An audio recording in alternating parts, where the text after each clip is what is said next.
and I believe it was posted on the website as well. So the conduct of the candidates forum, the chief candidates will go first in alphabetical order of last name. Then councillor candidates will proceed in the same process. Chief candidates will have 10 minutes to address the forum.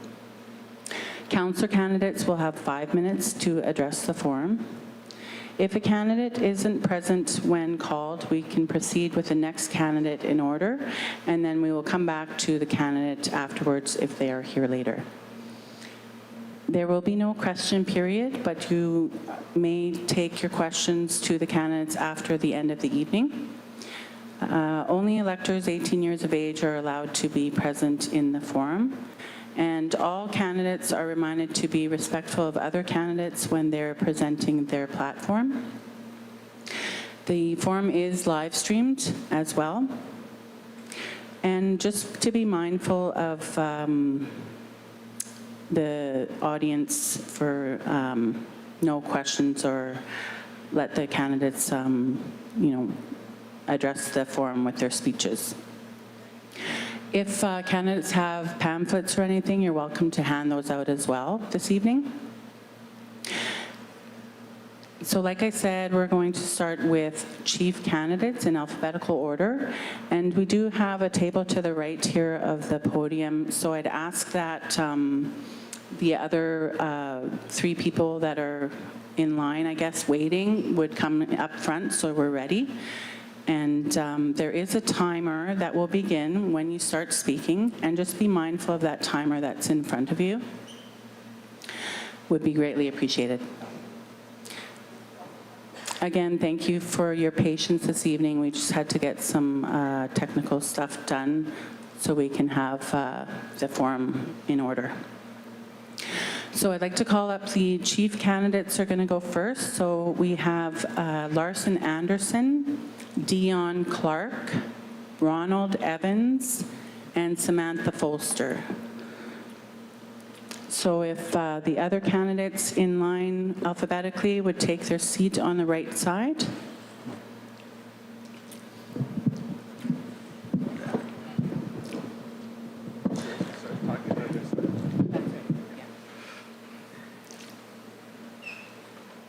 Testing.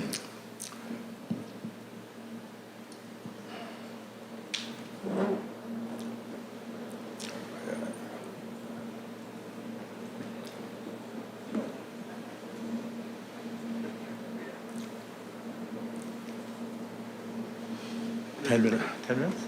Yeah, 10 minutes. Whenever you're ready, just start. Okay, go ahead.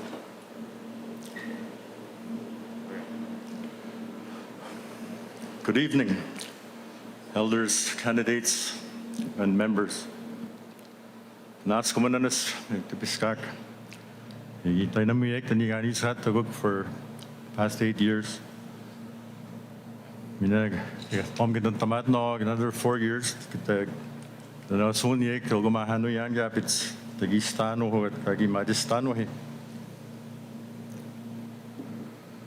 Today I want to speak directly to my people. I will speak honestly, directly, and humbly. Tonight you may hear that our financial position is not good. I want to tell you that it's not true, and I can prove it. Since 2021,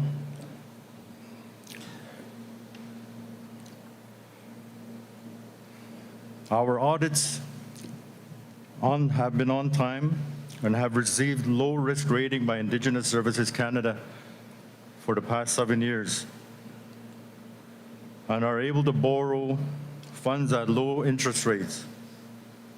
Norway House has now close to $600 million of assets, which is the highest of all Manitoba First Nations. 2, our biweekly payroll has grown from $500,000 in 2018 to today it's over $1 million, and we have not been struggling to pay our hardworking staff or suppliers. 3, We continue to work on projects like housing, roads, like a winter road, multiplex renos, and building our very own store. We increased post-secondary allowances. We have raised the minimum wage without getting increased funding. This past year, we paid out to every member $500 in August and $500 at Christmas, and also much appreciated gifts to the elders. The reality is our nation is moving faster than ever before, and many cannot believe it's possible. So they assume chief and council are ripping them off. The truth is, our nation is stronger than many First Nations, with total revenue over the past 2 years alone of $422 million, and also built 195 homes the past 8 years. Much of this work was accomplished by our own hardworking members and a strong finance team.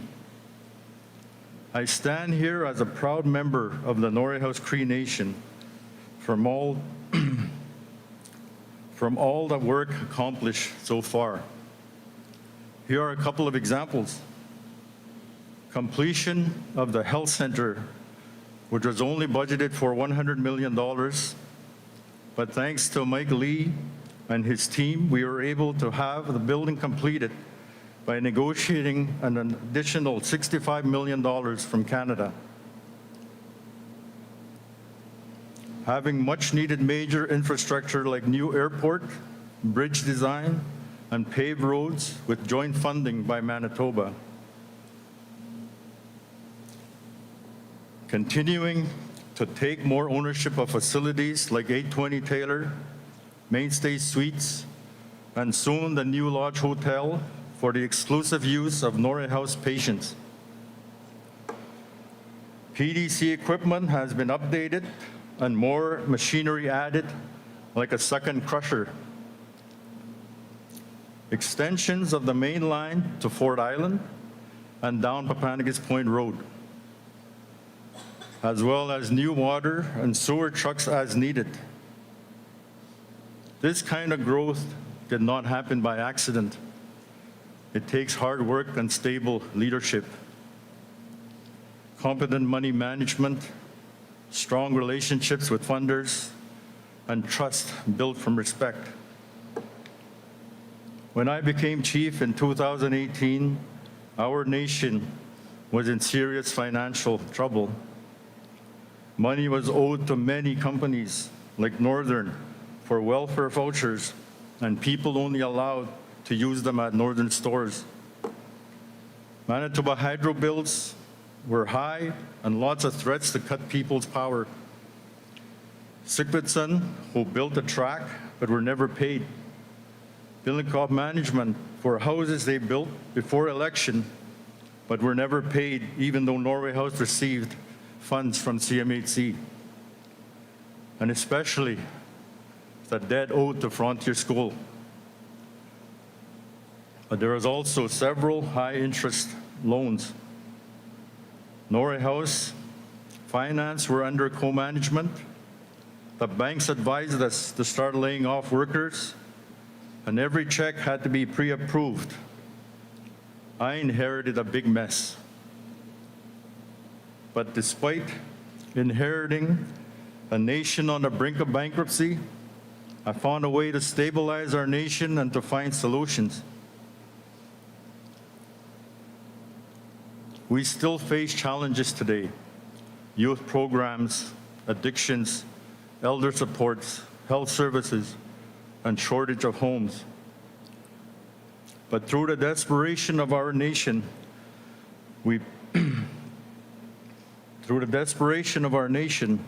was put through, I saw the strength of my people, the resilience. I saw the strength, the determination to move forward, and the hope in their eyes. The first few months were the hardest, but through prayer and tough negotiations, I was able to find a path forward. Working directly with banks and governments, I was able to secure more money for our nation. More money means more programs.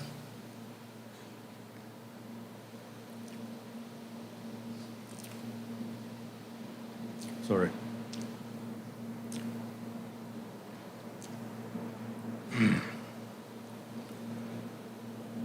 I think this election is going to mean a lot more than past elections. I know that I haven't done everything that I could to fix everything that was broken. And it's really a hard job. We have a lot of people, we have a lot of problems. But I know that with help, trust, support, and working together, we can continue to build our nation.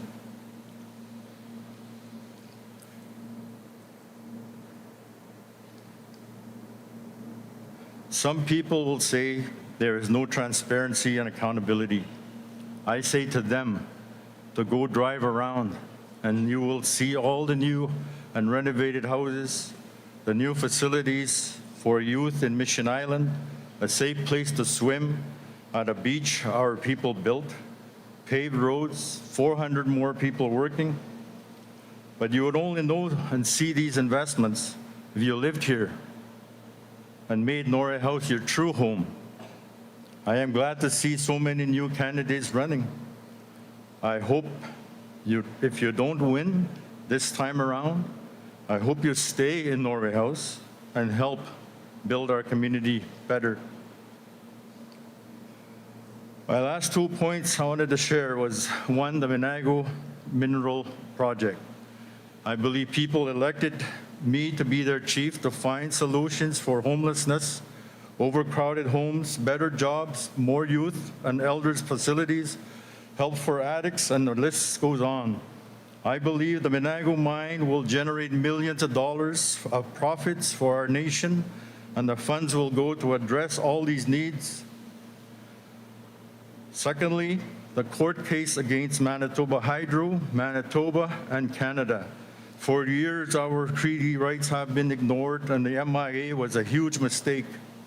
It's taken 4 years to build a case to defend our rights against outside entities, but we now have an opportunity to get real justice for all our people today and for the future.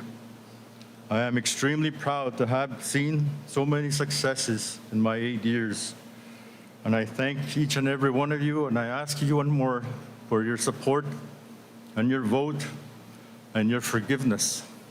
Negasani, God bless you.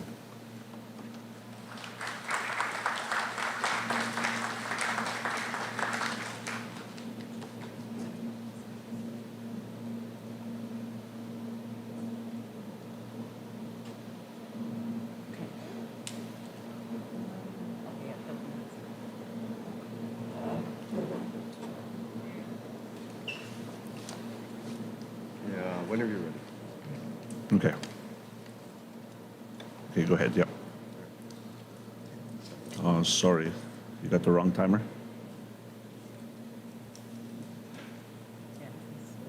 Yeah, it's okay. You were quick, I was not my bad. No, Sorry. we're doing chief first, yeah. So when he starts talking, then you can start the timer. Yeah. Okay, go ahead. Okay, thank you so much. Good afternoon, everyone.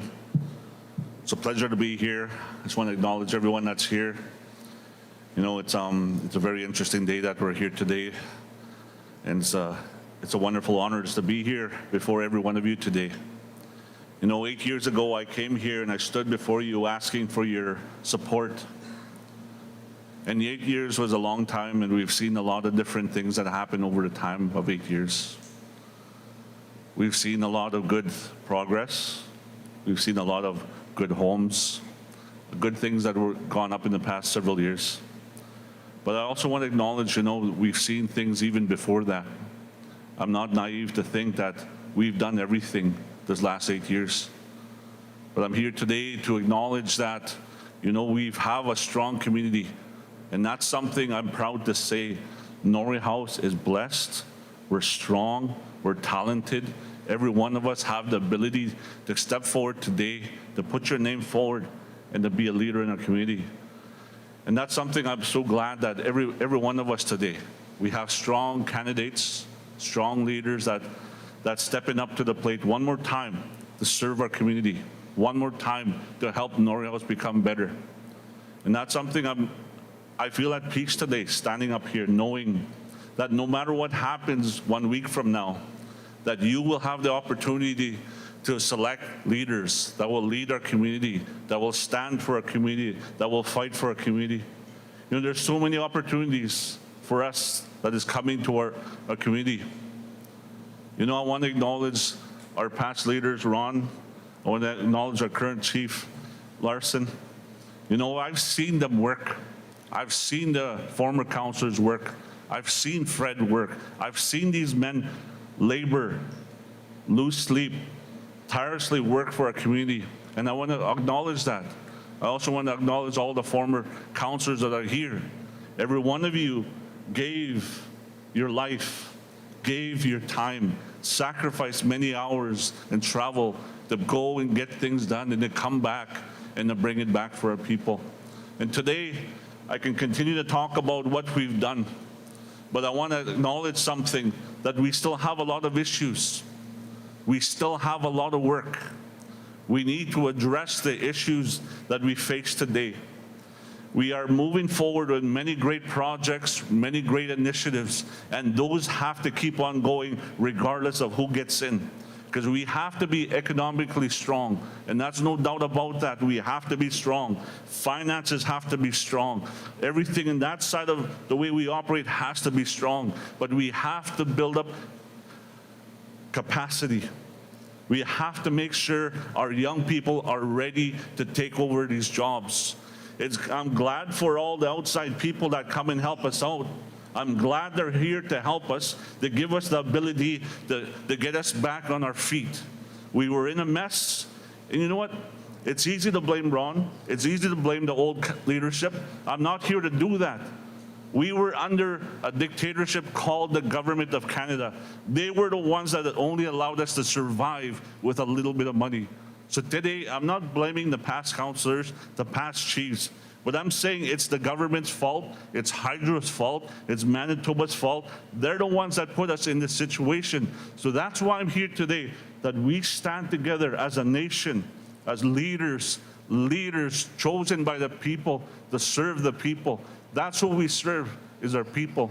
And every one of you, the moment you get into leadership, you don't stop voicing. Every one of you, people picked you. Don't stop voicing your concerns.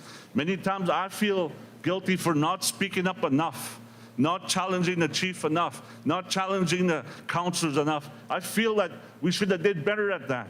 We should have voiced, but because of respect, mutual respect in the office, there has to be a level of understanding there. Many people say, well, you should have did something. Yes, I should have. But when I was in that day, in that very moment, I made a decision to support the chief. I made a decision to support that councillor. And that's the decisions we have to make. And some of the times we make a decision, we'll regret it sometimes, but we learn from our mistakes. And today we have councillors that are running again. They made mistakes in the past. They've signed things. They've done things wrong, but they're putting their names again to go forward. They've learned from their mistakes. You know, every one of us today, we got to focus on the main things, is our children. Every one of us. That's the reason why we run.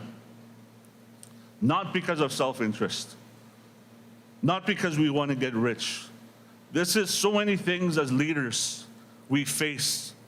Accusations, false allegations, slander, defamation. These are the things we face as leaders. You gotta have courage. You gotta have boldness.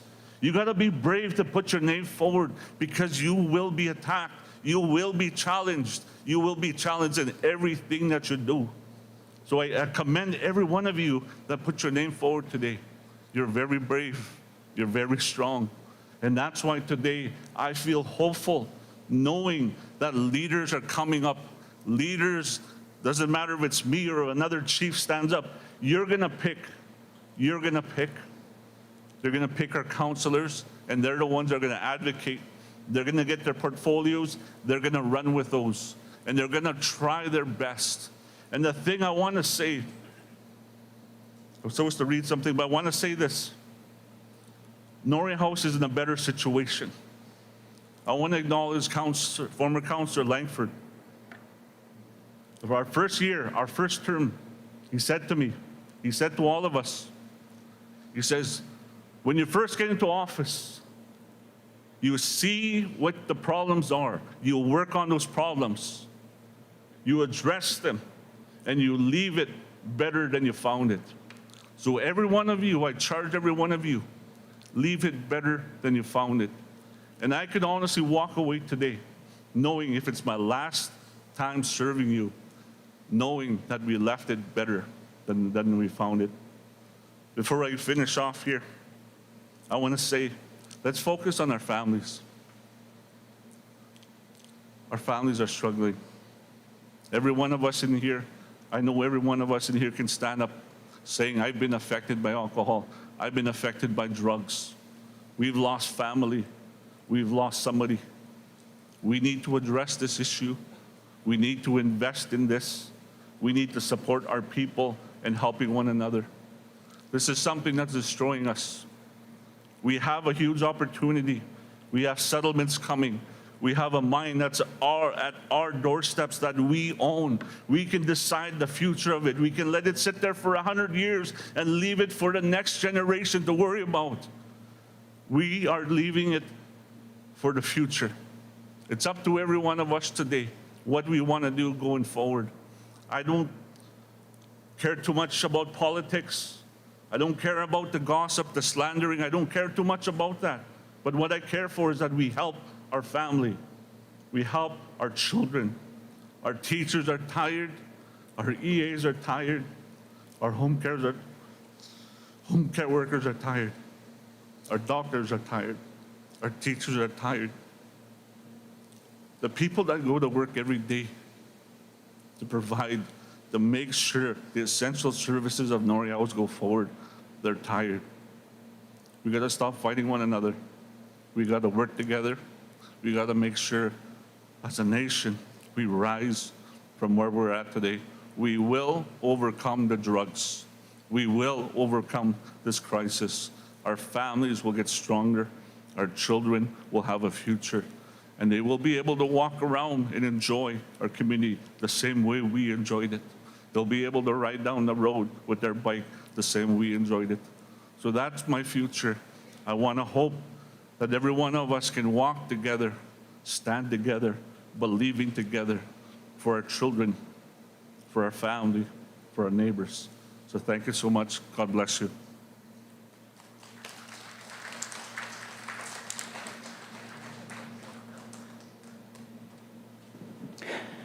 If I could just have Gilbert Fredette and Allan Ross to the side table for next. And we'll now hear from the next candidate, Ronald Evans.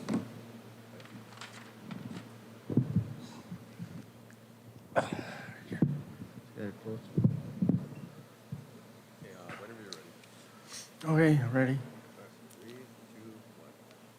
I'd say, I want to thank Charlene Troop for the opening prayer. To start us off with our platform, to present our platform this evening.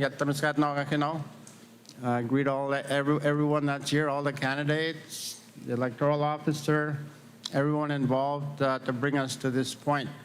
And I'm grateful to the Creator as well. You know, after all these years, I can still stand here and feel that I can contribute to our community. And I want to congratulate everybody for putting their name forward. And I want to wish everyone the best. And it was good to see Jeff. Jeff and I used to play right around here with with Alan Albert and a whole bunch of other people, Dennis Balfour, back when we were little guys. Anyway, there's not much time here, and I'm just going to read a little bit, but I want to speak in Cree what I'm reading in English for the people listening, not only in here, but also through their homes and elsewhere outside our community members and others who are interested in our community. So I welcome everybody. I greet you all with a heart full of hope for our future. My campaign has officially launched, and it stands firmly on 3 pillars.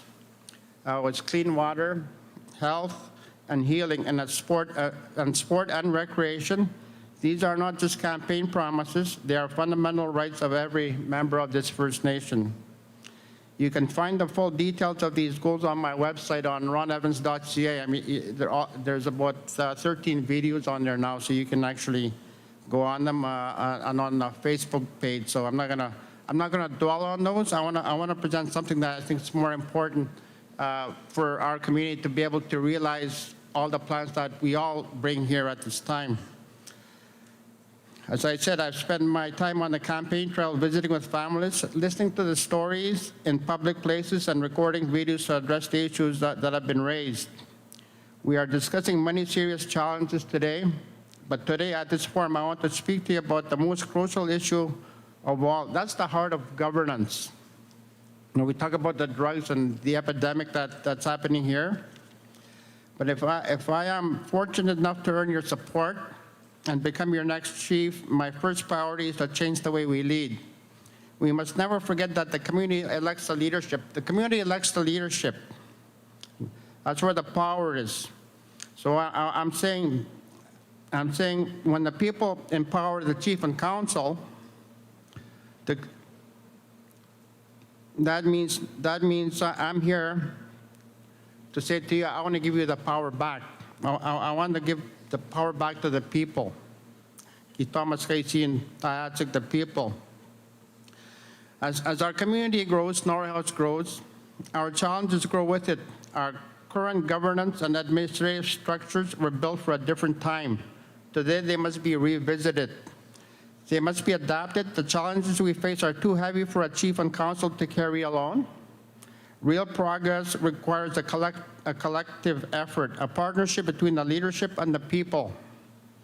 This is my proposal for moving forward. I will move to create a formal elders council, a men's council, a women's council, and a youth council. Together, these 4 bodies will form the foundation of a new people's council that will work directly with the chief and council.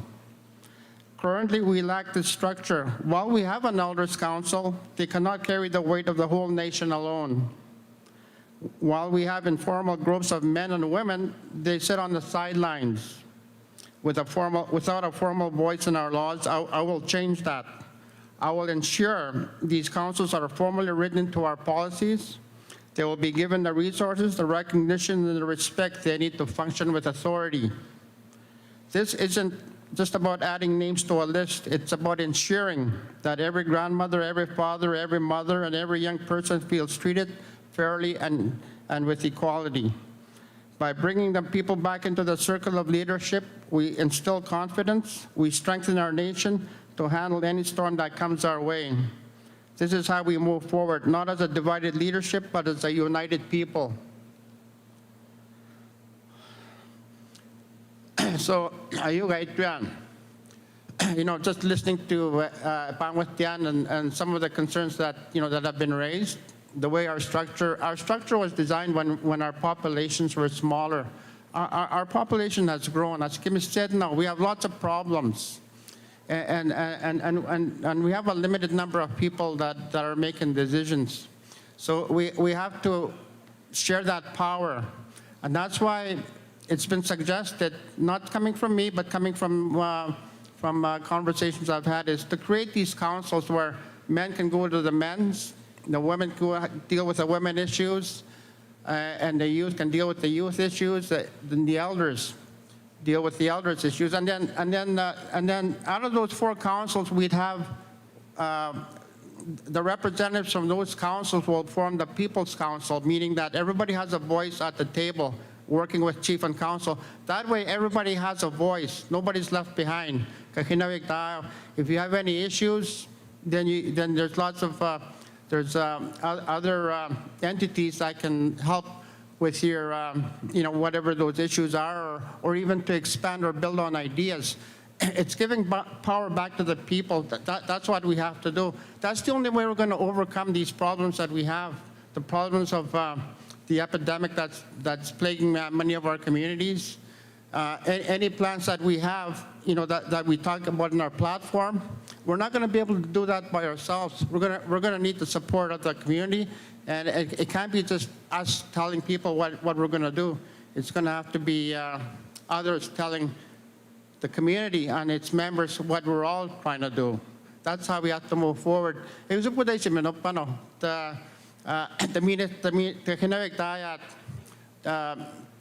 have a part at the leadership table, at the decision table, that people feel they're part of the community, because we're a growing population and we have to adjust to meet the times that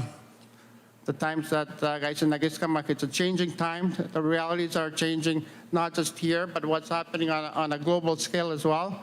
We don't know what's going to become of.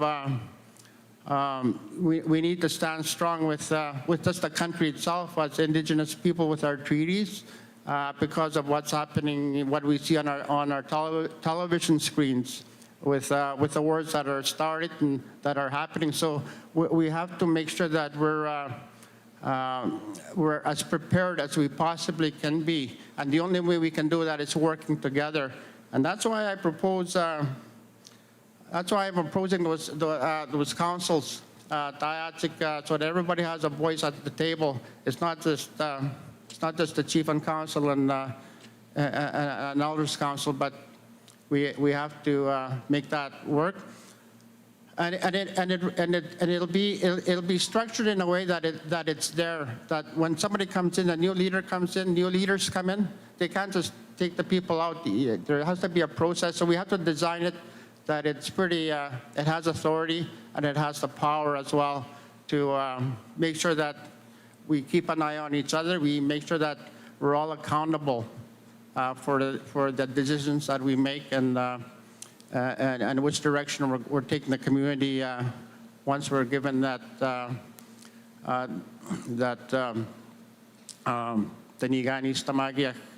once we're given that privilege to lead. So with that, I just wanted to share with you that's the main thing I want to see. And of course, I dealt with all the other issues on the website. So 10 minutes is not a long time, and I just want to wish everyone success, I guess, with your platforms.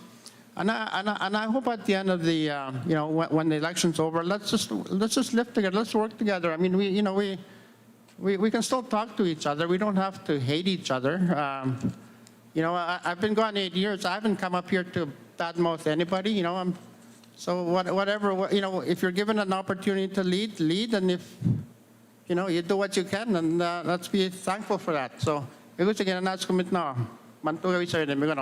you very much.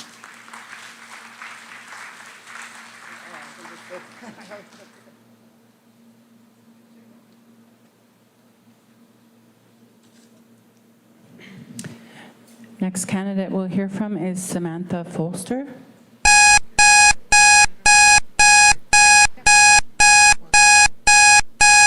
Good afternoon, good evening, everyone. I'd just like to acknowledge everyone that is here today. I'd like to acknowledge my nominators, Tina Crate and Charlie Much. I also always like to, acknowledge Creator God for giving me the opportunity to stand up here today. I stand before you not only as a candidate for chief, but as a woman who carries the strength, the resilience, and spirit of community in my heart. As women, we have always been the healers of families, the protectors of our land and water, and the steady hands that guide our children forward. We are the quiet strength behind survival, the voices that speak truth when it is hard, and the ones who hold communities together when things feel like they are falling apart. I am running for chief because leadership must return to humanity. Leadership must return to compassion. Leadership must return to courage. I believe courage leaders do not silence others. A courageous leader invites voices to the table. A courageous leader does not build an empire, but she builds a community. My vision is rooted in healing.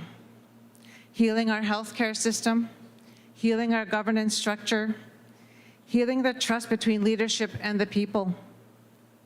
When women lead, we lead with humanity at the forefront. We understand that every policy affects a child, a mother, an elder, a worker. We lead knowing that our decisions ripple through generations. I am ready to lead with strength and compassion. I am ready to restore dignity in leadership. I am ready for courageous leadership together and working together at the circle. It is time for healing. It is time for a woman's voice at the head of our nation. My slogan this election is respecting the past and protecting the future. Our ancestors taught us that leadership is not about power. It is about responsibility. It is about protecting what we entrust in us and ensuring it remains strong for the generations yet to come. To protect our future, we must be financially sound. Strong governance begins with strong financial management. The financial management law was implemented and renewed in 2017 when I was a leader. This was implemented so leadership would be accountable and transparent to the membership. An audit and finance committee was supposed to be implemented under this law so that the committee could review finances and provide and make sure leadership were accountable and transparent. Ultimately, the membership should know all the finances of Cree Nation. This is not a policy, this is a law. Reviewing the finances of our nation was one of the utmost important questions people questioned. And I also questioned as a member. And I questioned also as a chief candidate. We have $189 million that funnels into our community yearly. On top of that, Cree Nation through FNFA received loans of another $30 million. I didn't know that. A quick breakdown of where money is coming from.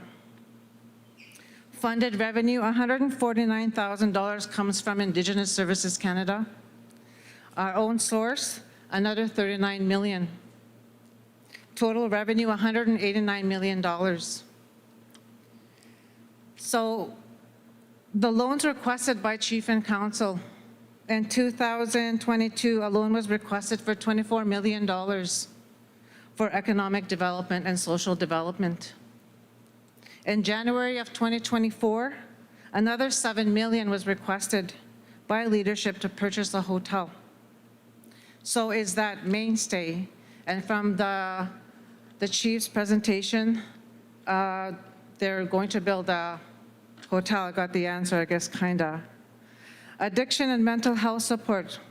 Why was that not a priority if we're getting that much money in our community? $189 million. Why are we not building something for our people to heal? Why are the frontline workers not being paid good salaries who sustain our community?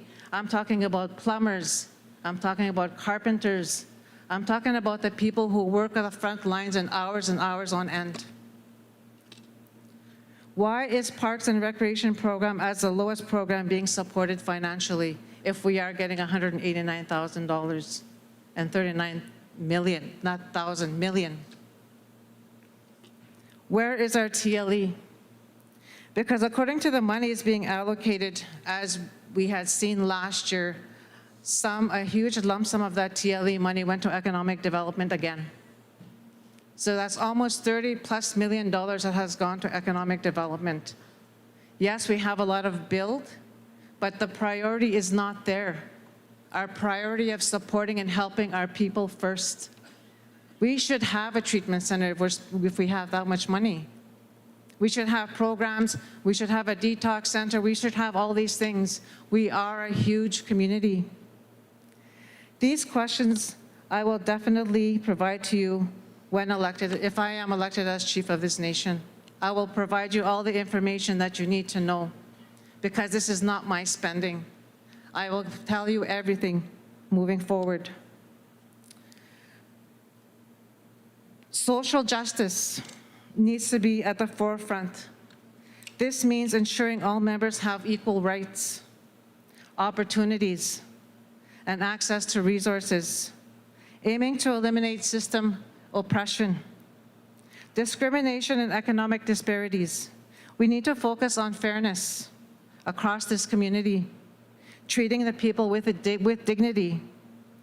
As a businesswoman, I have always focused on what will truly strengthen our nation. I knew we needed more programming. We need strong, sustainable resources that work together. This is why I developed a social development model, where all services come together and not work separately. We need to come together as one. We cannot work in silos. So, health, we need to, one of my greatest successes was being able to build this for our people. This is where health, education, social services, child and family services, and leadership work together and move in the same direction. Because we're moving like this, we're all over the place. I don't see everybody working together trying to support our individuals who are suffering in the community. One of my greatest successes was out of 350 applicants, I was nominated as a finalist for Women Entrepreneurial Award. We need to be business people. We need to run our Cree Nation like a business. I also created a land-based healing model, completed and ready to go. My work continuum of care is detox, treatment, and aftercare. A training opportunity I also developed to teach our young people.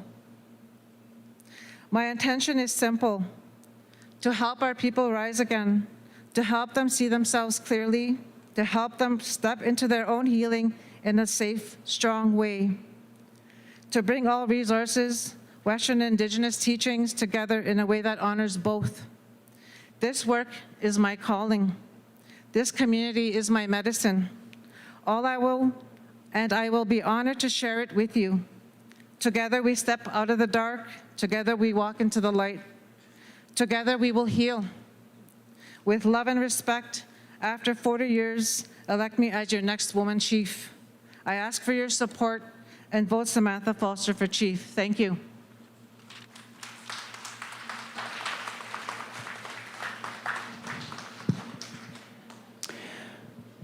Our next candidate to speak is Gilbert Fredette.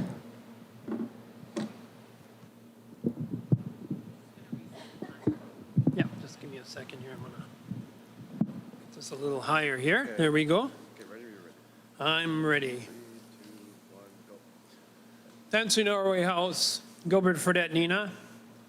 I'm honored to stand before you tonight as a chief candidate for the 2026 Norway House Cree Nation election, the most important election in our generation. First, I'd like to thank two beautiful ladies, my nominators, Kathy Wienisk and Allison Saunders. Angosani, thank you so much for that. I'd also like to thank the many people, colleagues, friends, and family who have encouraged me during this election campaign. And I wish everybody the best of luck. When I think of my journey and what brings me here to stand before you as a candidate for chief, I think of the many elders that have inspired me to remain true to our traditional way of life. I think of the many people that encouraged me, a person who was entrenched in Winnipeg street life and a high school dropout, to finish my education. I now have a master's degree, which I share not to boast, but to show with dedication and perseverance, anything is possible. We have to be role models for our children. They have to reach for the stars. And that's why all our academic accomplishments have to be put out there so our kids can reach those goals. We all stand on the shoulders of elders.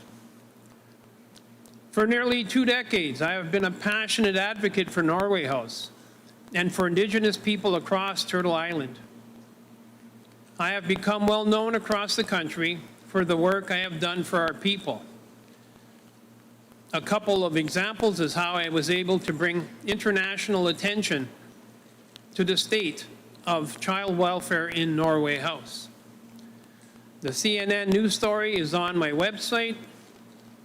Recently, I worked with the John Howard Society of Winnipeg, which I am a board member for the last 6 years, to have a memorandum of understanding signed with the Norway House Cree Nation leaders for fair and just rights for our brothers and sisters who are entrenched in the justice system. I have posted the AP. I truly believe that a good chief is a person who listens to the people and who walks with them. A good chief puts the community's needs first before their own and always acts in the best interest of the community. We must restore our traditional ways of governance where leaders are selected as servants of the community. If elected chief, I will walk with the community and ensure all voices are heard. I will go to Winnipeg and Ottawa and advocate passionately for our nation's needs. And when I do so, it will be the people's voices that I will share with those elected officials. Because if I am nominated and become your chief, you give me the mandate for me to go and advocate for our nation, for programming, for dollars. That's what a chief does. You may have been watching my videos and reading my post about the home fire. This plan is based that we need to honor our traditions and to create a prosperous and healthy community for future generations. The home fire plan is built upon the idea that the land and waters here is everybody's home, and the roots and everybody belongs here. No matter where our community members live, nobody should be left behind. My home fire plan is gaining national attention, and I'm looking forward as a keynote speaker to revealing it in Edmonton in early April. I advocate for Norway House even when I'm not here, and I'm very proud to say I'm from Norway House when I advocate across the country and speak for our people's needs, our children. That's what you do as an advocate. You have to carry that torch. My key priorities is to ensure our health center becomes a full-service hospital. A health center is not what we need. We need more for our people to heal. We're losing too many people in Winnipeg and other areas. We need to do better. That we provide support for those entrenched in addiction, excuse me, to work towards improved housing, to provide support for all off-reserve members, and to ensure fiscal transparency and accountable leadership. It is an ambitious plan, and one I'm excited to embark on if I receive the mandate from the community to do so. I have been posting on my Facebook page and updating my website with details on my home fire plan. I will invite you to follow me on Facebook, to check out my website. If you have any questions, please reach out. I invite you, and I thank you, to think of our future generations and to know your voice counts. On March the 10th, I request your vote for Chief, a vote for Gilbert Fredette. You'll be voting for change, for a better future for Norway House. Now, I want to talk a little bit off script. We never had a chief in the 40 years that said, as soon as they get into office in their first 90 days, they will call for a forensic audit. I will do that. Because after the last 40 years, we've been fighting, finger pointing, accusations, all about Sunyao.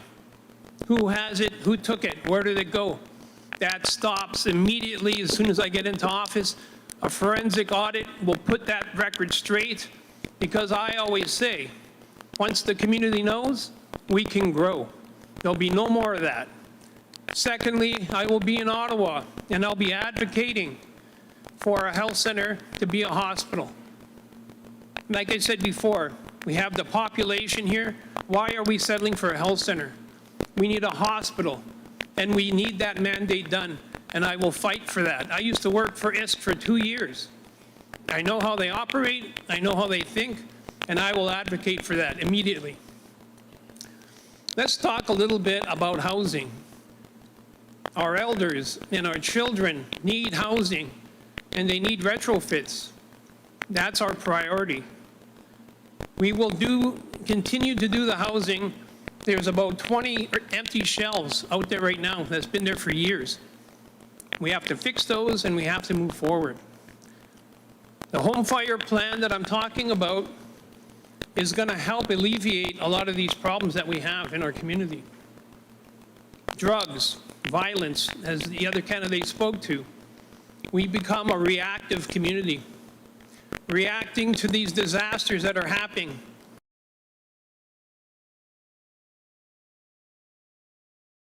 Suicides. We cannot be reactive. We have to be proactive.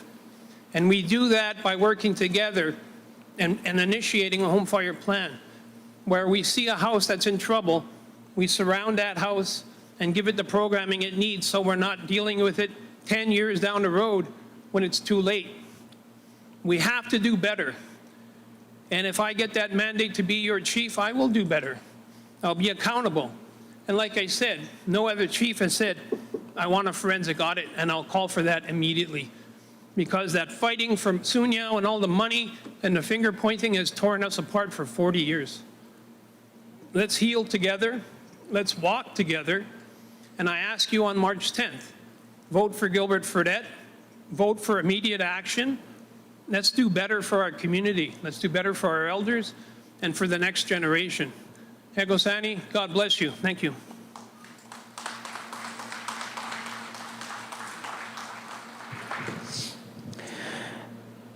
Thank you. We will now hear from the next candidate, Allan Ross.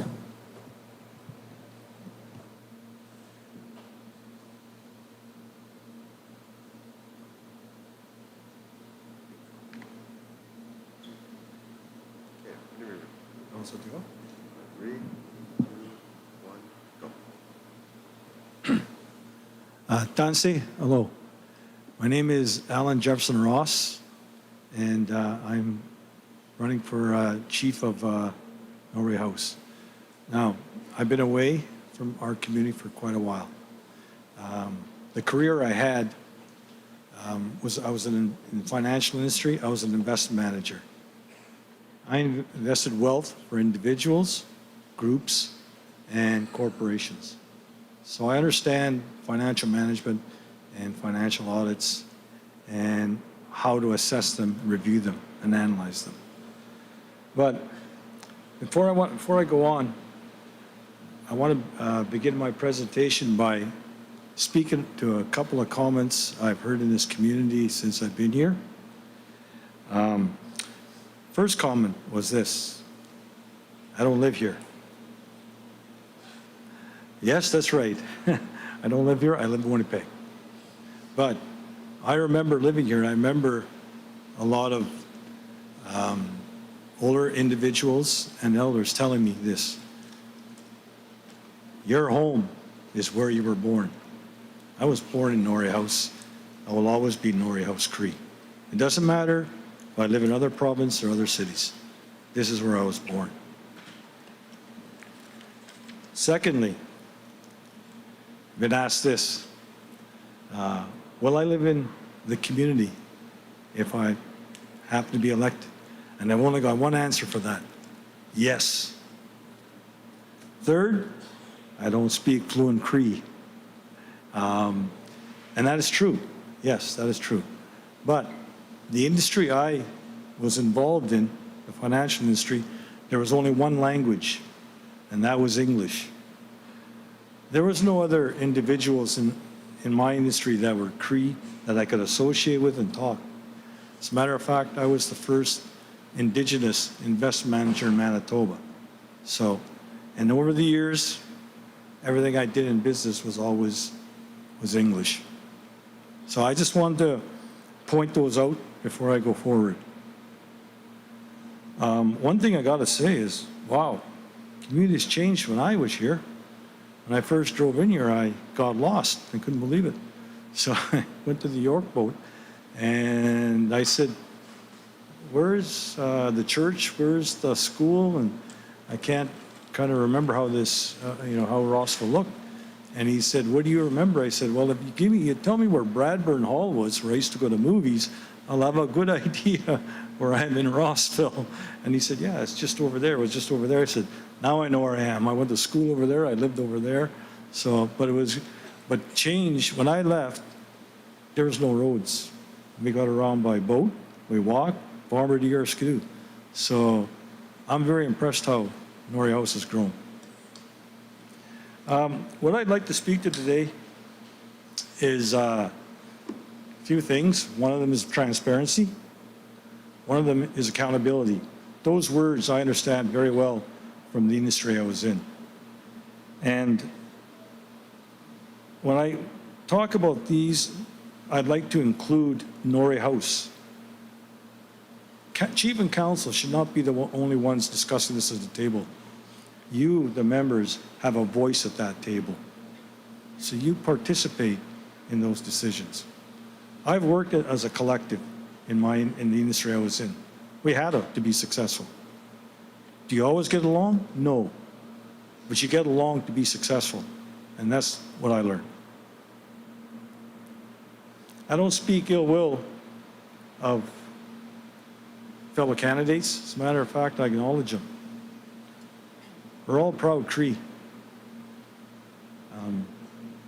When I look at this election, I notice there's 8 candidates running for chief.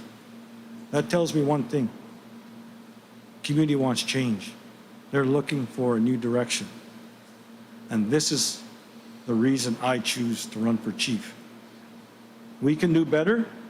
We will do better together. I know we don't have a lot of time here. 10 minutes isn't a lot. I'm not used to that. When I used to do presentations in the investment industry, we get 30 minutes to an hour to even an hour and a half to explain your position. I don't have that here. So I'm just going to talk in a few areas. The first area I want to talk about is governance, from what I've seen. So as a chief, I don't work for council. I work for you. You're the one who elected me into that position if I become your chief. I work for you. And when we look at how we do governance, I see 3 areas that I would really like to stress. Number 1, consult. Number 2, engage. And number 3, accommodate for us to make a decision for our community. I do that in business, in those 3 areas, and it's been successful for me. The dollars that chief and council expense, it's not their money. That's your money. And you should know where those dollars are spent. And you should also know how they are spent. What I'd like to see, if I am your chief in 4 years, is to get back to community meetings. Now, how we, what's the timeline? What's the occurrence? Do we meet monthly, quarterly, semi-annually? But we do have to meet annually for audit purposes and community report purposes. But we need to get back to that. That's a collective way to grow our community and make our community successful. Also, along with this, we need to look at preparing our agenda for these meetings, what we want to discuss, what decisions are important, and how are we going to make those decisions. The other part of governance that I find very predominant is leadership. Is when we look at our governance, we look at leadership. And when you look at your council that's in governance along with their chief, do you trust them? Will you support them? And do you have confidence in them for the decisions they're going to make? Believe me, when you're dealing with funds, and I've been doing that for a long time, confidence is a big factor. I would have never been successful in my industry if I didn't exude confidence to my clients and basically explain to them I knew what I was doing. The other one I'd like to talk about, and a couple of individuals in front of me talked about, is capacity. So I wish I would like to discuss, and I'll just highlight one area, and that's to do with capacity development. I went back to 2018 to now and looked at our audits. Anybody, you can all do it. Just go online and look at First Nation profiles. That's ISCA website. You can go in there and you can see the profile of every community in Canada. That's why I used to joke with some of my friends that are chiefs. I tell them, I know exactly what you're making, and I know exactly what your expenses are, because it came from First Nation profiles. It shows you your population, your land base, and what type of governance you have. But the one that's important is the FNTA, and that's the financial. And so going back to what I'm saying from 2018 to now, I was astonished to see that we expensed $81 million in that time frame for professional services. Those are contractors. Now, when you look at that, the last 2 years, specifically, last year, if you look at the audit, and I'm not trying to be disrespectful, but there's some individuals that don't know what to look for in an audit or what to ask for in an audit. And that's just fine. Everybody's got their own levels of knowledge in various areas. Anybody asked me what health, I couldn't answer everything and that. But if you look at last year was 27.9 million in professional services. Those are contractors. The year before was 17.9. That's $46 million in 2 years in professional services. That's not employees. Those are contractors. So from 218 to 225 in my industry, we work in percentages, so we can see the growth, the seriousness of that, and that from 218 to now was almost a 900% increase. Unheard of. I never heard that in any corporations or individuals or organizations. I've never heard that, because we would have flagged that a lot sooner before we got the 900%. But as an investment manager, we also look at ratios and trends. So when we look at a trend, we back that up with ratios. Now, last year, let's just take that 27.9. And this came right from the audit. I'm not making these numbers up. This came from Deloitte Touche. The 27.9 was contractors. The employee salaries was 41 million. So when you break that ratio up for every dollar that goes into employee salaries and contracting, that's a 40 to 60 split. So that means 40 cents of every dollar is going to these contractors. Just have to let you know your timer's up. What? Your timer's up. My time is up? That's 10 minutes? You're kidding. Yeah. Wow, okay. Oh,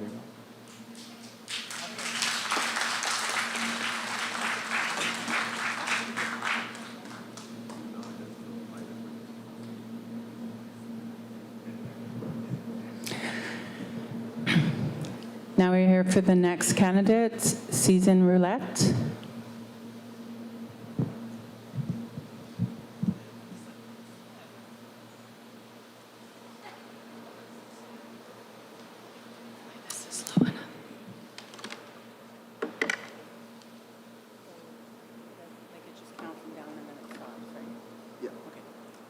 They'll just start it once you begin talking. Okay, great.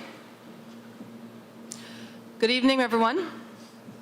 I want to start by acknowledging our elders, the other candidates, and everyone here and listening tonight. My name is Susan Roulette. Some of you may remember me as Susan Johnson. I am from Norway House. I was raised here in Norway House. I grew up here.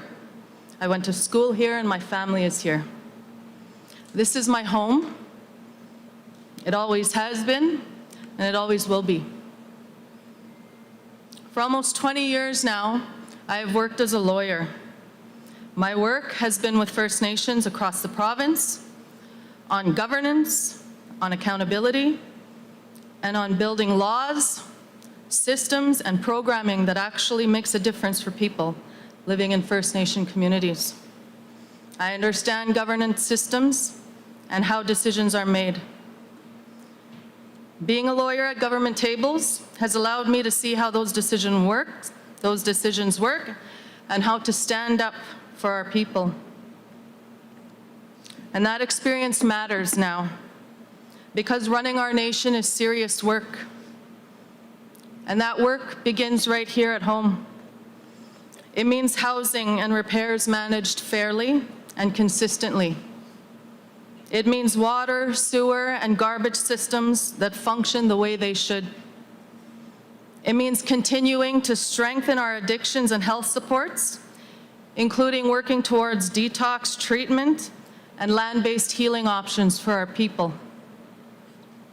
It means working respectfully, and effectively with federal and provincial governments and our partners to make sure our nations receive programs, services, and resources that our people deserve. There is already good work being done in this community, and that good work needs to be supported. The good programs that are working need to be strengthened, and the people who show up every day to serve this nation need to be supported and respected. It also means strengthening how we govern, how decisions are made, how leaders are held accountable, and how members are kept informed and involved.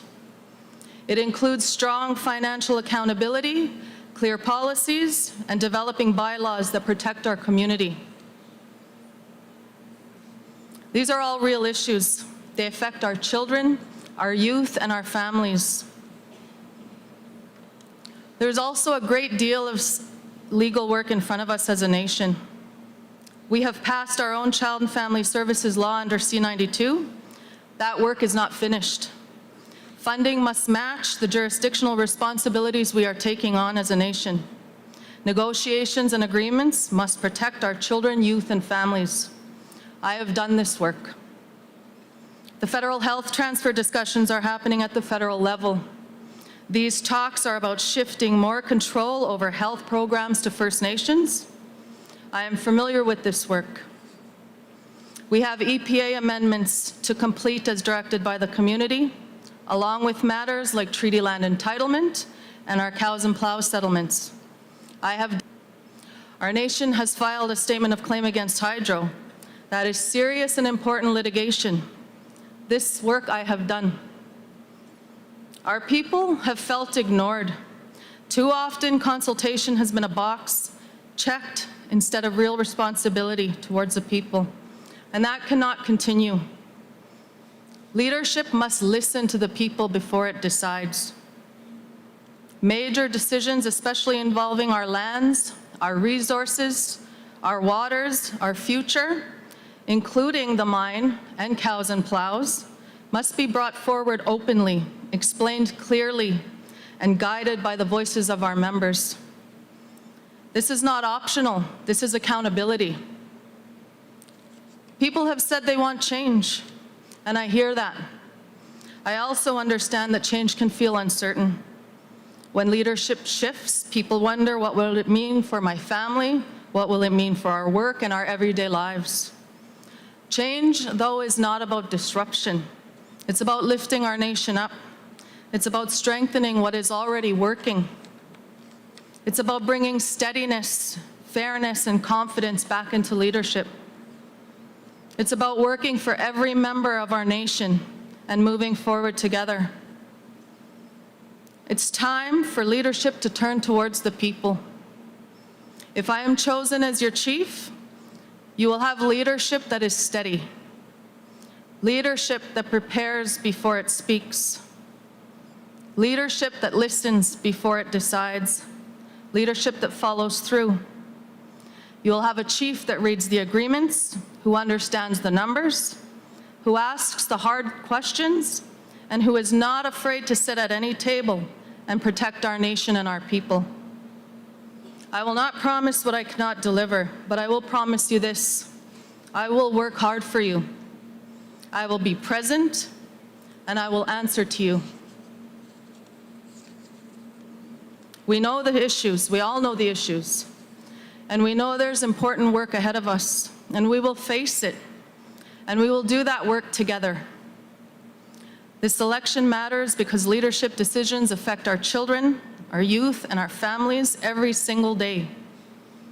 If you believe our nation is ready for strong, accountable, steady, and prepared leadership, then I ask for your support on March 10th. Agosane, thank you.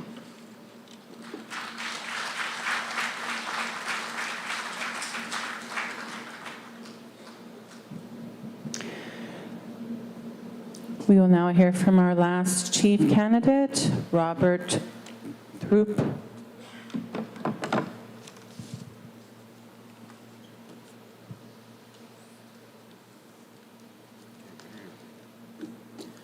Good evening, everyone. I would like to begin by thanking all the people involved in setting up this forum. It is important that we as candidates talk to the community at large at who we are and what our plan is for the community.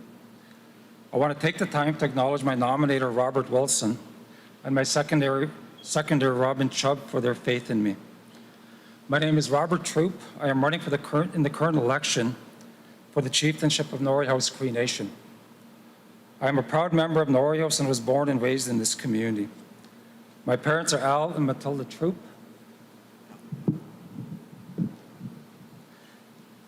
Could you deaf me, please? My dad was a mechanic for the First Nation, and my mother a nurse's aide for Pinawachi up until their retirement. They raised 8 children and 4 grandchildren with family values that I hold today. My grandparents are James and Helen Apatagen, who were heavily involved in the United Church and the community as a whole. I have been married for 26 years to my wife, Jolene. Together we raised 2 sons, Jesse and Austin, who are all from this great nation and take enormous pride in that. We have 4 grandchildren who we assume as our own: Emerson, Levi, Dallas, and Aria Mino, who we have a great deal of love for. Now, I graduated from Norway House High School in 1986, after which I took various laboring jobs prior to moving to Winnipeg and attending Red River Community College, where I received a business administration diploma, after which I moved to the University of Winnipeg, where I studied political science. I moved back to Norway House in 1995 and was hired by the nation in a number of positions. I was a payroll personnel administrator, financial controller, a director of finance, and finally the chief financial officer. My family and I relocated to Winnipeg after our time in Norway House, and I worked in the following positions. I was a funding services officer with Indigenous Services Canada, a financial advisor to South Indian Lake First Nation, a financial administrator with Long Plain First Nation Development Corp., and a chief financial officer with Bertel Sioux First Nation for 7. Now, in each of these communities, I worked on the front lines of the battle our nations are up against on a daily basis. Our nations have a great number of needs and not the proper amount of resources to meet these needs. My role is balancing the investment in the social services programming run by our frontline workers and maintaining the financial stability of the organization and communities. In all my roles, I've taken part in community planning in the following areas: community operational budgets, community operational planning, community capital budgets, remedial management plans, and strategic planning for the future.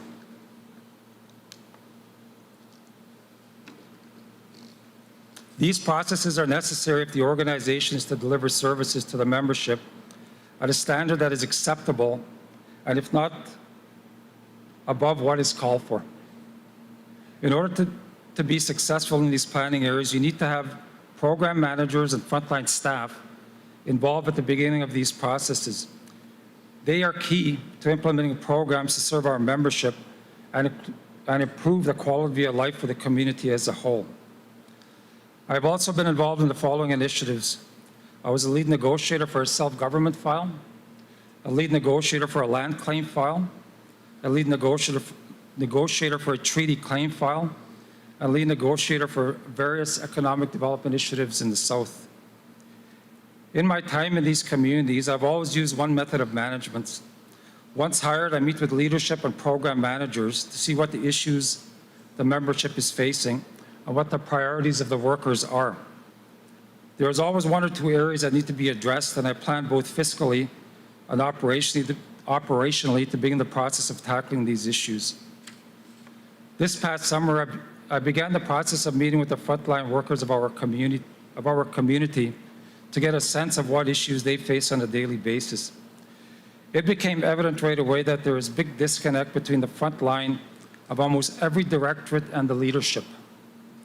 There are little to no supports provided to these people, both fiscally and operationally, and there are no meetings between the directors, managers, and council to discuss community issues and plans to deal with these problems.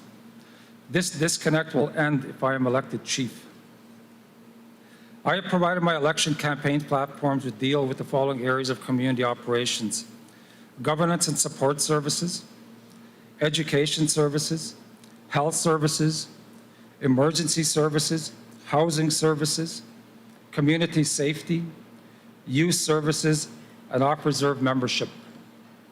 Within each of these pillars, the main themes are accountability and the investment of resources into our frontline staff. The Chief and Council have one mandate. It is their responsibility to improve the standard of living and the quality of life for all members that we serve as a whole. In order for this to be realized, funds which are allocated to this nation must be invested to the programs and spent in a manner that is both prudent and responsible. There has been very little information provided to the community in this area. We're given an annual audit, which is consolidated between all the programs. This tells you very little regarding where we are investing locally to battle the problems plaguing our membership. There are tens of millions of dollars leaving our community with little to no return on investment and limited information on what these funds are actually spent on. This will end if I am elected chief. In addition to this, the audit highlights areas of expenditure in which the community should be very concerned about. The past 2 years showed the following things. Professional fees, $46 million. TLE, $32 million. Youth prevention funding, $46 million not spent, for a total of $124 million. Now, these funds either left Norway House or were not spent in the community on program services intended to better the lives of our membership. That's you. We cannot continue to rob our frontline workers of funding intended for community service while selling an economic picture that may or may not be real. If elected, I will begin the process of sharing information that is both factual and transparent. Now, it is my opinion that the direction of this community over the past number of years has been greatly influenced by outside forces, whose primary goal is to enrich themselves at the expense of our membership. There was a time in our history where all community decisions and program management was done by our own people. If we look inward, we will realize that we have our own professionals who can carry the burden of our future and the prosperity of our people. This is the truth. If elected as chief, it will be my mandate to empower our people to take the step of creating a foundation for a positive future for the youth and the people of our community as a whole. I'm going to end my presentation with a quote from Chief Dan George. Of all the teachings we receive, this one is the most important. Nothing belongs to you of what there is. Of what you take, you must share. It will be my honor and privilege to serve you as your next chief. On March 10th, I humbly request your support for the chieftainship of our great nation. Ergo Sane, and God bless Norway House Cree Nation and our people. Thank you.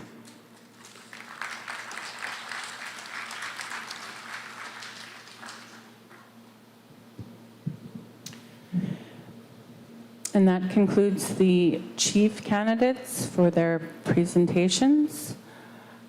Just going to take a quick 5-minute break for anyone that needs to use the restroom or have a lifestyle, and we'll conclude with the councillor candidate presentations.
Yeah, you just need to fix that, because I don't know why it pressed something.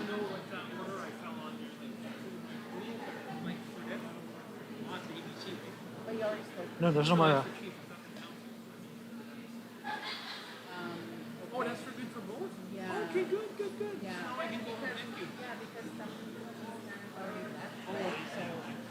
You're welcome. Yes. Austin Powers, where's my video? What, is it not playing? It's been playing. Yeah. Oh. That's good. That's good. Yeah.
Okay, if we can reconvene the forum.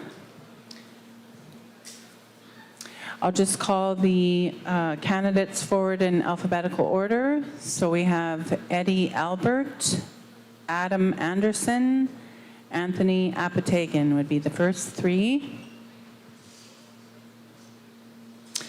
Again, just you have 5 minutes for your councillor presentations, and there is a timer in front of you, so just make sure you take a look at that as well.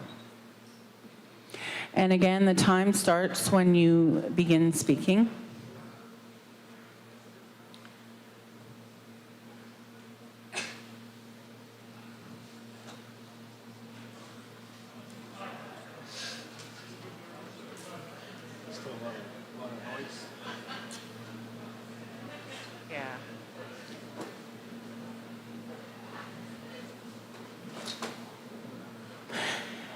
So we have our candidates ready for the councillor portion of the forum. So if we could just have some quiet and let the candidates present their platforms.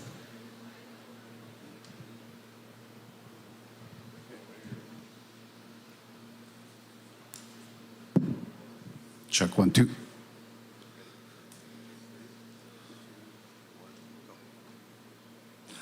Dancy.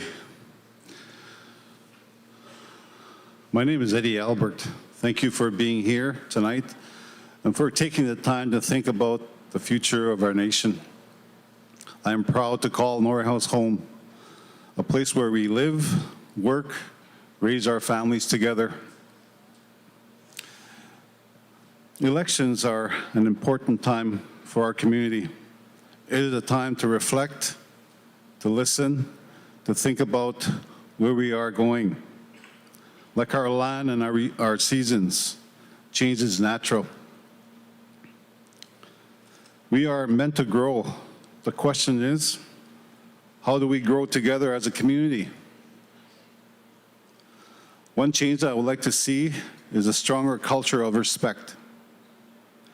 Being neighborly, loving and caring toward one another. Let us let us live guided by our Creator, Lord, and our teachings of our elders, walking with humility and faith. Let us honor our elders and guide the next generations by their example. Through many years in recreation, I have seen how opportunity builds confidence and self-respect. I have seen youth grow through sports. I have seen families come together around programs and events. Those experiences have shaped how I serve. As a counselor, I have listened to many people who needed support. I do my best to provide options and follow up because I care.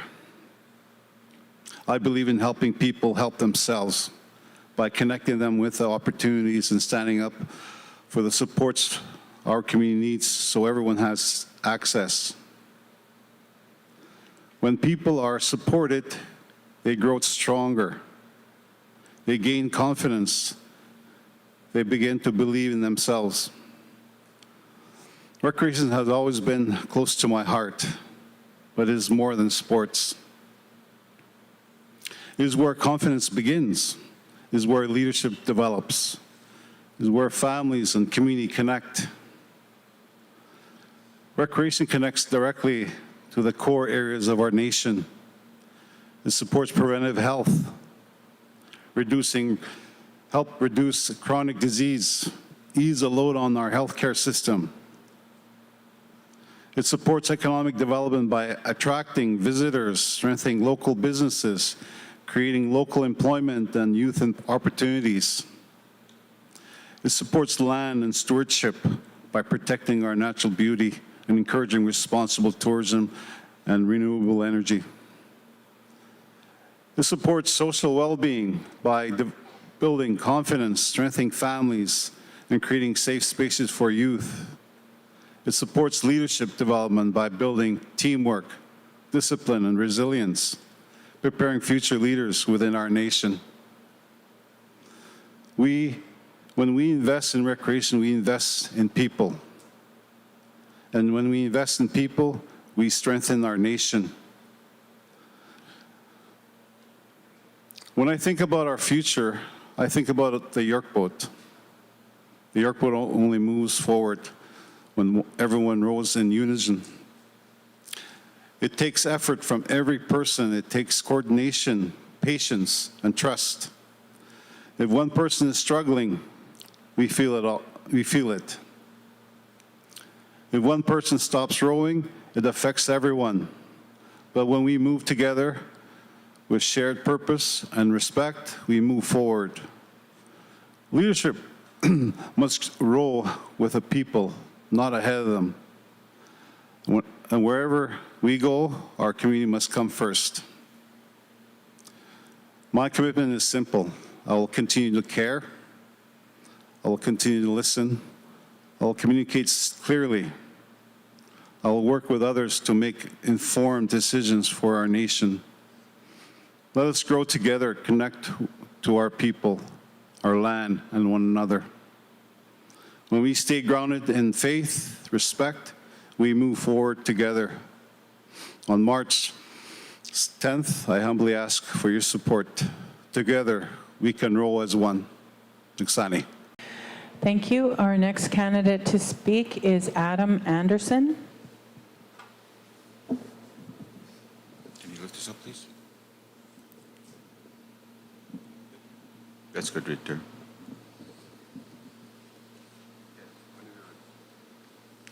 Okay.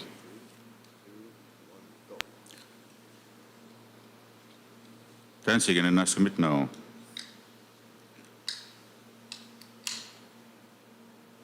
Käsuutan niistä kaustiaan, kaya siis behtaamina. 25 years in Guyana, Thompson. About I would take it to skid. My late dad, Sam T. Anderson. Ako ni Mama Jane Anderson.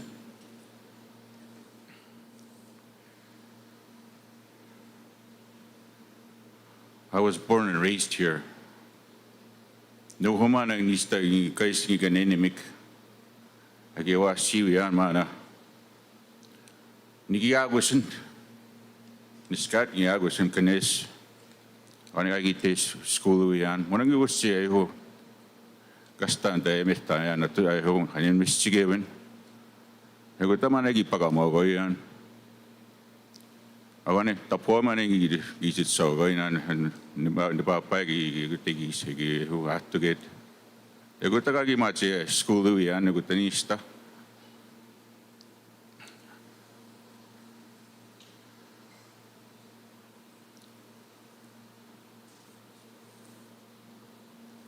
Building trust is hard for our people, Kistano.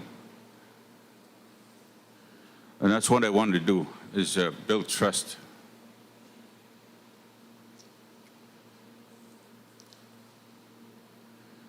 Improve our social and health care is number one for me.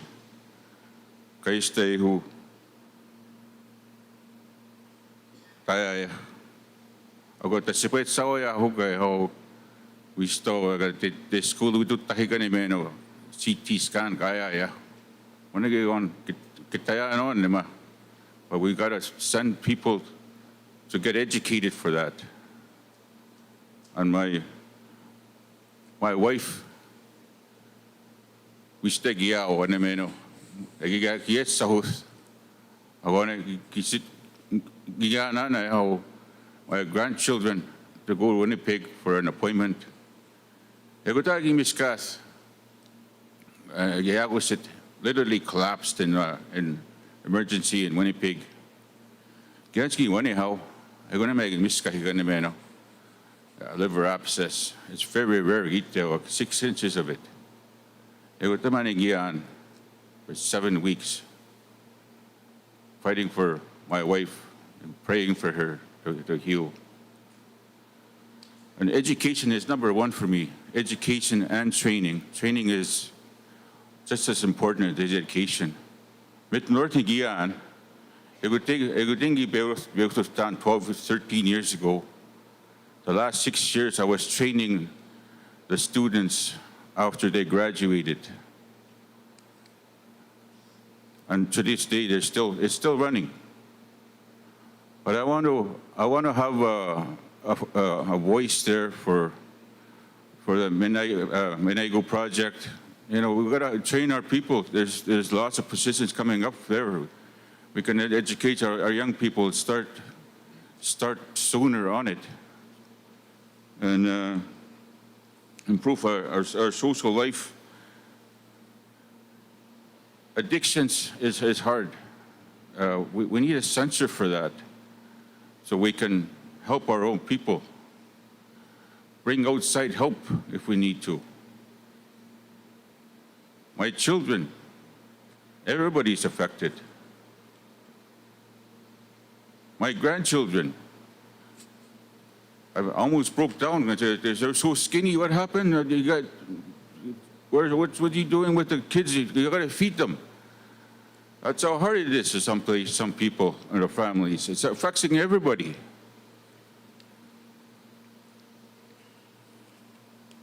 Housing is another thing too. We were temporarily on a trailer. It's been 13 years now. Everybody is affected with housing.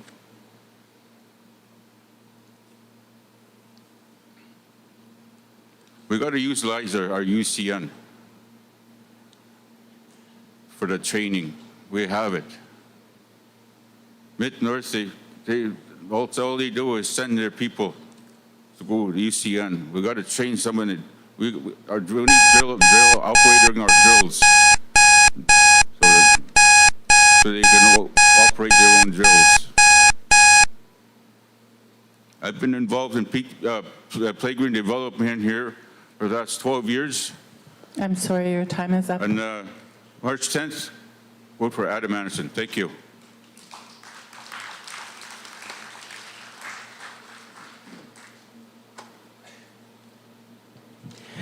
Next candidate to speak is Anthony Apatagen.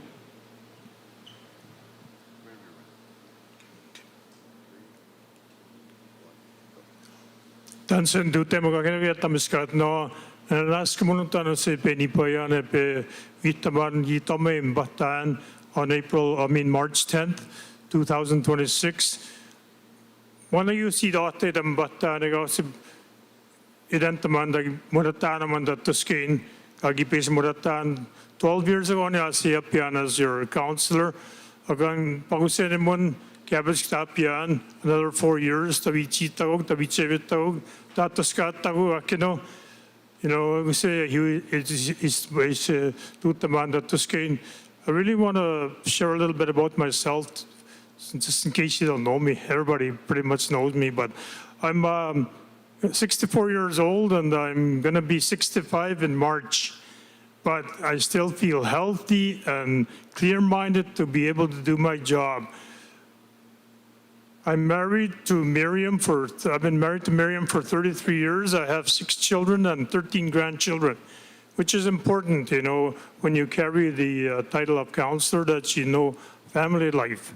It's very important because what Adam was saying here, everything involved family, and it's very important to me. I'm also a musician. I play drums at the churches and gospel jamborees. That's one of my favorite pastimes, is doing that, playing music. I did that in a different environment a long time ago. I do it in a positive environment now. I'm sober. I don't drink alcohol. I don't do drugs. I lead a healthy lifestyle as best as I can be. And I take the time to meet with people. You know, people are very important. Everybody needs a hug, a handshake once in a while, especially in times of bereavements, you know. I'm always around. You've seen me around. I'm always around. I help people. I comfort people. You know, a handshake, a hug goes a long way. So that's one of the things I really care about, is the people of this community, in good times and in bad times. I have a lot of experience working as a Councilor, I've spent 34 years as an employee of the Norway House Cree Nation in various capacities. I've been a councilor for 12 years, and I've given 46 years of my life to the Cree Nation because I truly care about our community. I truly care about our people, and I want to help our community go in the direction that we want it to be healthy. There are a couple of priorities I want to talk about, and one of them is healthcare. I believe our healthcare system is not functioning well. It's not functioning well. I've seen the good and the bad and the ins and outs of our healthcare system, and it needs to be reevaluated to ensure that healthcare becomes a priority in our community. Housing is also a priority, and I've always supported the housing initiatives because homelessness and overcrowding are two big things that people shouldn't be facing in this date and time. I'm also in support of our water system, our sewer systems need to be joined, and I fully support that because every weekend as a councilor, I get calls. I'm at the water truck, I'm at the sewer truck, and I keep my phone on 24 hours a day, 7 days a week, just specifically for that reason.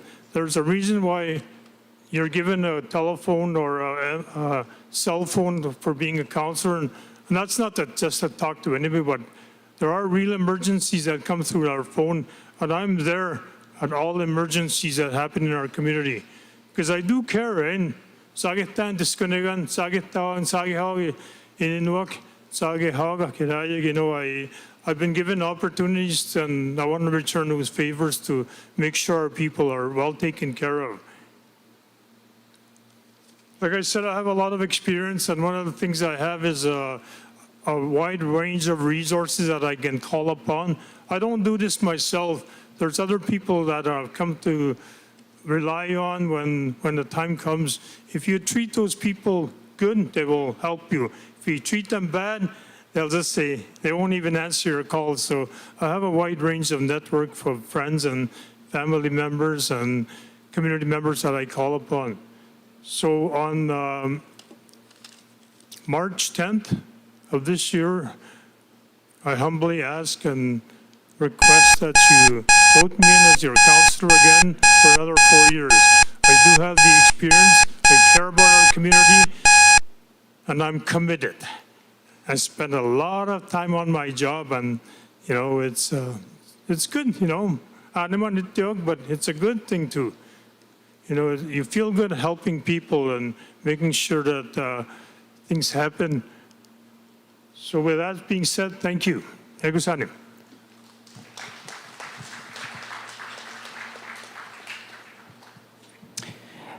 Thank you. Our next candidate is Orville Apatagen.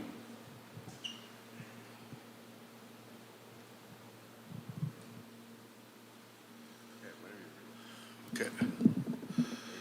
Yep. Good evening, everybody. I'm glad you're out there listening to all the candidates that are running, chief and council.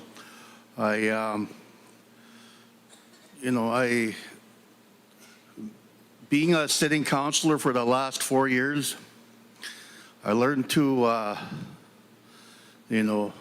take pride in my community that, we're moving forward.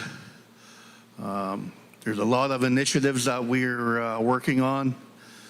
The Muskego project, the bridge at Sea Falls, the paved roads that happened this past fall, and they're still not done. We're still got to finish back here in Rossville, Muskego, and so hopefully, with your support, I'll still work for the community. I take pride in being a councilor. It's an honor. I have many years of experience in the world of accounting and finance. So, you know, with all that, you know, I take pride in sharing my knowledge and, you know, knowing how to read financial statements and present financial statements, you know, and understanding them and explaining to the people. I try to be in my office as much as I can. I'm there most days. Just haven't been able to be there for the last couple of weeks because of the election blackout. But I feel it's important that, you know, we have to continue working on our water and sewer, exploring the possibility of community-wide mainline water and sewer services. So I've been looking into that kind of funding with Indigenous Services Canada. So, you know, we, you know, as the sitting chief and council, we would you know, we've been working together pretty good. Sometimes there are disagreements, like there always is. But in the end, you know, we're always there to work for our people.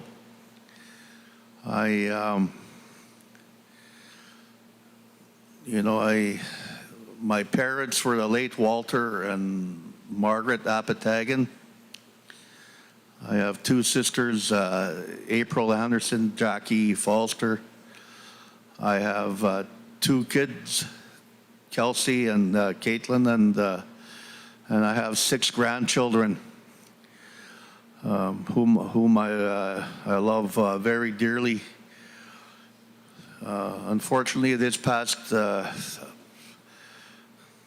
you know, I lost you guys know I lost my wife. We were married for 33 years, and you know, I miss her like you wouldn't believe.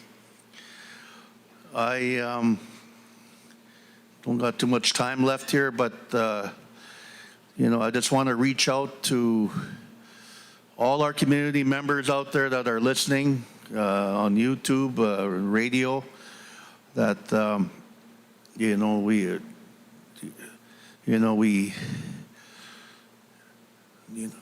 we have supports for mental addiction, drug addiction, and shame on the drug dealers and bootleggers out there. You know, the war continues on those individuals. And, you know, on March 10th, I humbly ask you for your support to be re-elected as your councillor for Norway House Cree Nation. Thank you.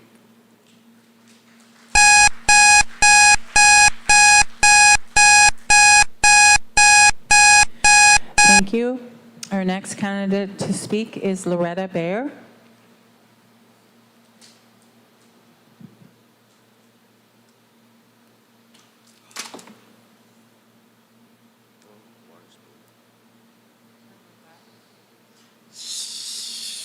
Mate, accidents happen. Yeah. Good evening. Good evening, everyone. Thank you so much for the opening prayer this evening. And my name is Loretta Bear. I'm a member of the Norway House Cree Nation. I've lived here for 11 to 12 years. And I was born here, but I was raised outside of the community, and I'm looking for your support coming up in the election for a band councillor. First and foremost, I want to thank my nominators and my seconders, Mrs. Rosa Scribe and Mrs. Sandra Hart. Thank you so much.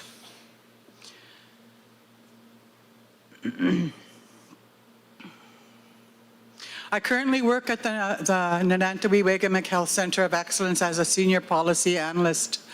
I had the opportunity to be living out of the community, getting my education, a degree in social work, and working with WASA, political organizations, the government of Manitoba, and others before coming back home. Before coming back home and working at the personal care home in Jean Folster Place at the same time. At the same time, I was given that opportunity.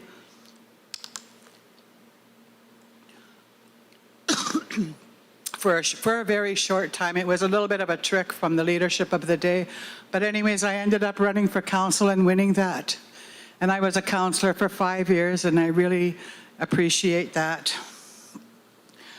I also worked, when I lost out in the last time when I ran, I was going to move on, and then I got called to do some work at education, which I did.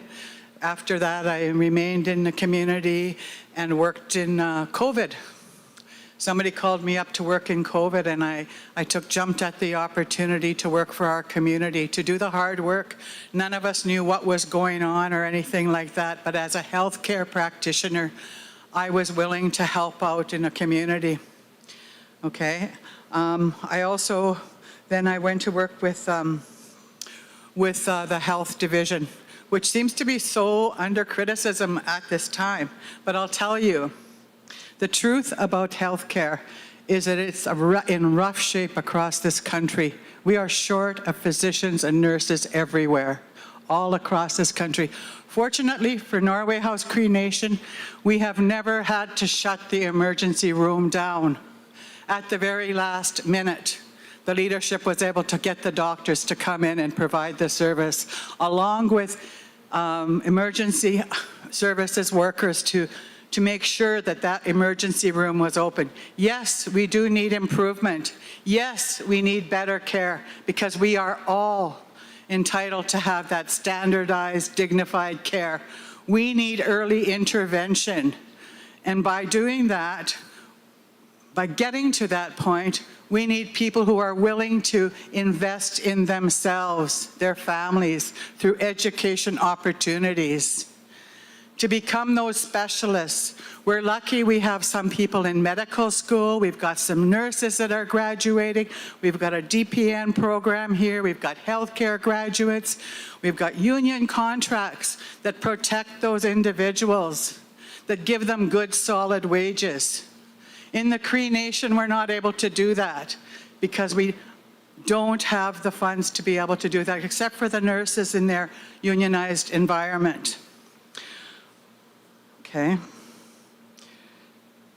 We need to embrace the idea of continuing to develop birthing at home, welcoming those babies in our homes and in the facility here, using that birth room that was built there. And we are going to be hiring a couple of midwives, but we need workers to be able to support that environment, like maternity nurses, build those specialized care for the operations. We also have our physical rehabilitation room, which employs our own physiotherapist and occupational therapist, 3 of whom are graduates in the Norway House Cree Nation. Actually, we're only employing 2 of them right now, but we are building that service. So that's an excellent opportunity and commitment to continue growing.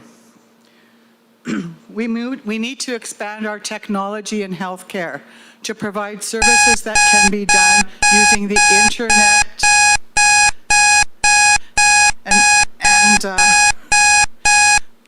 internet and hopefully our fiber will be in place pretty soon. My vision for the future also includes... Sorry, your time is up.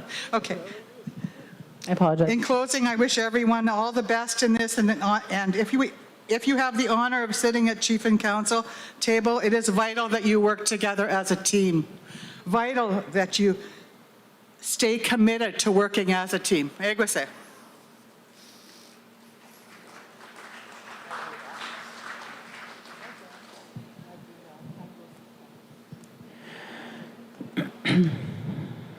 Our next candidate to speak is Eliza Clark.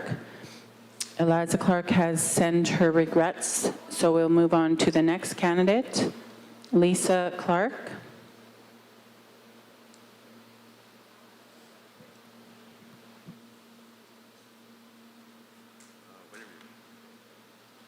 Okay, go.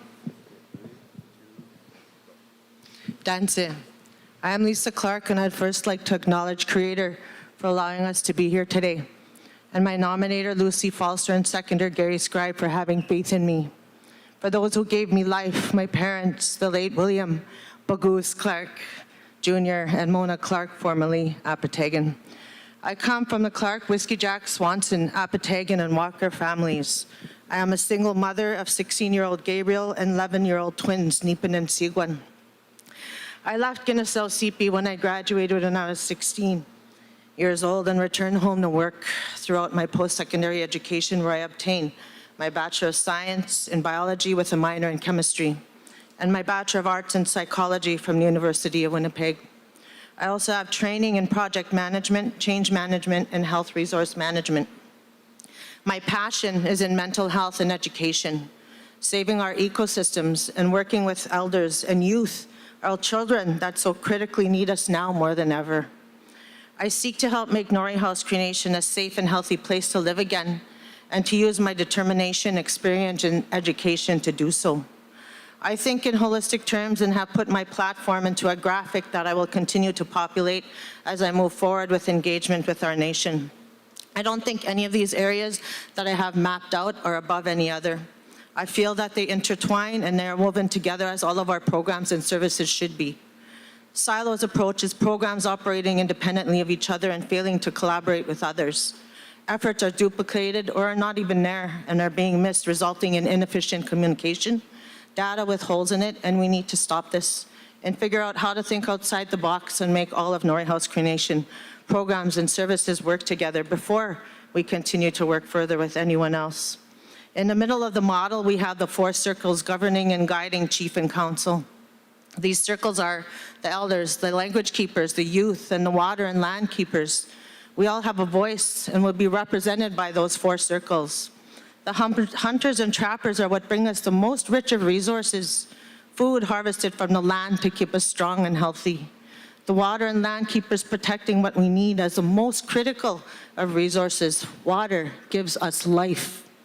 Food sustains us. I currently do work with the Nelson River Sturgeon Board in protecting our sturgeon, also known as their baby dinosaurs, in ours and Pimichikamak schools, Nigan, CFS, and Pinawachi. This has brought me back to our grandfathers' founding of our commercial fishing and trapping and the importance of preserving this in the water and land that sources this life for us. The 4 circles will work with the 9 key areas and identify more key areas as the plans develop via a woven approach. 1, the community development plan. Key to this is our financial health. Where are we actually sitting? We need a full-blown infrastructure assessment and feasibility study that looks at all of these areas: housing, new energy, water and sewer, high-speed fiber optics, access such as mobility and transit systems, waste management and recycling. We can do things like Winnipeg's Brady landfill. Apps that you use, such as Facebook, TikTok, RBC, etc., can be made so we can track usage, billing, and really whatever else you want to encompass in that application. Flags will show what is missed and what is duplicated. I worked as a CEO of Clear Sky Connections coming out of my eHealth director position for Manitoba's First Nations for 13 years, where we did fiber optic builds and information and communication technology training. Our youth are so capable of building tools that anyone can use. Norway House Cree Nation Administrative Review encompasses a 360-degree evaluation process, which means that those above you and those below you in your organization chart get to evaluate you. At Elders Lodge, the 4 circles will keep us on track. We need to prioritize the building of the lodge so the circles can convene. Can also integrate the activities with Pinawachi Personal Care Home, more programming for all of our elders in a space where they can strategize with the youth circle and share their gifts, but ultimately guide us in a direction from those before us and those coming. expansion of parks and recreation programs. A town hall mapping with students and youth would show us what they see as priorities, producing a 5-year action plan with milestones. I worked with the North American Indigenous Games in 2002 as a cultural village manager, and we had access to all venues and facilities in Winnipeg. What a dream for our children to have that right here in our own nation. We also need more programming for those that don't play sports, like arts, dance, science, land-based centers. There are spaces that can be utilized if we think outside the box. Centers for all with special needs. One of my twins, Sigwin, has Down syndrome and autism. He has had access to a team of specialists since he was born, complemented by what has been built here in our own community because of Jordan's principal funding. Sorry, your time is up. Come see me for my page. Vote for me on March 10th. Let's leave our children with a legacy to build on and thrive as leaders in innovation. Egose, thank you.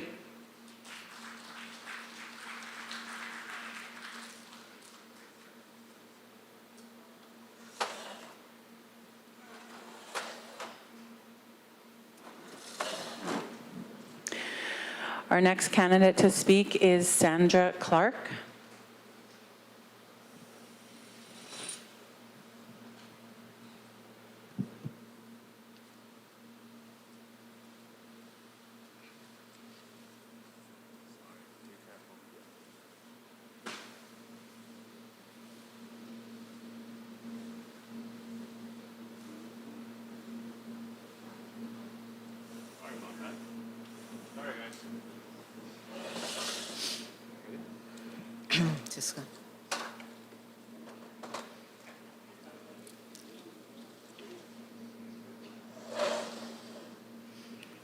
Tanse Nidu Temak.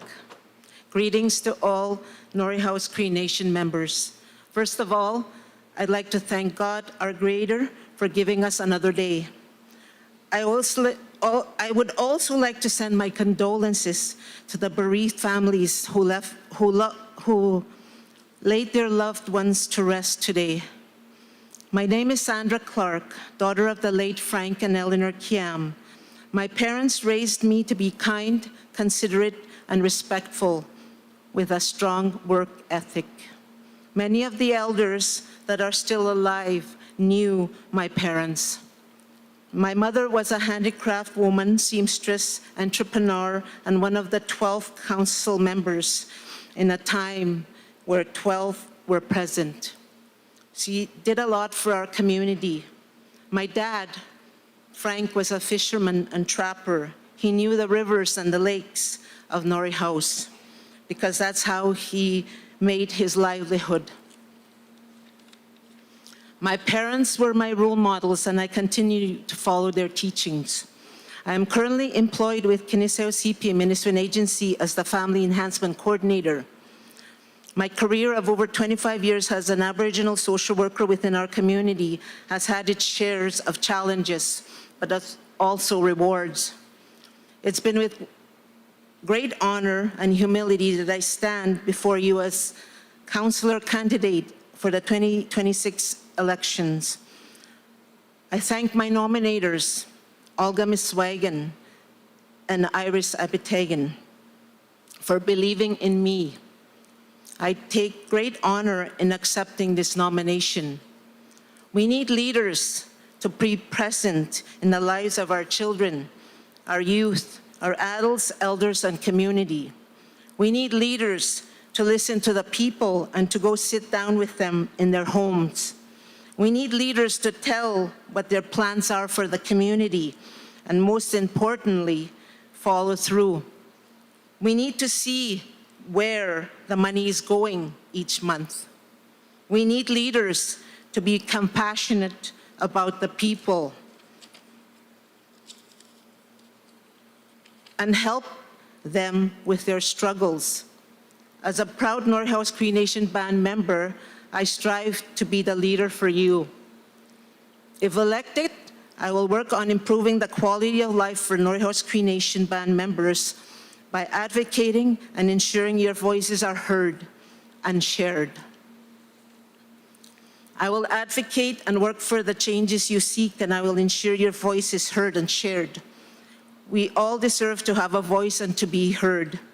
To have a healthy community, we need strategically look at the living and social conditions that affect families in our community.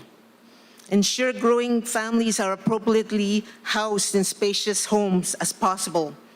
With a growing renovation and construction of new houses, we need reliable garbage pickup, water delivery, and sewer services to meet the growing demands.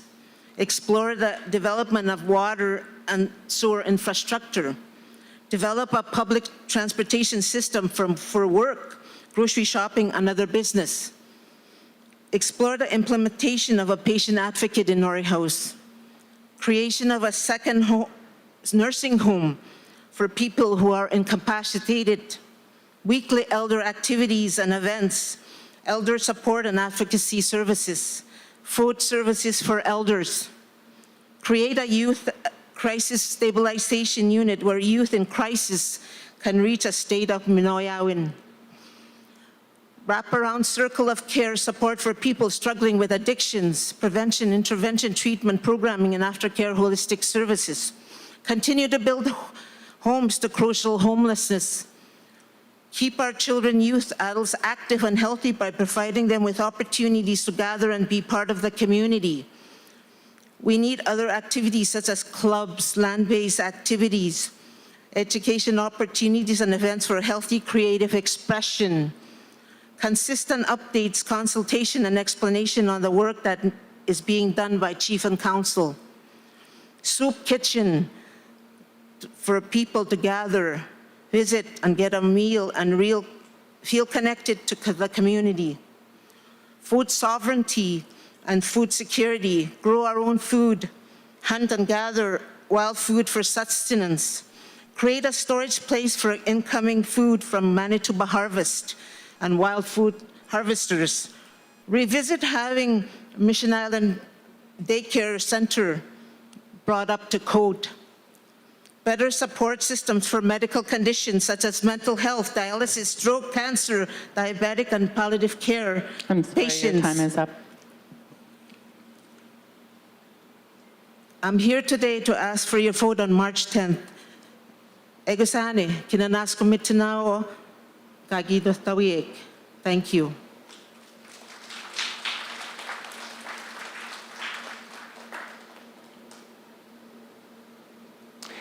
Our next candidate to speak is Donald Dixon.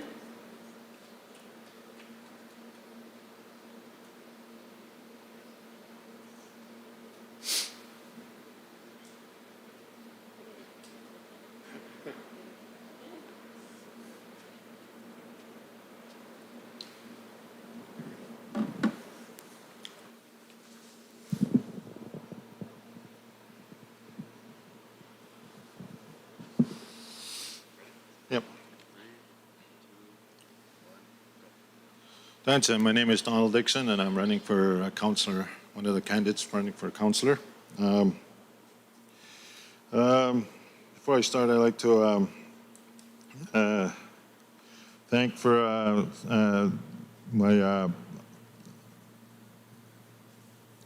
I'd like to thank God for being here today to stand in front of you guys, you know. And I'd like to thank my Valerie Forrester and Winifred Albert for nominating me. I am humbled that they entrusted me with this huge responsibility. As many of us can see and are affected by it, our community is going through an epidemic of social issues such as addictions, violence, illegal activities such as drug dealing, and other mental health issues. This should be our focus first. Let's heal before we do anything. Before we spend money, we should think about our vulnerable people first before we go. We need to begin to heal within our community as a whole.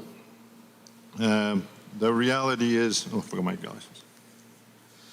The reality is our people are hurt and broke, and we cannot sweep that under the rug any longer. How do we do this? We need to increase programming. We need land-based programming. We need increased daily counseling. We need to focus on the problems and how to work with them. We need to ask why our people are suffering and hurting and how to heal with them. We need to face our realities before any other economic development project goes up. Let this be our focus. We also need to look at getting transitional housing for men and women. There they can, do programs such as life skills and various other certificates or activities, to build on.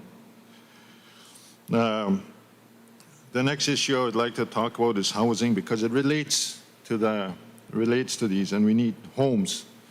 So the next issue I'd like to talk about is housing. We all are aware that we need housing. We need repairs. We need plumbing, electrical work. We need the staff and the experts to fill these gaps. We need to work on a budget plan to educate more carpenters, plumbers, electricians, and to bring those programs here into town. Maybe look into a trade school here in town, bring a trade school, just like they do in Thompson, I believe.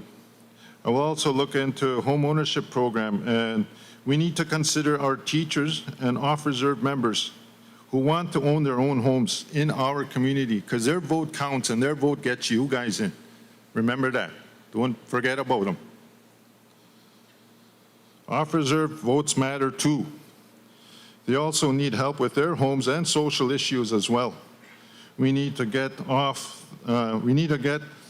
off-reserve board going, and one member per township, like one for Winnipeg, one from Thompson, one from the PAW, and one from off-reserve. And find or create a budget for them to fight their social issues. We stop. As a leader, I will fight for our rights to water, land, and our resources. That's where I grew up, Nista, hunter and a trapper.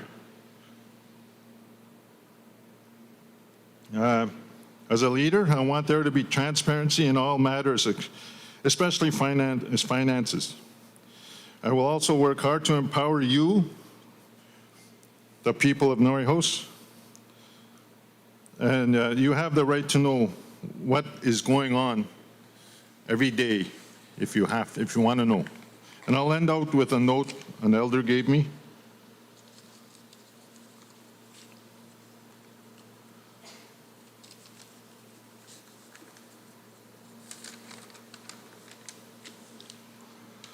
Says, get the youth or some kind of program to help elders with chores, instead of elders spending money to get help. Example, start a program or use other resources. Justice. Number 2, soup kitchen. Number 3, youth and children. Get more programs started for children. Example, children's festival, and elders to work with the children. I'm sorry, your time is up. And I'm done anyway. I'm just kidding. Vote for me, March 10, Donnie Dixon.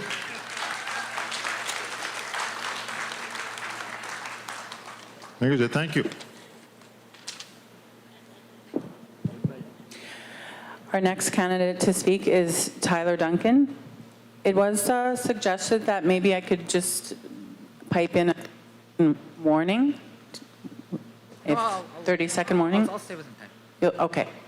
So I'll ask the candidates when they come up if they want a 30-second warning. That was my hair. I'm good, yeah. Nancy, good evening, Norway House, Ginaseo CP. Tyler Duncan at this nagazon. Hino man abempat tano na seno Ginaseo CP. I'm running for councilor of our home community. And I was just sharing with my father over there. I said, I'm nervous. All these years of doing speeches, I still get nervous. And what an elder told me one time, it's when you're not nervous when you should be concerned, because that means you don't care anymore. In introducing myself to our elders, any of the elders that might not remember me, My grandparents are Larry and Florence Duncan. My other grandma, my maternal grandmother is Eileen Apatagen. You watched me grow up. You watched the kid in the suits. The kid in the suits that everyone pointed me out. Look at this kid. Who is this kid going to be? I hope and I pray that I get to be your counselor. I hope I can conduct myself as professionally as I dressed at 6 years old. But in saying that, last election, I came up just short by 25 votes. I had 800 votes in the election, the highest number of votes ever received by somebody who didn't win. And you know what? I did take that defeat really hard. I took that hard. But it was important. It was important. It was important for personal growth. It was important this last 4 years, the amount of grief and hardship I faced. You know, my dear grandmother, Yvonne Flett, Dennis Day, they would have been sitting here. But what all of that taught me in facing the struggles of family, fighting addictions, it humbled me. It brought me down to where I need to be to understand. And for the first time in my life, I can look at people struggling with grief, with addiction, with hardship, and tell you and look you in the eye, I understand. I hear you, I see you, and I'm here to care for you. And this last 4 years, the amount of personal growth I had, as well as professional growth, but the mentorship in politics only goes so far. I have received mentorship from the leaders, chiefs, grand chiefs, national chiefs, but most importantly, the elders in my family, my grandparents. You can smooth talk all you want, but if you don't care, if your heart is not in it to love this community, love our people, and want to see tangible results, it doesn't mean anything. And on that note, I do believe that we need to step up big time on financial accountability and transparency. I have seen all of the leaders over the years do some good work. I have nothing bad to say about Larson, Ron, Fred, or anybody else. Everybody made a contribution to this community. And I believe that there's going to be a combination of us, maybe even all of us, that'll end up having to work together. So we have to start putting those differences aside. But in saying that, I will be accountable and transparent to this community. I will report to the people of this community. I grew up in the era of 90 bad meetings a year. That sounds crazy today. But Marcel, Eric, Dennis, and Flossie, they had bad meetings 90 times a year. And whether you agreed with them or disagreed with them or what, they told us what was happening. I knew what was happening. I know what was happening going to 2006 to 2010 and forward because I was 10 years old sitting in those band meetings. And that's how I was inspired to get involved politically. How are we going to groom up another generation of leaders that are going to know what to do, how to go about it, how to lead this community if we're not child rearing our leaders and getting them ready, mentoring them, bringing a youth council. A youth council is how I got started. Nick Saunders got me involved there. Dennis Day mentored me there. We need to start empowering and supporting each other. And another thing, we need to start killing lateral violence in this community, replace it with lateral kindness. I can look in the eyes of every candidate in this room and tell you I have not talked bad about you. I don't believe politics has to be nasty or awful. There's a difference between a politician and a leader. And I want to be a leader that's going to make a difference for this community. I keep hearing it at the doorstep. I keep hearing it from the elders. It's your time. It's your time. It's your time. And maybe it is. But it's not about me, it's about us. It's our time. It's our time. If you give me that opportunity to prove myself as a leader, I will deliver for you. I will tell you what's happening. With or without my colleagues, with all the chief candidates, regardless of which of you win, if I'm a councillor, you're reporting to this community. I'm telling you that right now. Because I'm going to have a band meeting by myself if I have to. Accountability and transparency is going to be paramount, and the leadership are going to be right here, and the people are going to be above where they belong, above the leadership. And we need to be accountable, transparent, and be good to you. Can I ask them it now? Oh, God bless you all. God bless the future of this community. I hope it truly is our time. Vote Tyler Duncan, March 10, 2026. Can I ask them it?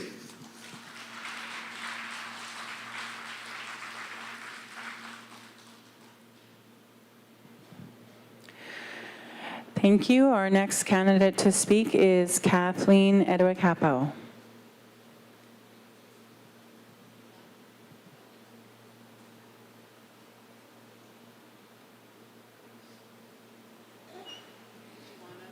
No, I should be under 5. Thank you. Just go. It's too high.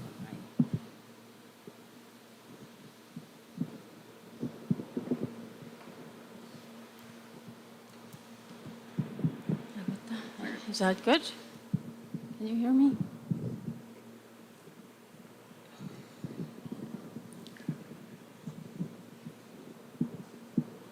That should be good, right? Okay. I don't want to.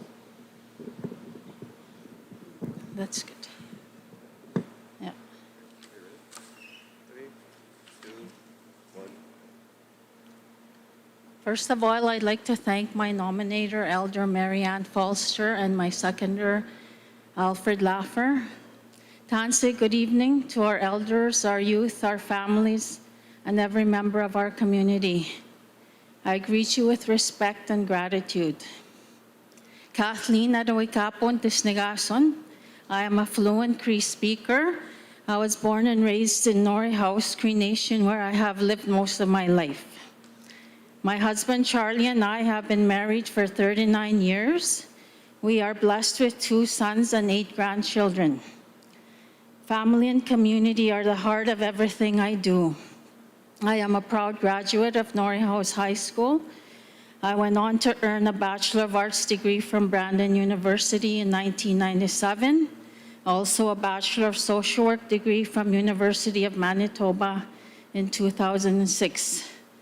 As well, I have a certificate in Management Studies and Project Management from University of Winnipeg. Education has always been important to me because learning creates opportunity and builds strong, self-reliant communities. For almost 28 years, I have worked in the field of education and community development. Since 2006, I have served as Director of Education, supporting post-secondary students and mature students, employment and training programs, cultural education, daycare, Head Start, and since 2018, the social division. Service to our people has always guided my work. Many people have asked why I am running for leadership when I already have a job that I love. My answer is simple. I believe I can do more for our people at the decision-making level. Leadership is not about one person making decisions alone. It must be built on teamwork, transparency, and respect. Chief and council must work together and involve the people in major decisions because our voices matter. We must restore power to the people where it has always belonged so our leadership follows the will of the community. There are important issues we must face together. Housing, homelessness, and overcrowding must be priorities. Safe housing is the foundation of healthy families. Drugs, violence, and healing are difficult realities, but they cannot be ignored. I support prevention, early intervention, and community-based healing rooted in our Cree traditions.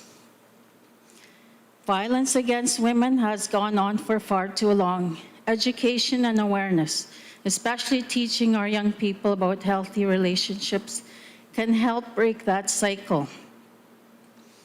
Education is my greatest passion, especially when it comes to our youth. They are the heart of our future and deserve every opportunity to learn and succeed here at home. Through programs like the Mature Student Program and community-based university programs, we are creating strong pathways so our youth can pursue education, build careers, and reach their goals without leaving the community too soon. We also incorporate land-based activities into our programming, helping our youth, our young people stay connected to their culture and identity while achieving academic success and growing into confident, capable adults. Over the past 5 years, the social division has expanded beyond income assistance to include employment supports and community-based services. A youth employment program achieved a 90% completion rate, helping young people gain jobs or continue their education. We are now developing a pre-employment support program to help adults gain the skills and confidence they need to move forward. I also believe strongly in restorative justice and the guidance of our elders and knowledge keepers. Their wisdom teaches accountability, balance, and healing, values we must continue to uphold. In closing, I respectfully ask for your support. I am committed to serving with honesty, respect, compassion, and integrity. Together, through collaboration and shared priorities, we can build healthier families and a stronger nation. With almost 28 years of service, I will continue to work hard, stand firm, and always put our people first. Thank you. Ginanas ko mitinawa, vote Kathleen Edwacapo for Councilor.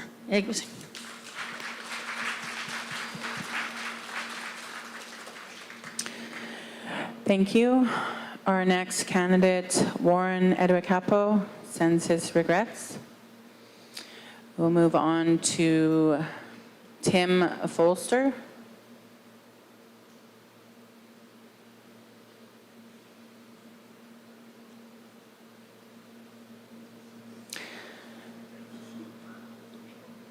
No, Tim, we can come back if he shows up later. We'll, oh.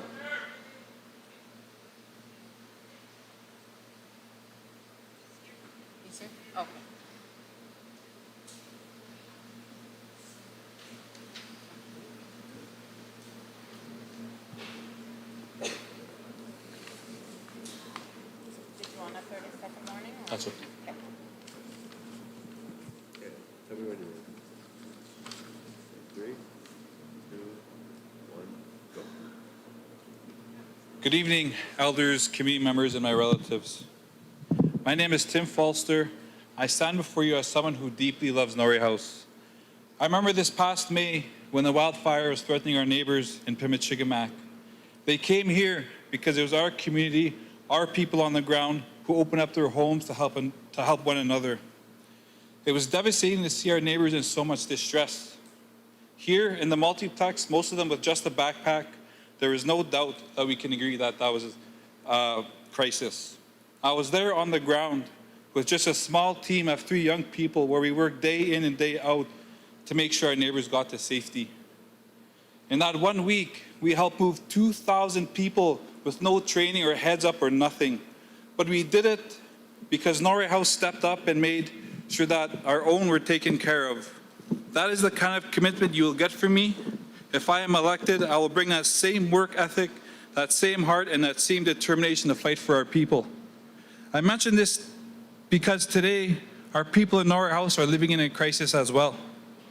And it may not be the same as what was happening in May, but we are suffering.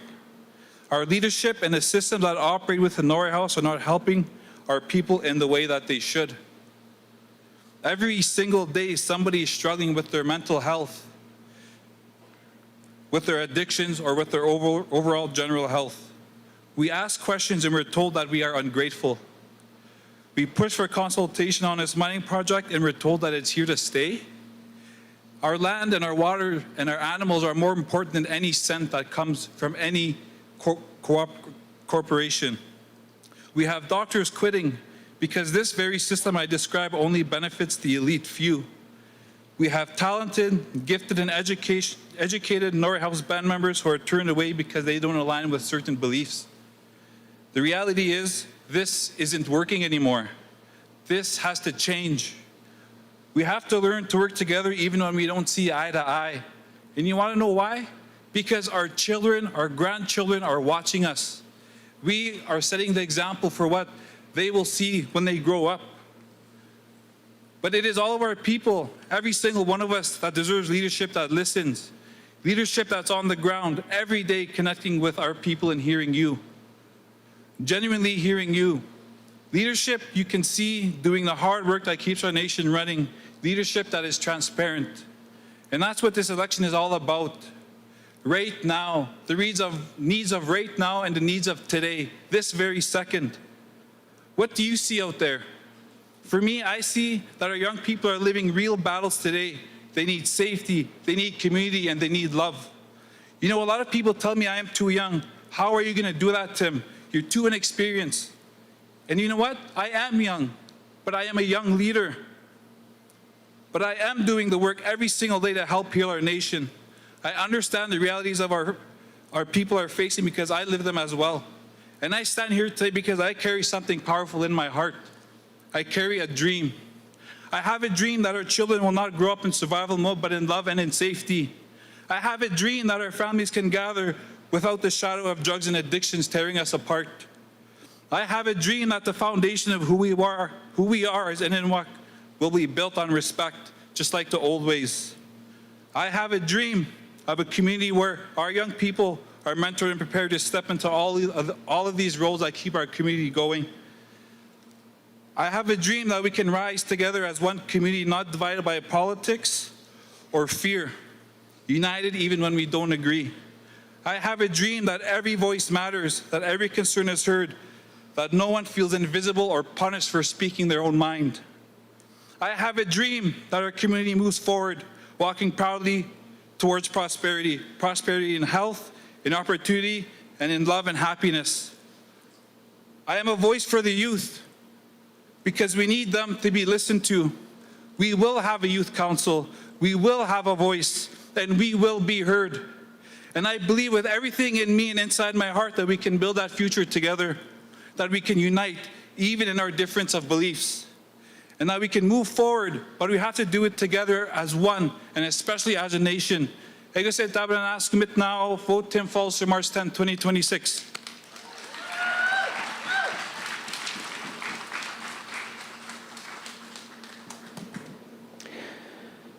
Thank you. Our next candidate to speak is Trudy Hart.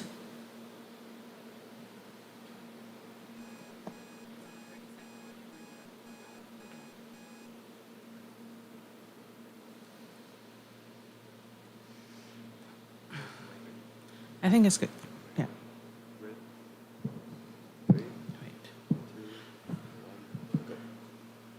Hey, good evening. I just want to start off by saying that I think I'm pretty much qualified. I want to be able to commit myself to the best possible capacity that meets the needs and expectations of our community every day. I am committed to building a strong, safe, and healthy community where every person feels valued, supported, and heard. My focus is on a collaborative leadership that brings our members, service providers, local partners together to address safety, justice, wellness, and opportunity in very practical ways. I truly believe in strengthening community-based solutions, including restorative approaches, prevention initiatives that are culturally grounded to promote healing and accountability. I have and will continue to advocate for accessible services in health, wellness, transparent decision-making, and investments that reflect community priorities with a focus on respect, partnership, with forward-thinking action. I had visited many homes and dealt with many issues faced by the families and individuals who have shared their needs to help healing happen. I have been through the grind of it, the dark of it, and the disparity behind it. So who is to meet the demand to fix it all? A community that works together is. I am currently a board member for Whiskey Jack. I'm currently the director for policing and community safety. I am also a First Nations safety officer, which gives me true leadership that has built strong working connections with the province and the federal government, promising working relationships with public safety, Manitoba Intelligence, Manitoba Justice, and nationally with the Canadian Centre for Safer Communities. Creating and building true relationships through my active role or roles of getting right involved with the community and addressing our needs firsthand has made promising accomplishments this far. No matter what capacity I may be in, I have always dedicated myself, my knowledge, my experiences to meet the demands of our community. I have always been there and been here to work for you. I've always been an active community member. I have relocated to Norway House in '98 from Fisher River.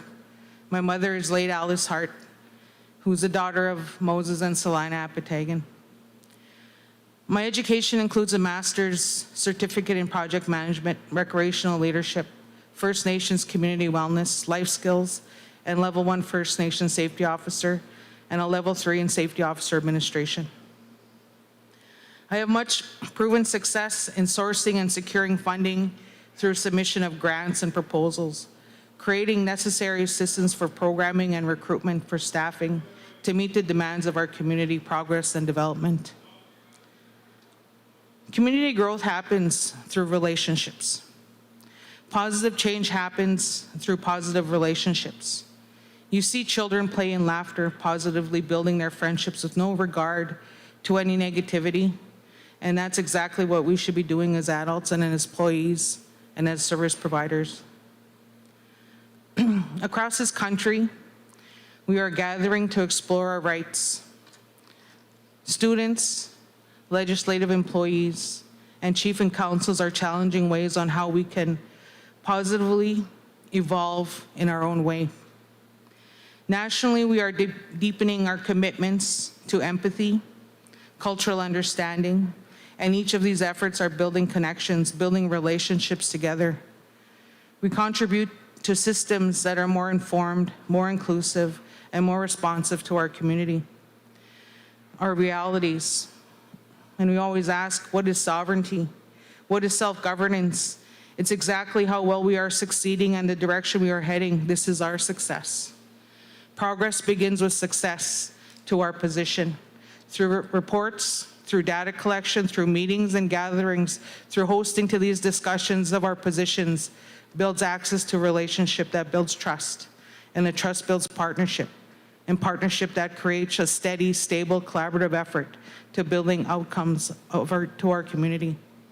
It takes a leadership to that regard to get this work done. I'm very well community focused, have great leadership quality, and I hope that I get your support on March 10th. Hegusing.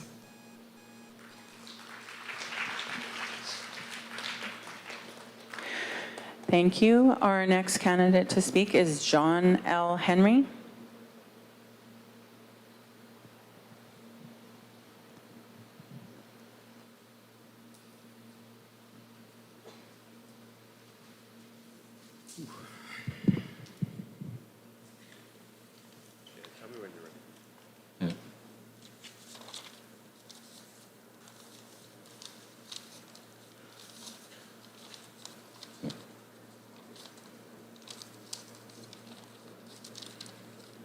Okay. Yeah. Nancy, my name is John L. Henry Jr. I like to thank Trudy and Denise, Trudy Hart and Denise Rowden that nominated me and seconded. Thank you. I grew up in Norway House. My late parents were John and Rebecca Henry. I have 5 siblings, 2 brothers and 3 sisters. Been married 41 years, 42 in July, Georgina, and we have 30 grandchildren and 5 great-grandsons. I went to school in U of M. I got my social work degree in '91 and worked for Frontier for 23 years and 7 years with KSMA.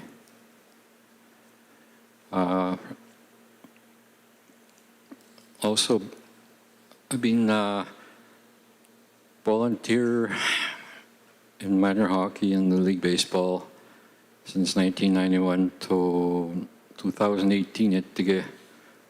I've seen one of the coaches here, Langford, traveled around with him for a long time, their sons, and traveled all over Alberta, Saskatchewan, all over Manitoba, Sampugo.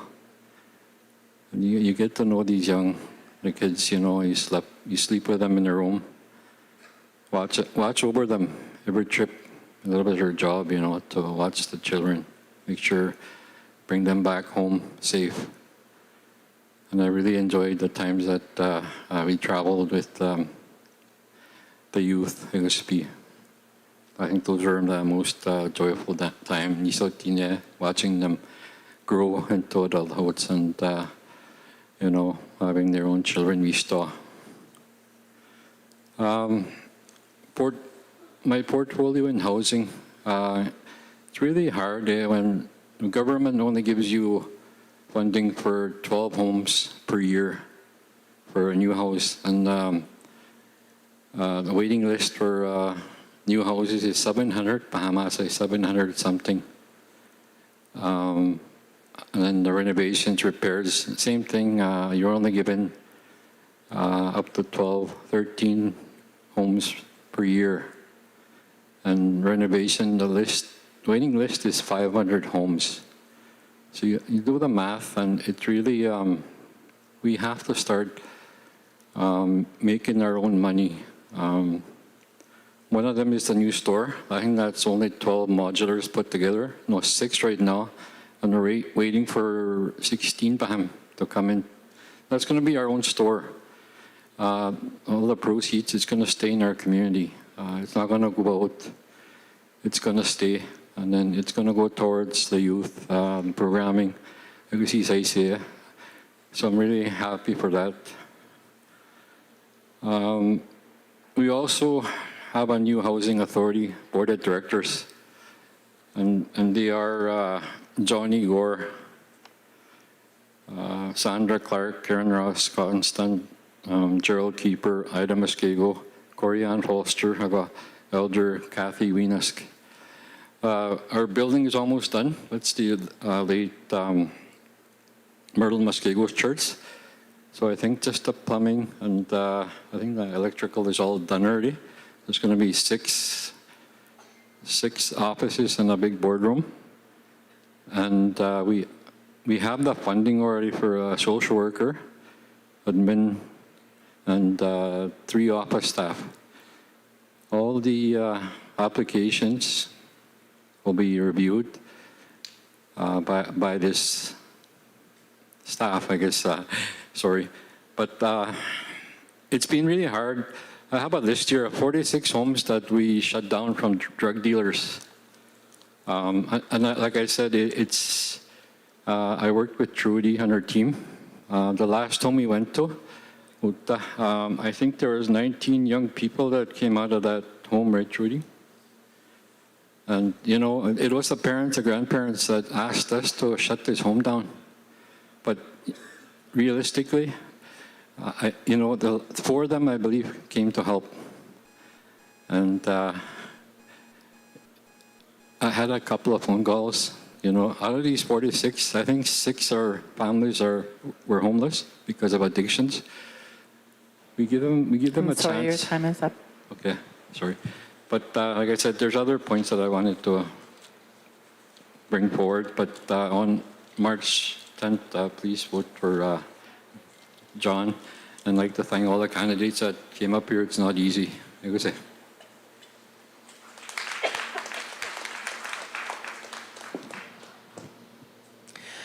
Thank you. Our next candidate to speak is Alfred Laugher.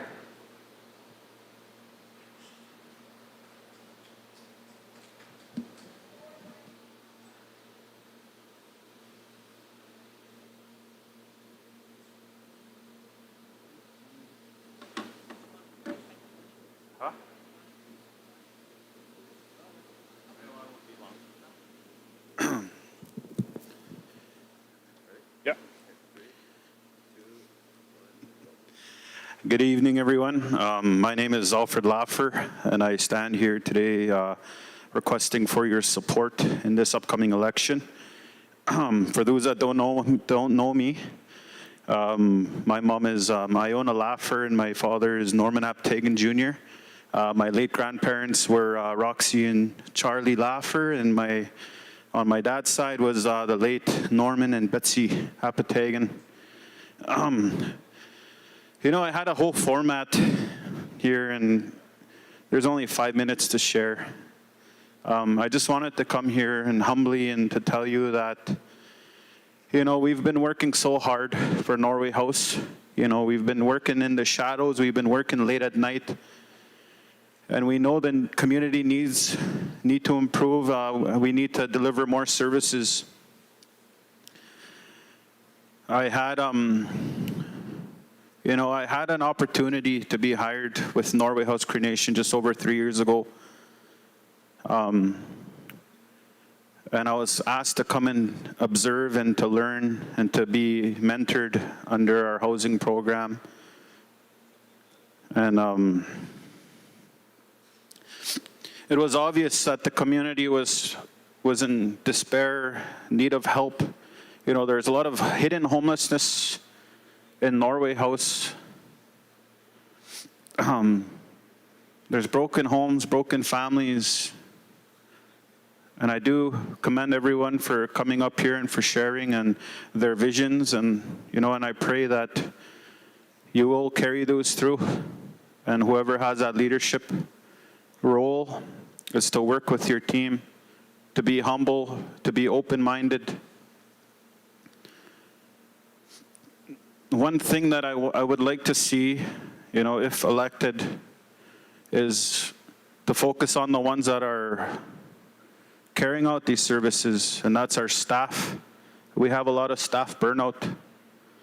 And one thing that I would request for the newly elected, if chief and council, is to relook at the pay scales.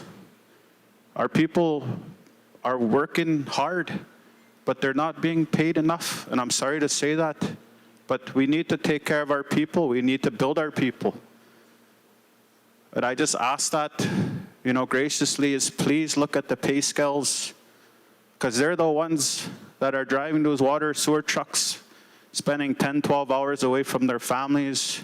They're the ones that are, you know, the garbage disposals. They're out there. I see that every single day. But let's start taking care of our own people. Let's start building our own staff and not rely on external resources when we have the population here. I had a whole script planned out here, but I just want to speak from the heart, and I want to remain humble. But, you know, I just want to say good luck to everybody, and, you know, may the Lord be with you all. And, you know, I'm okay and I'm comfortable if I don't get elected. You know, we will be in good hands. There are strong candidates there. But I will be here in Norway House. I've always been here. And if I'm not elected, I'll still be here. With that, God bless you.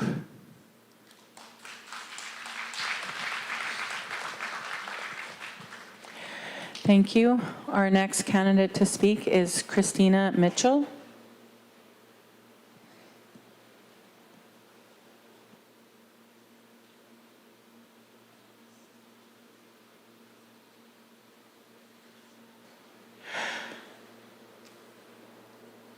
I don't think she's here. We were going to take a 5-minute break, if everyone's okay with that.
Okay, if we could just have our next candidates ready to go.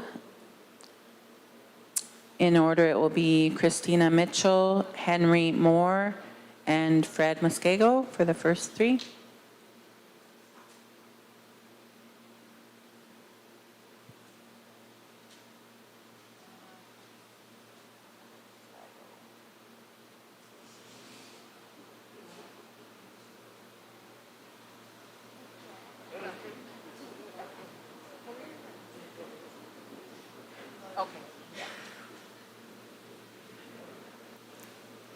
So our next candidate to speak is Christina Mitchell.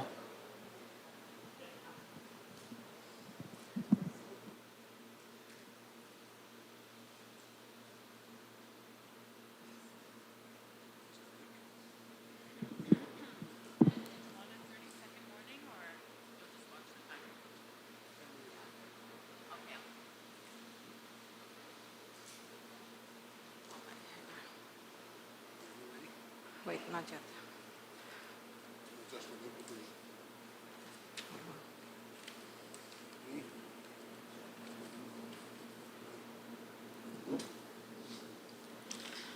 Danse.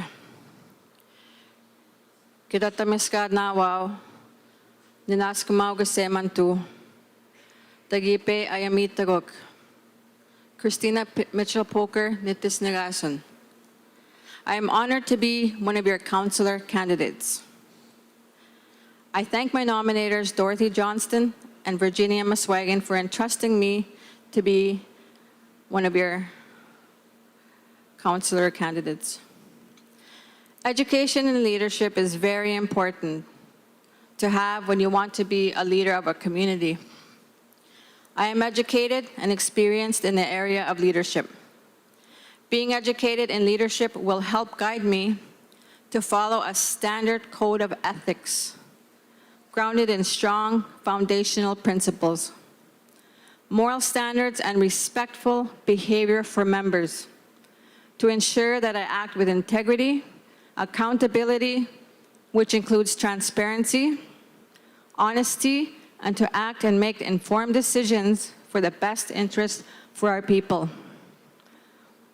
Being educated also helps me to understand the laws, regulations, and policies that govern community life.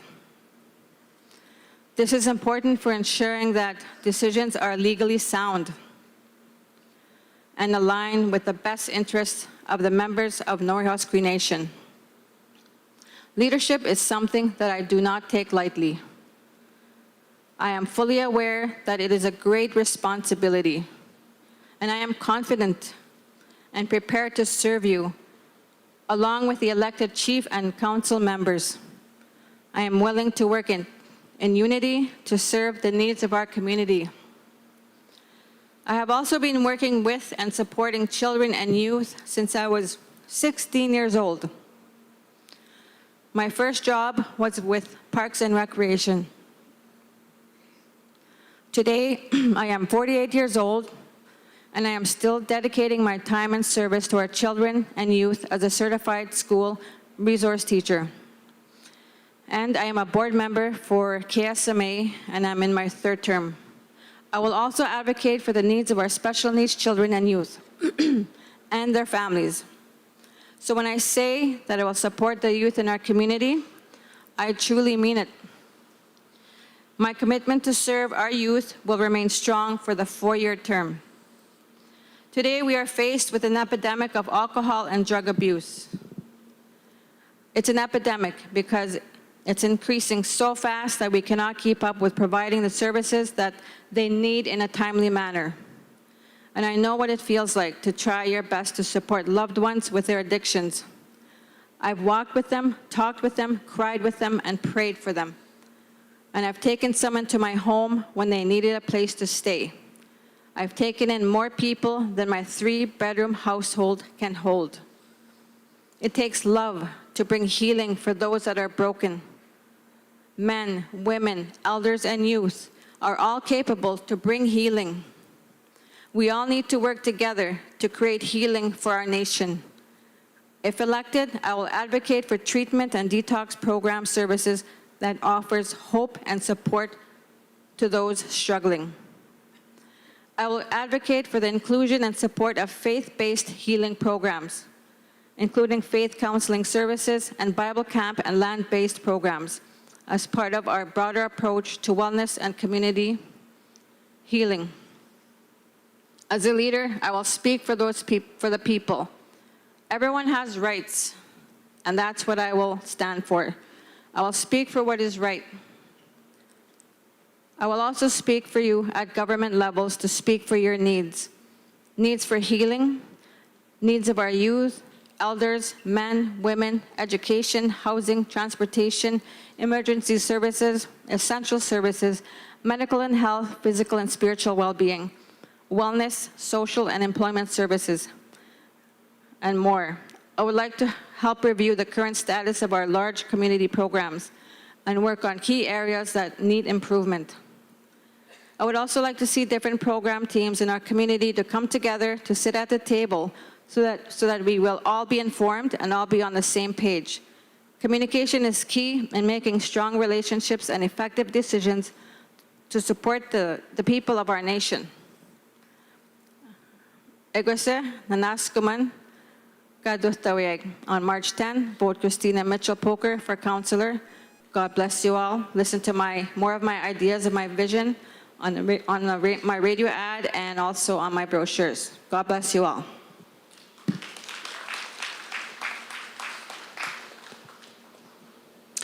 Thank you. Our next candidate is Henry Moore.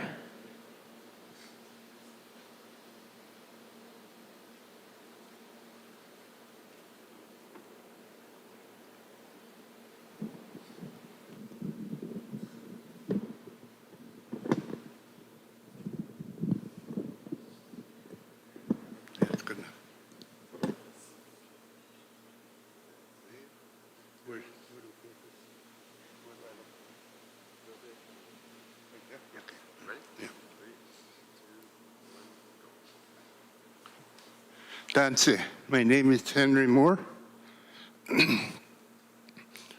I'd like to thank my nominators, George and Georgette Clark.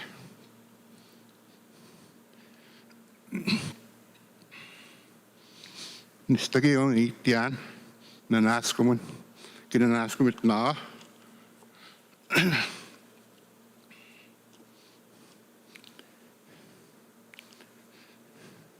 Mantu kakasay ni ko.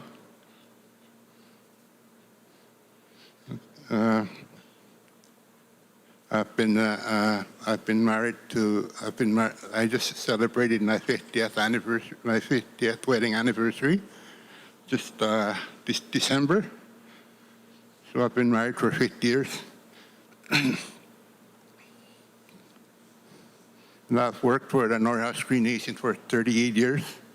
And and I worked as a welfare clerk when I first started. I worked as a welfare clerk, welfare administrator, welfare manager, and I was also a policy analyst for the Norway Cree Nation. And I worked in the Kinano Trust as a financial officer and as a trustee and a manager. So I'm going to be talking about my recent jobs as the pre-employment services that's going to happen. We're going to be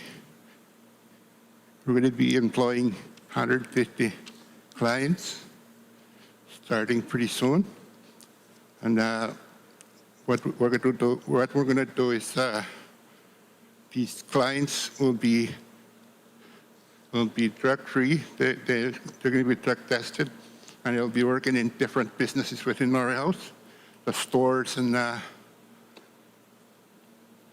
we're going to provide them with wages wages that the businesses don't have to pay.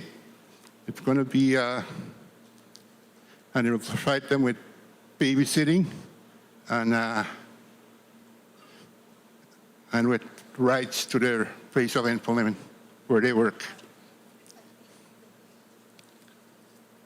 It's going to be an initiative that we started when the late, continue with the initiative that the late Gilbert Hart started when he first became councilor in 2019. So we're just going to continue working with our youth, and it's going to be people on welfare that are 18 to 55 years old that are going to be employed within the businesses of Norway House. And as a trustee, we signed off programs from the proposals that were approved through the CAP process.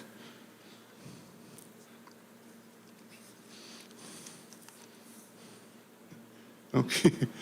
Oh, okay. I hope like God, I hope God will provide. I hope that God continues to bless our community, and God keep our community safe and to free and heal us from the drugs, alcohol, and violence within our Cree nation. That's right. On March 10th, next Tuesday, elect Henry Moore for councilor. Thank you.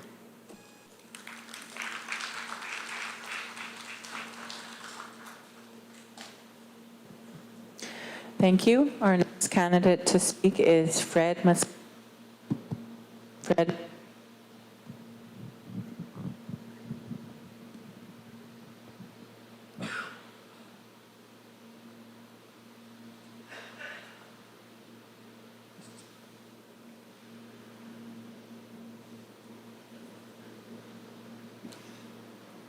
Just tell me when you're ready.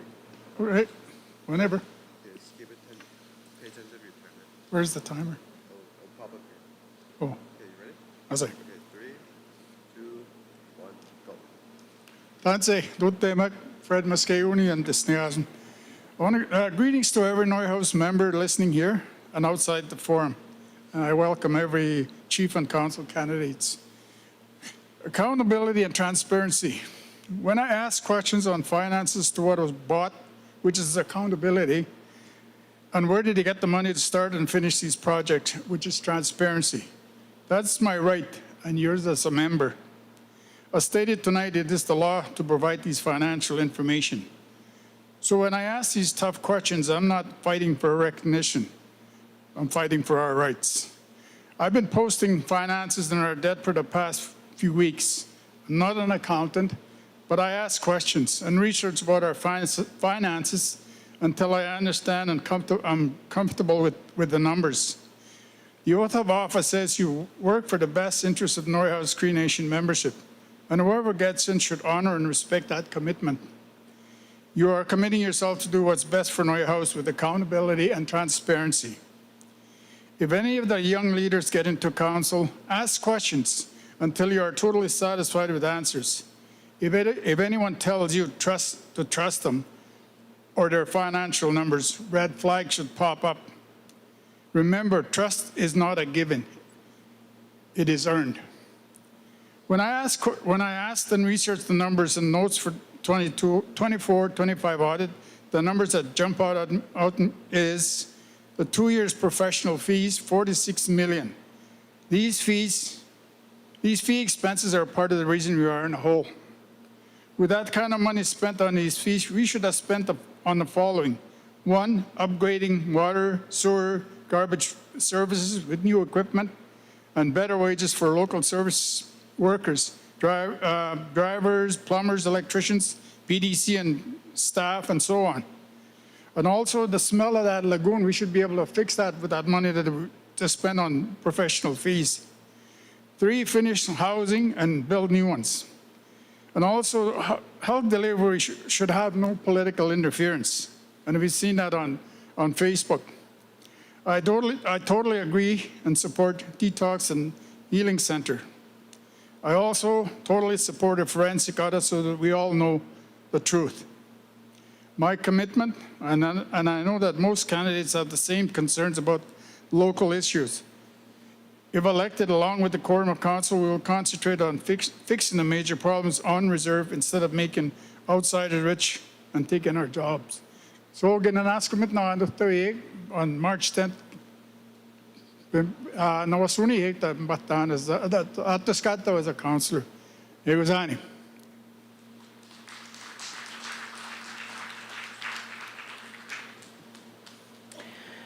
Thank you. Our next candidate to speak is Oliver Muskego.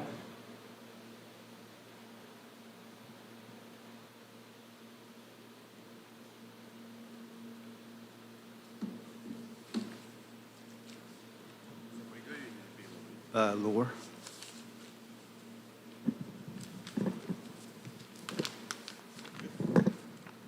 Yeah, that's perfect. Okay, I'm ready. 3, 2, 1, go. Danse. My name is Brevis Oliver Muskego, but I go by Oliver. I am not going to stand here and make promises, but I'm I'm going to be there for the community 100%. I am running for a councillor in the 2026 Norway Cree Nation elections. I would like to thank my nominator, Dion Robertson, and my seconder, Ronald Evans, for nominating me to run for the councillor position. It is with great honor and humility that I accept this very challenging nomination as councillor. My parents are Jacob and Nora Muskego, who have passed away many years ago. My dad was a traveler and a hard worker. Our mother was a traditional seamstress, and she worked at my grandmother's handicraft shop, Georgina Albert. I am married to Marita Muskego. I have 4 children and 2 daughters that aren't mine, but I consider them as my own. I have 3 grandchildren. I am the second youngest of the 12 siblings in the family. I was pushed to get my education and be respectful to other people. After my parents' passing, I pursued my education.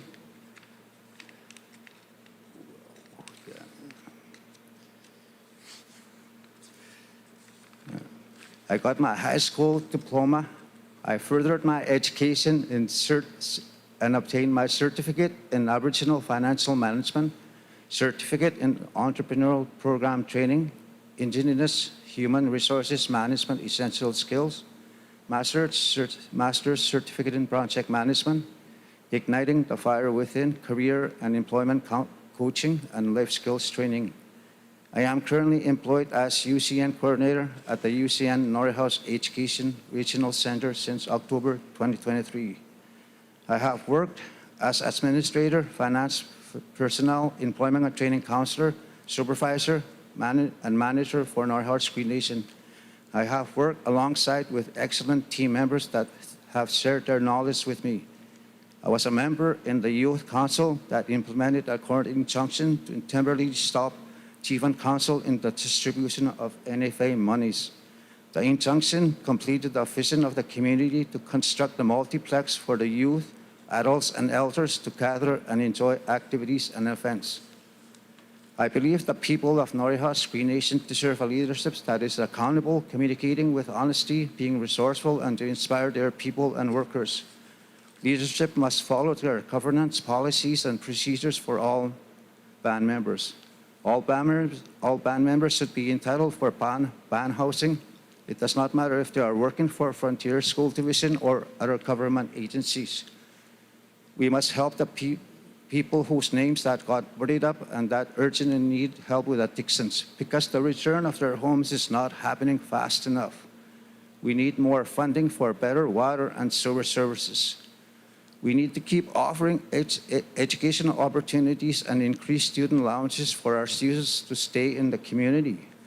We have to keep improving our healthcare system and provide the needed healing journey. We have to keep educating and voicing the dangerous addiction of drugs and alcohol. We must improve the hiring process because it is not happening fast enough to strengthen our community. We must have more employee capacity building towards current staff, as this will improve services for the community members. We are a sovereign nation. The children, youth, adults, and their elderly are to be recognized as contributors to this nation. Let all community members' voices be recognized and respected. I want to acknowledge the other candidates for stepping up and good luck to their endeavors. The time to inspire and strengthen Norway Heart's Cree Nation is now. So vote for me, Oliver Muskego, on March 10, 2026, as honesty is the foundation of trust. Thank you.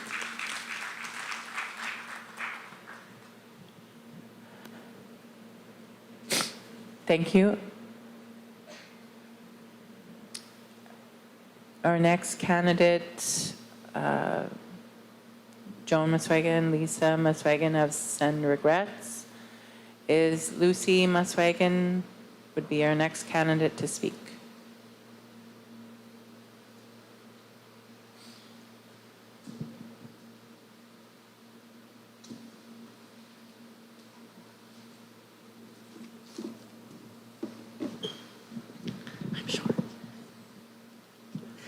Yeah.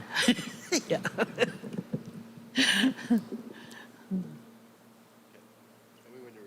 Okay. Ready? Yeah. Okay, 3, 2, 1, go. Good evening, everyone. My name is Lucy Muswagon. I'm married to Murray McDonald, but I didn't change my last name, so I kept my last name. So I was born and raised in Norway House by both my parents. My parents are Thomas and Nellie Muswagon. And my parents taught me the value of hard work, to be committed. And they taught me the value of hard work and to be respectful in all aspects of life. Through their life lessons, I learned the importance of helping others and being there for my community. Throughout my career, I have worked with families from all backgrounds. I am currently the mental health administrator and was previously the STAR FESC program manager for many years as well. The focus of my career has always been helping individuals and families reach their potential and feel supported in their health journey. I have been on my healing journey for the past 30 years and currently in my 28th year of sobriety. Never abused drugs. It was a rough journey in the beginning, but it got easier throughout the years, and I consider myself a role model for those that are on the same path, and as well for our young people. My hobbies are watching hockey, baseball, and mostly spending time with family and friends. I also spend a lot of my time volunteering for events in the community and also out of the community.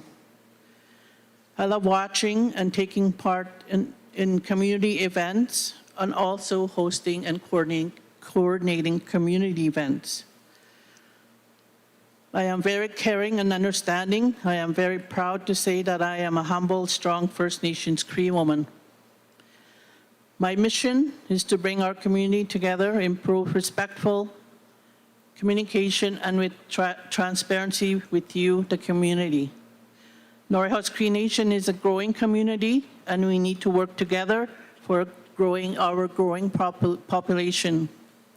Our grandchildren are our future, and we need to foster their growth to become leaders in their homes and families.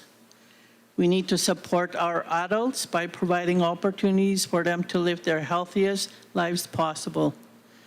We need to acknowledge our elders and give them opportunities to share their knowledge with younger generations. Our health is a vital need in our community, and to be able to access our physicians as needed, and all community members to be treated fairly, assessed, and monitored periodically, whether in a hospital, at home, and/or on a medical appointment. At the present time, I want to share that my daughter is now on her 14th year of on her dialysis, and my heart goes out to our people that have health issues. As a mom, a mother, a grandmother, an auntie, a cousin, a friend, we have a lot of individuals who have health complications. And, you know, cancer is another word, that C. I hate that word C, that letter C. We need to put proper care in place for our people that have health issues. We need a place for them to spend time together, to have a support system going. And I also want to express my being an individual and a helper and a volunteer in our community.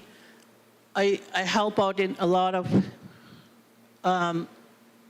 like for example, our emergency services. I'm the first one I get a call and the last one out. So I help a lot. You see me doing a lot of community events. You see me doing lots of work, and I am a very hard worker, and can do more, and we can do better, but we have to work together. So with honesty and integrity, I'm very compassionate, I'm always ready and always available. So vote for Lucy Muswagon on March 10th. Thank you.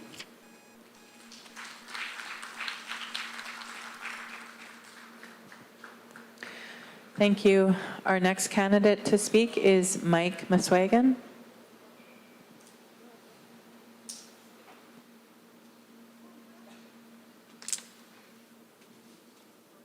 Fred.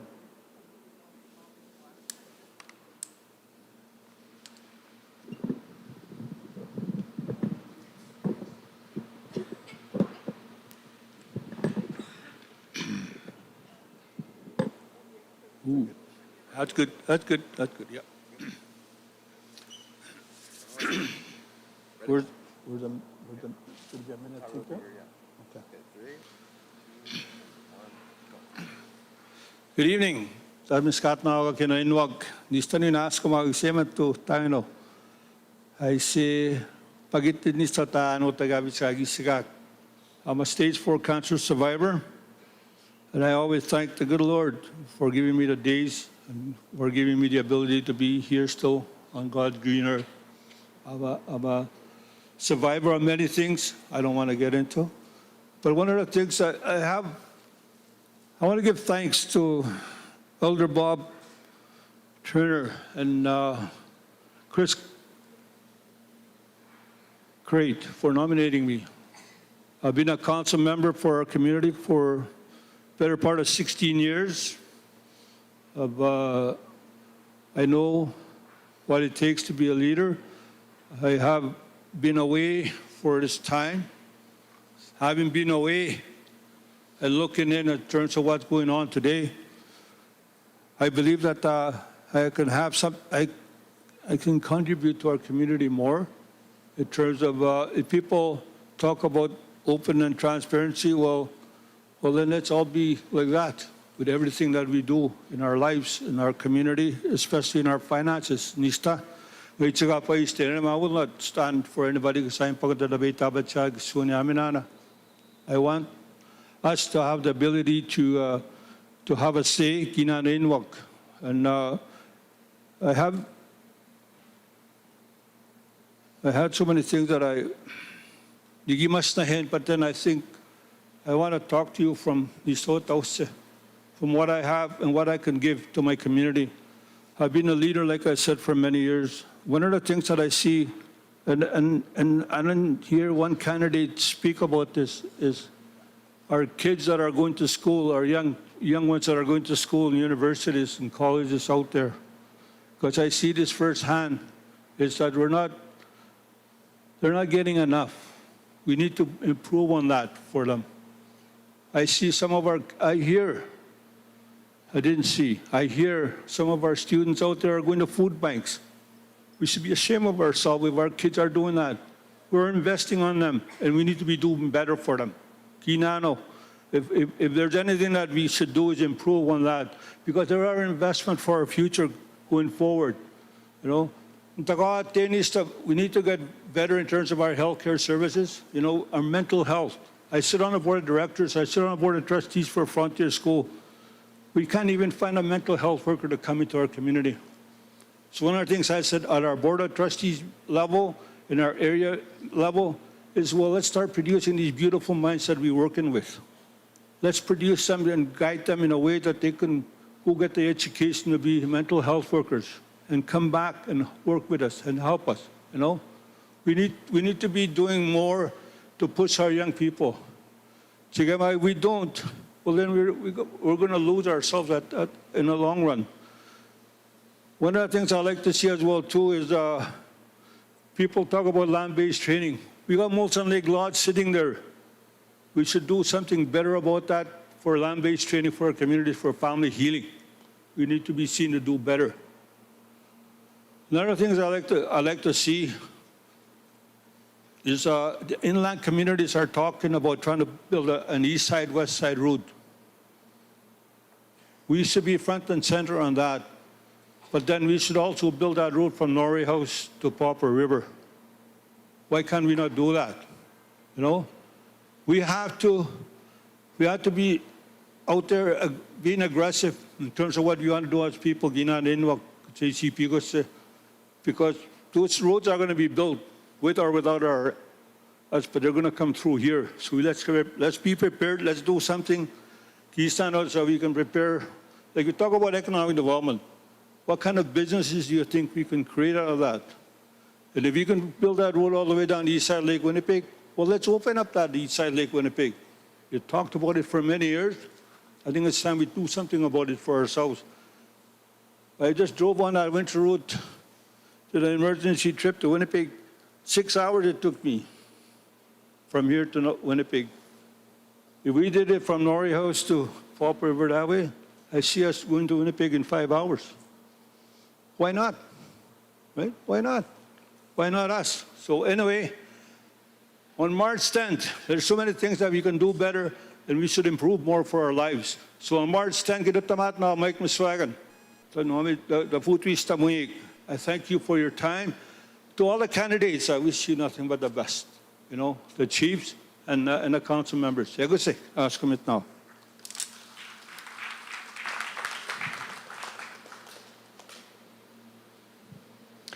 Thank you. Our next candidate to speak is Darlene Osborne.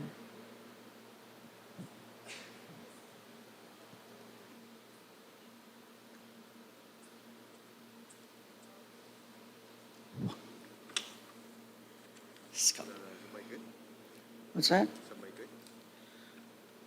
Maybe a little bit. I think so. I think it's good. All right, I'm ready. Danse, tamskat no ginawa ka kinota, nitsiskewa kapin pahtatsik mina ginawa na pewak. My name is Darlene Osborne. I was born and raised here in Norway House. I am married to John Osborne. He's my greatest supporter in what I do, and especially with his election time. He's been my strongest supporter throughout the years. We are proud to have raised one son and one daughter, and we are blessed with beautiful grandchildren. Also, living here and learning our ways is a beautiful thing. I believe that my life experience, my love for our people, and my passion will serve our community in a good way and in an honest way. Some of my most important contributions near and dear to my heart is being actively involved in planning, organizing, and leading the MMIWG and 2S, that's Missing and Murdered Indigenous Women, Girls, Two-Spirited People. And I get involved with the Cree gatherings, elders gatherings, and I also worked with Councilor Swanson with Indian Residential School, with elders, with other elders, and I also participate in IRS initiatives and follow-ups with unmarked graves. This is very hard. The children who never made it home, the children who were buried in other communities, this is hard. Being on a front line, advocating for the safety of our women has been my biggest priority for many years. There is too much violence against women. We've lost too many youth through domestic violence and murder. There is no justice for the victims and the families, and we know that in our community. We're very silent about that, and that shouldn't happen in our community. It all started in 1960s when that Muswagon girl went missing, and then Helen Betty Osborne and all these other beautiful women that we've lost. We need a safe place, a drop-in center for the kids to go there, just to be there with their friends, to provide a learning place for them, laptops, computers, books, you name it, to be there is a wasak. I am a dedicated, hardworking, motivated woman, always willing to learn and develop new skills in this ever-changing world. You're never, ever too old to learn new things. Learning is a life journey. I have lived in our community all my life.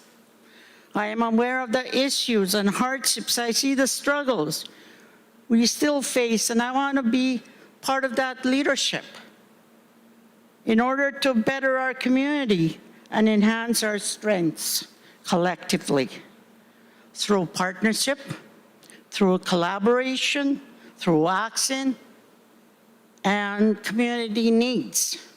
Housing is our #1 problem. Overcrowding conditions, old age conditions, lack of funding. We're the biggest community reserve in Manitoba. Promote independent living, new personal care home. Because I'll be moving there pretty soon, that's why. A thought came to my mind. In the early 60s, some of you will remember this. There was a place called Iskewikamik. Margaret Balfour Nasibetimik. This is where women would meet and gather, where they would cook, they would sew, and they would prepare meals for bereavements and weddings. And this is where the young mothers would go for counseling, how to take care of their babies. I'm sorry, your time is up. But on March 10, I ask you people to vote for me again, Egusani.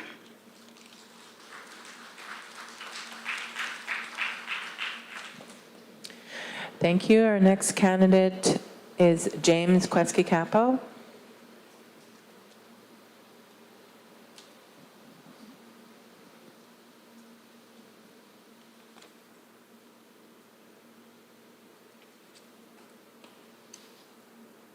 Alrighty.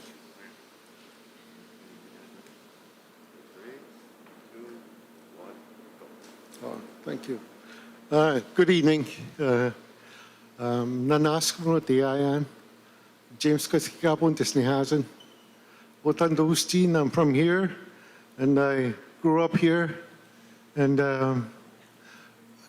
I learned a lot from here, and I have my connections here. I was away for 20 years. A lot of people say that I'm educated, right? I went to school and I got my master's, enrolled in a PhD program, but what I feel is I left here an educated man. I didn't leave without an education. My dad took me into the bush when I was very young, and he taught me about hunting, living on the land, and gathering medicines. And that's what I talk about when I'm away from our community. I talk about our strengths, about our education of our youth. That education comes from our people. And I want to go out there to utilize and to present what I've learned. And when I wrote my master's thesis, I wrote about our people, our community, and our strength. A lot of people say that when we read in the newspapers, they read a lot of terrible things about our life here in the community, but they don't see the strength in us and our resiliency and our ability to recover and also maintain our language, maintain those teachings. I get invited to speak with young children, and when I'm away from our community, I teach them about our stories, our traditional stories, and a lot of those stories, they're not about just entertainment, right? It's about us and our values, and what gives us strength, and what gives us knowledge. So I'm thankful for that, and also thankful for my dad and my mother, Helen Edwacapo. My mother used to walk to work early in the morning from Papanicus Road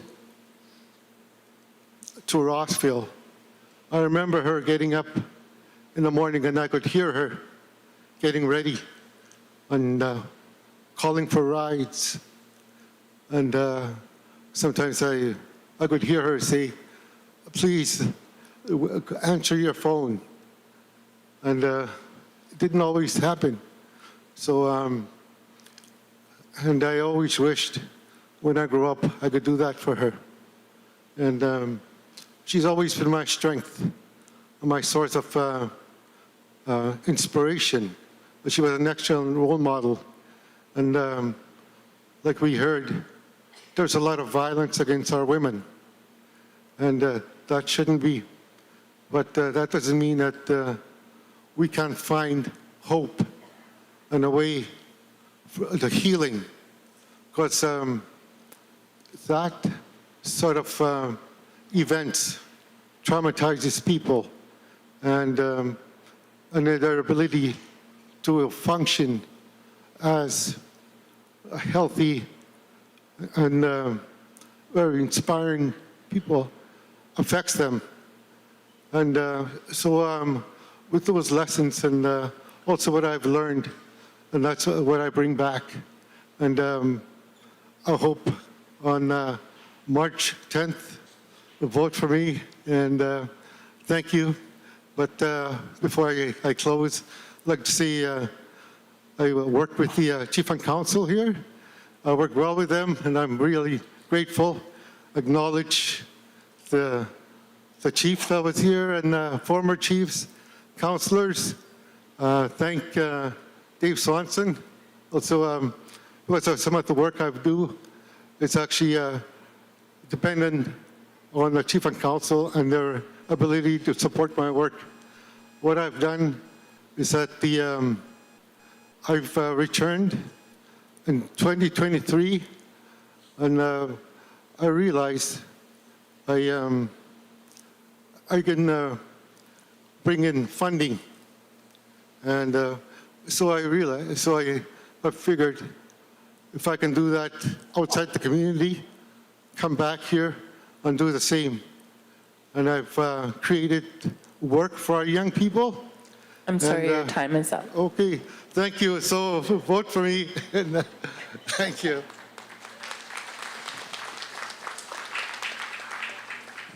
Thank you. Our next candidate to speak is John Queski Capo.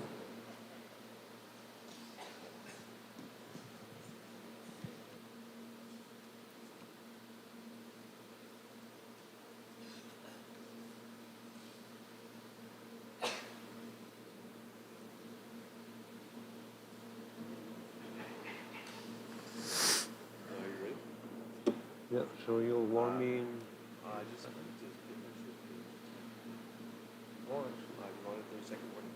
Sure. Sure. All right. Okay, are you ready? Yeah. Okay, 3, 2,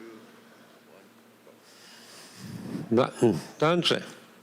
My name is John Queski Capo, but I'm better known as John Q or Johnny Q.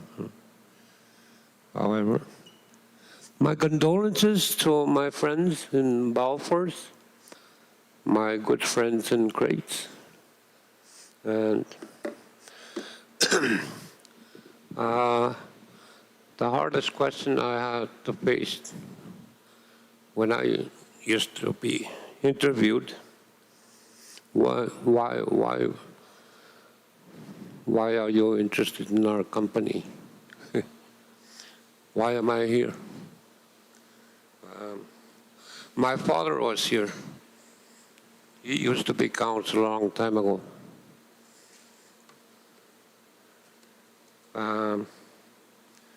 My father's name was Arthur Queski Capo. He talked about, he used to say his favorite words were, why? Why?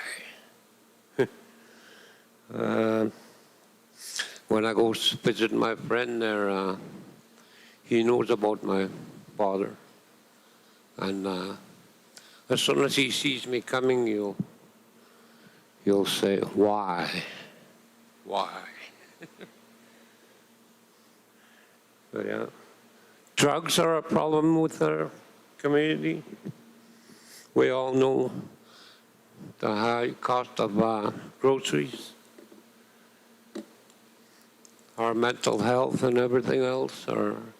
Our health center is not up to par.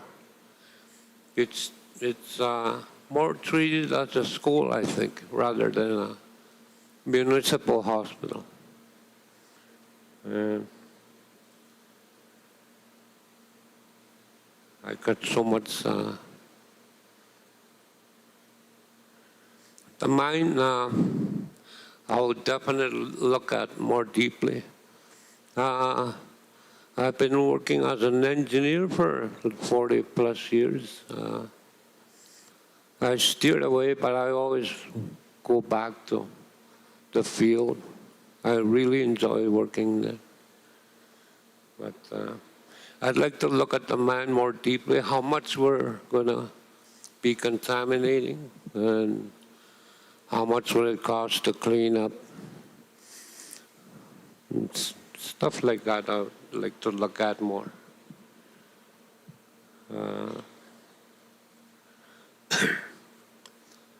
Well, this morning I just read about a vehicle made it from, an electrical vehicle made it from Winnipeg to Thompson. And there's 3 charging stations on reserves even. So I think we should have one here.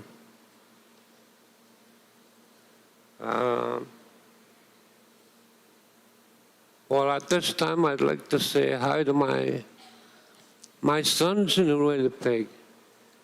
I want to say hello to Chris and John. My nephew, Duran, of course, he's part of our family now.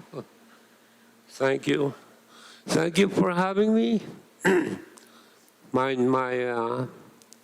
voice, I need to get my dentures going. My mouth is flapping and I'm not making sense. Thank you.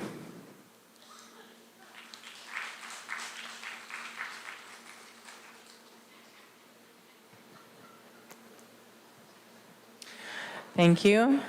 Our next candidate to speak is Dean Robertson.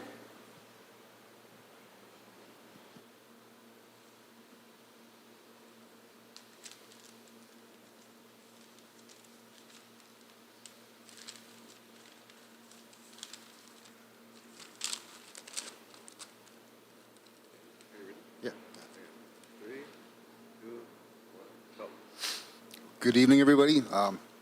Thank you all for being here, and thank you for giving me the opportunity to speak. My condolences go out to all the bereaving families. So my name is Dean Robertson. I'm 52 years old. I've been a wildland firefighter. I have a red seal in mechanics. I also have a diploma in natural resource management. I'm a wildlife technician. And I was raised here. I was raised in these lands. I was raised in this water. This water helped feed my family growing up. And this community shaped me into the man I became. So I stand here tonight as a father and a grandfather. And I realized as I became a parent and a grandparent, something inside a person changes and you stop thinking only about today. Excuse me. You start thinking about the kind of future your children and grandchildren are going to inherit. See, when I was a boy, I remember the odd times I would help my uncles and stuff carry water from down the bank, playing down there, and we were able just to stop whatever we're doing, whatever we wanted, and just drink from the water, like drink from the river. You know, we didn't even think twice about it. Today, things are different. I mean, the water lately looks a lot clearer, but that's mostly due to the zebra mussels right now filtering all the stuff out of it. But clearer water doesn't always mean healthier. I've been out on the lake a few times fishing in the past few years, and you see the blue-green algae blooms out on Lake Winnipeg. I mean, all that Lake Winnipeg, it faces nutrient and wastewater pressures, and it's been doing that for many years from many sources upstream. And we know something simple. All that water flows north. And what happens upstream, it doesn't stay upstream. It eventually reaches our fisheries, it reaches our shores, and it reaches our future. So we must remember that what we do to the land and what we do to the water, we do to ourselves. And that's why we must be strong about what we can control. We must monitor our water properly. We must protect our lakes, rivers, and shorelines. And we must plan development carefully. We must ensure that decisions affecting our land and water is made with proper consultation, not consultation in name or it's a checkbox, but a real consultation with free, prior, and informed consent. And that means that our people are informed before decisions are made and that they are part of the decision-making process. That means land and water users at the table, your hunters, your fishermen, your trappers, elders, and youth, all sitting at the table, not after the fact, but before any of these decisions are made, and they should be part of the decisions. When I look around, you can see that people are proud of Norway House, but you can also see that a lot of times people are tired. They're tired of like water and sewer issues, tired of the infrastructure problems that keep happening over and over again, tired of the housing issues. And I think a lot of times people get tired of information coming later instead of early. And I don't think people are asking for miracles. They're asking for honesty. They're asking for transparency. And they're asking for a real voice and their voice to be heard, not just during elections, but all the time. Our ancestors understood something deeply, and they understood that leadership was never about control. It was about responsibility. Responsibility to protect our land, responsibility to protect our water, and responsibility to protect our people, and the responsibility to think 7 generations ahead. And we are starting to face real decisions with development, with mining, with infrastructure, housing, and workforce stability. These decisions require real education. They require clear information shared in ways that everybody can understand. They require time for people to ask questions, and they require leadership that is willing to listen. We might not always agree, and that's okay. We can disagree and we can still respect each other because our children are watching us.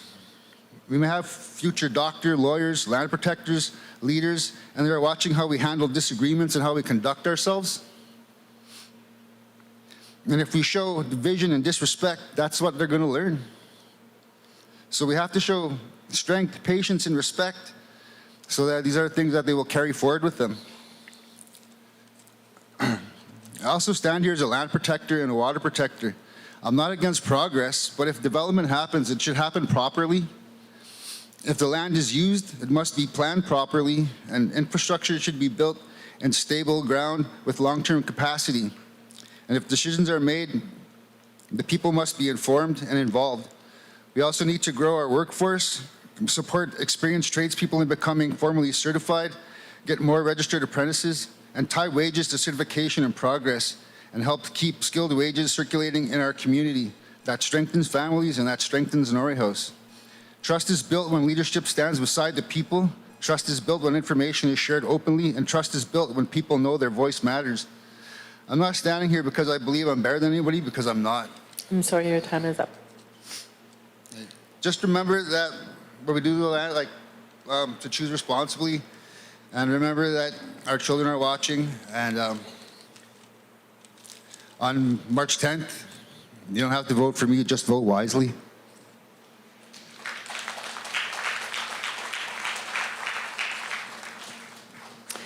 Thank you. Our next candidate is Jem Robinson.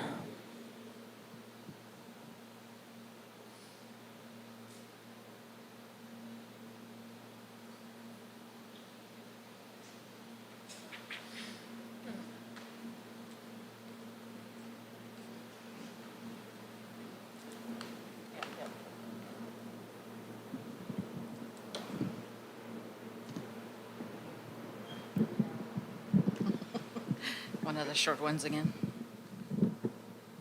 That's good. Yep. Yep. Good evening, everybody. Thanks for you all staying so late. My name is Jem Robinson. My maiden name is York. I am married to Andre Robinson. We have 3 children and 2 beautiful granddaughters. My parents were the late Yvonne and Billy York Jr., and I am honored to once again be standing here before you to ask for your support on March 10. I want to also extend my deepest condolences to the families who have lost loved ones recently. My heart is with you all. My education consists of a Bachelor of Social Work degree and 2 college diplomas, one in recreation leadership and the other in emergency services, emergency medical responder.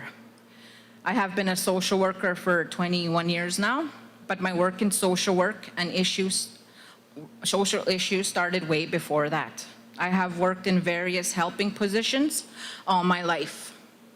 Recreation director, social development manager, emergency medical responder, Helen Betty Osborne School social worker, student counselor, Red Cross senior manager for wellness and protection, instructor for UCN for the Northern Indigenous Counseling Skills Program, and the school social work for the Jackford School. If you haven't heard my speech on the local radio, then I encourage you to please listen to it. It has my platform in detail. I will also be going live in the next couple of days on my Facebook, and you can listen on there as well for those of you who are not here this evening or who are not listening. Since I last stood here 4 years ago, not much has changed in way of social issues affecting our community. We've seen much development in building and infrastructure, and although these things are okay, we really need to focus now on tackling the social issues and improving our living conditions and upholding our laws like the EPA. I am not here to promise you anything, but I'm here to tell you that I will try my best and work hard every day to ensure your lives are improved. I'm not saying that nothing has been done. I'm just saying that people are tired, helpers are tired, and things need to be improved. They need more support, and the focus needs to change on improved living conditions for our community. Issues that I will work on, if successful, drug dealers need to be stopped. It's an epidemic in our community. Water, sewer, and sanitation services desperately need to be reevaluated and fixed. Too many suffer because of that issue. Overall, health services need to be improved. We need doctors who want to work here again. We need more mental health supports. Our laws on our government structures, like the EPA and the Norway House Cree Nation Policy Manual, need to be updated and redrafted, and people's ideas, needs, and wants need to be included. And it needs to be adhered to and followed to by all. Regular community meetings will happen. Membership will no longer be kept in the dark by any big projects. Outsiders will no longer be the ones to benefit from our projects as well. We need to protect our most vulnerable, our children, our elders, and the disabled. Programs and services should be met with them first in mind. The youth need to sit at our tables. They need to be included in plans for the future of this community. All planning needs to be done to ensure our lands and waters need to be protected for generations to come, and anything that involves these need to be brought to you, the people, first. Housing selection power needs to be taken away from Chief and Council. It needs to be based purely on need, and the Housing Committee needs to start its mandate now. A building is not needed to do that work. I'm excited to be one of your candidates for this election. I have worked hard to show you in the last 4 years that I'm ready to be in this position. I've sat with you. I've sat with you in your grief, not only during election time. I've attended your celebrations and advocated for those who felt they didn't have a voice. And I assisted when tragedy struck. This will not change if I get in. I have been there for you and will continue to be there for you, even if I don't get in. I am hardworking, accountable, and honest. I am asking for your support on March 10 to vote for me, Jem Robinson, for your councillor in our 2026 elections. If you would like for me to come see you, please feel free to call me on my cell, 204-301-1816. Egozane, kinanas ko midnao ga don tawek, isaspin git 20 nao tate kiwag to go visit you, sorry. Kiampo ko pe mihek on my cell phone. Hego se kinanas ko midnao kisagit nao.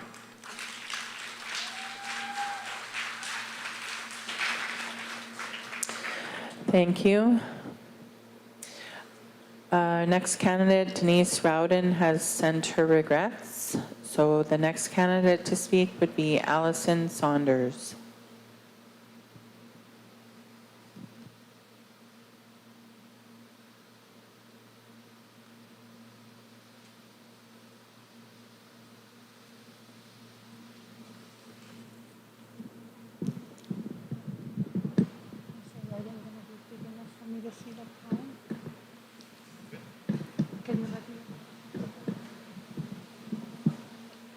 I don't have my glasses. Are you ready? Are you ready? Yep. Okay.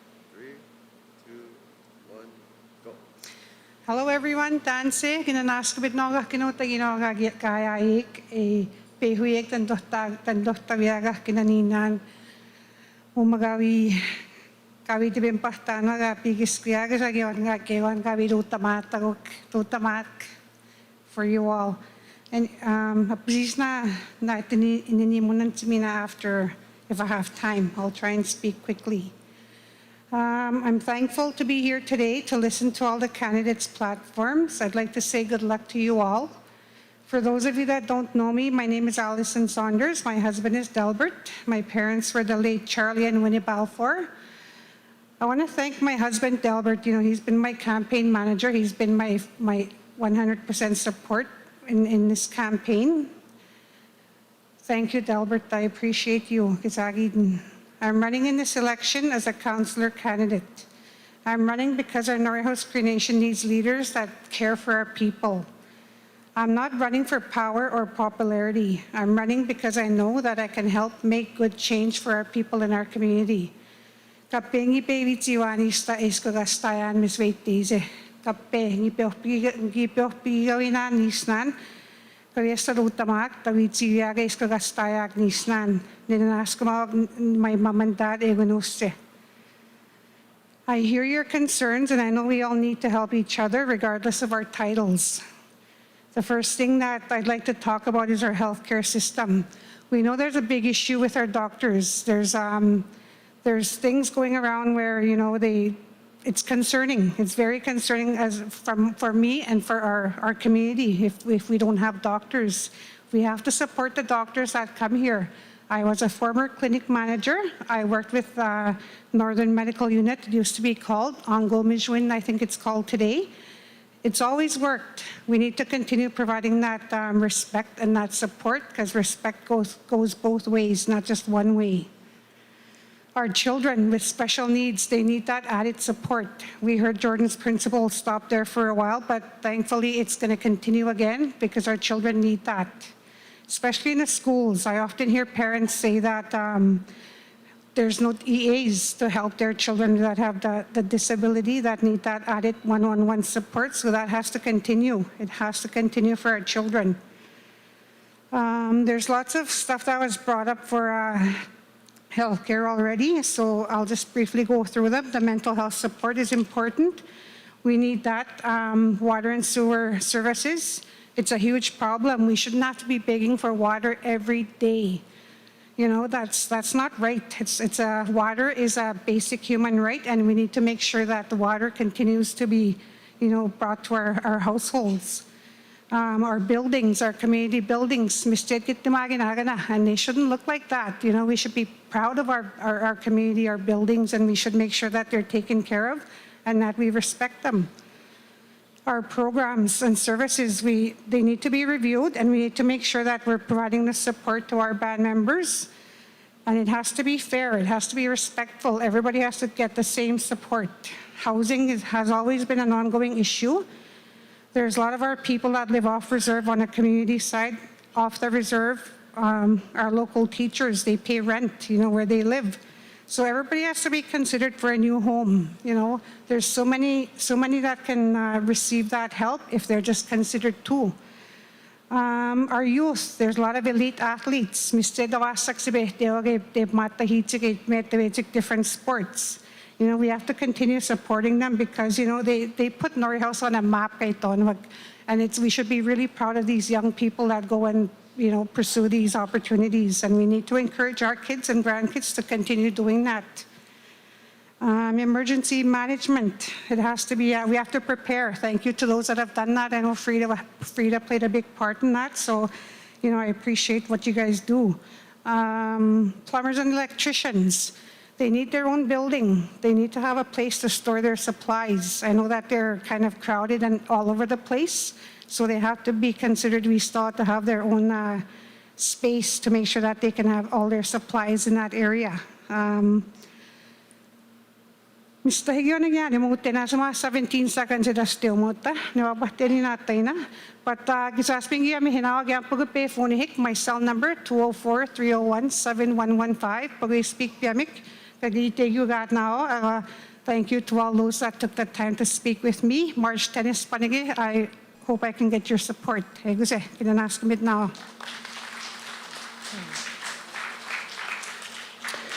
Thank you. Our next candidate to speak is Langford Saunders.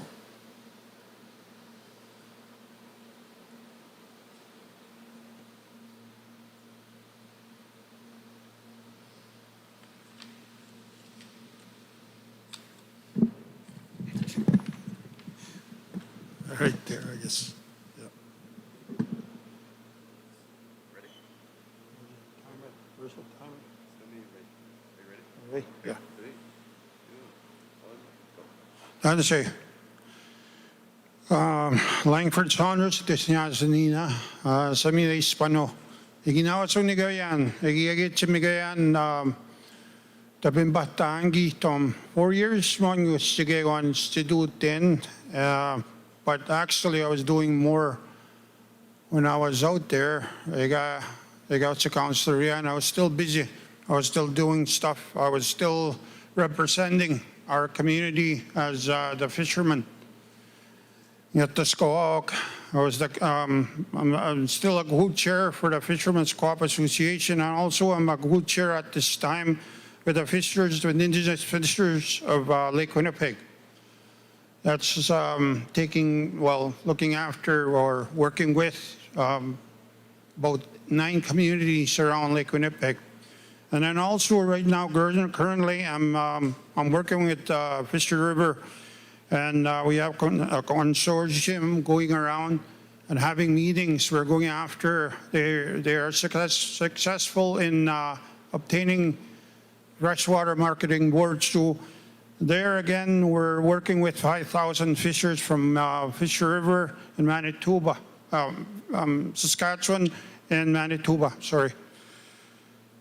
But over the years, I've established a lot of leadership skills. I've been in council for 11 years, and you know that working with people is very important and talking from the heart. I don't like reading too much when it's time to speak. It's better that you speak from the heart when you're making a statement to the people. You know, yes, we have the common challenges, the water and sewer, our health issue in the community has to be better. Our financial situation in the community has to be better. But I'm not here to criticize anybody. I'm here to support the workers, the plumbers, electricians, everybody, the medical staff, the nurses that are out there that are trying to do well for our community. I'm there to support. I'm not here to criticize anybody. But there has to be better communication from the leadership, because everything stems from the leadership. The leadership is the one that's supposed to lead our people, but they shouldn't forget about the people that put them in the spot that they're in. We're here today asking for your support. I'm here today to ask for your support, and so is all these good candidates, a lot of good candidates, a lot of good speakers. I've been sitting there at the same spot, listening to them, and I'm respectful. I'm always respectful for everybody. I'm not here to disrespect anybody, but there's a link, there's a gap here between leadership and community. We got to bring that gap together. We got to close that. We got to close it. It's got to be between the people. The people has to be heard. And if you have information, share. And that's one thing that's missing, is that there is no information sharing. We have a lot of issues. And one thing that I've been hearing the last 4 years is the EPA. Why we're here? We're running. The EPA has to be brought back to the people so that then the people can do the amendments that is needed to make it work, so that we'll be stronger for the future going forward. How can we govern if we don't have our EPA where we need it to be, where it should be? And how can we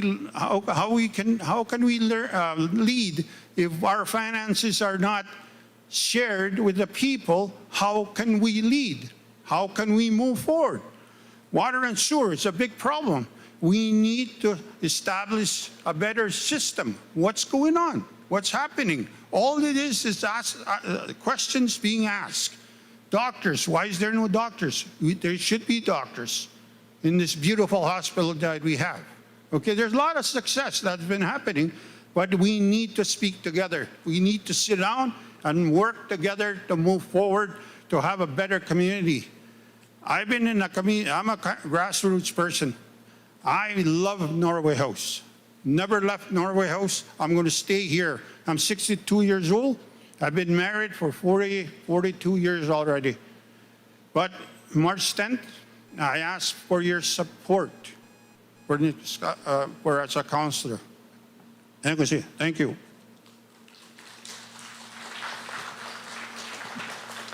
Thank you. Our next candidate to speak is Andrew Simpson.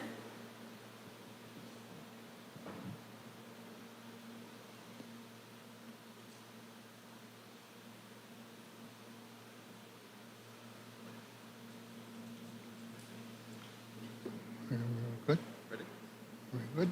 Are you ready? Yeah. 3, 2, 1, go. Ransinwa humaganak ni chinan shinwak. You know, we have come full circle well, I have come full circle. The son of the man that got me interested in following politics is right here, Jeff Ross. I'd like to thank his dad. His dad was a great leader.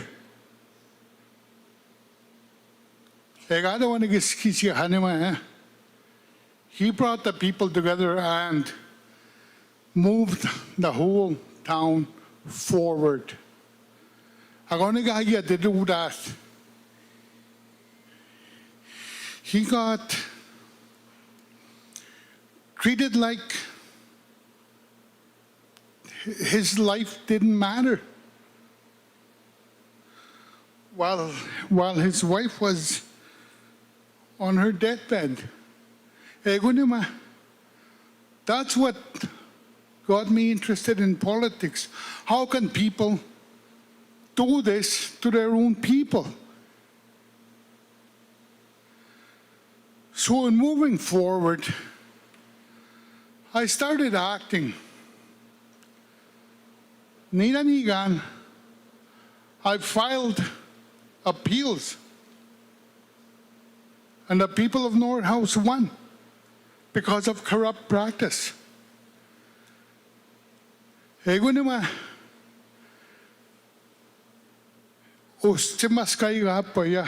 is why we have such strong candidates here tonight. We don't see trucks delivering beds, stoves, and whatever. And that is work done from concerned people like myself. In order to work this for North House to prosper, we had to get rid of that first.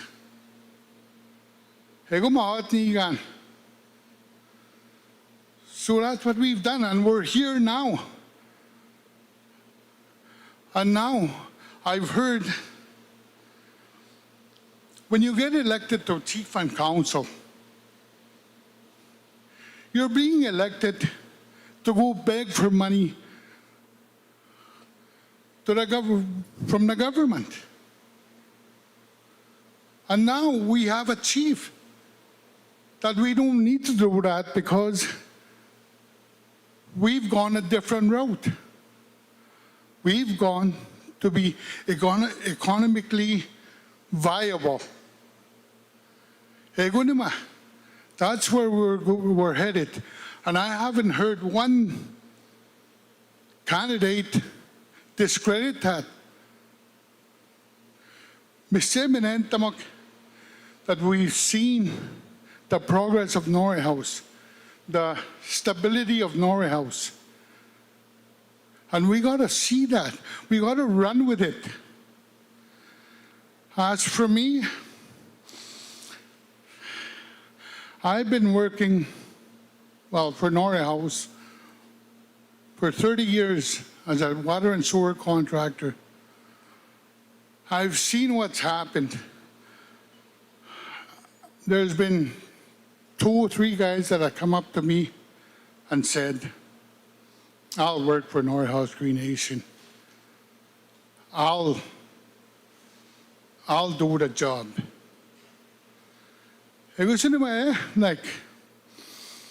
We have to work for the people.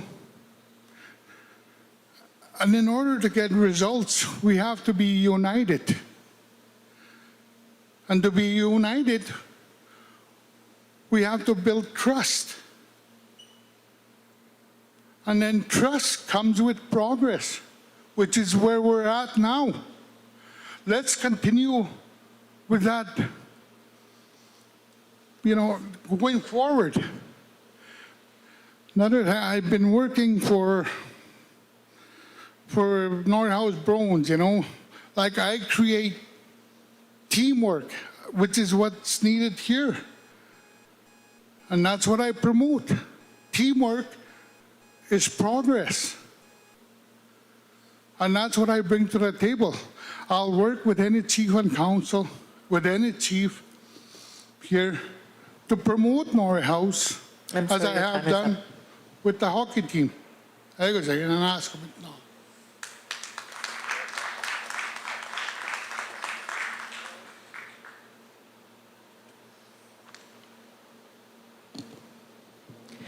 Thank you. Our next candidate is David Swanson.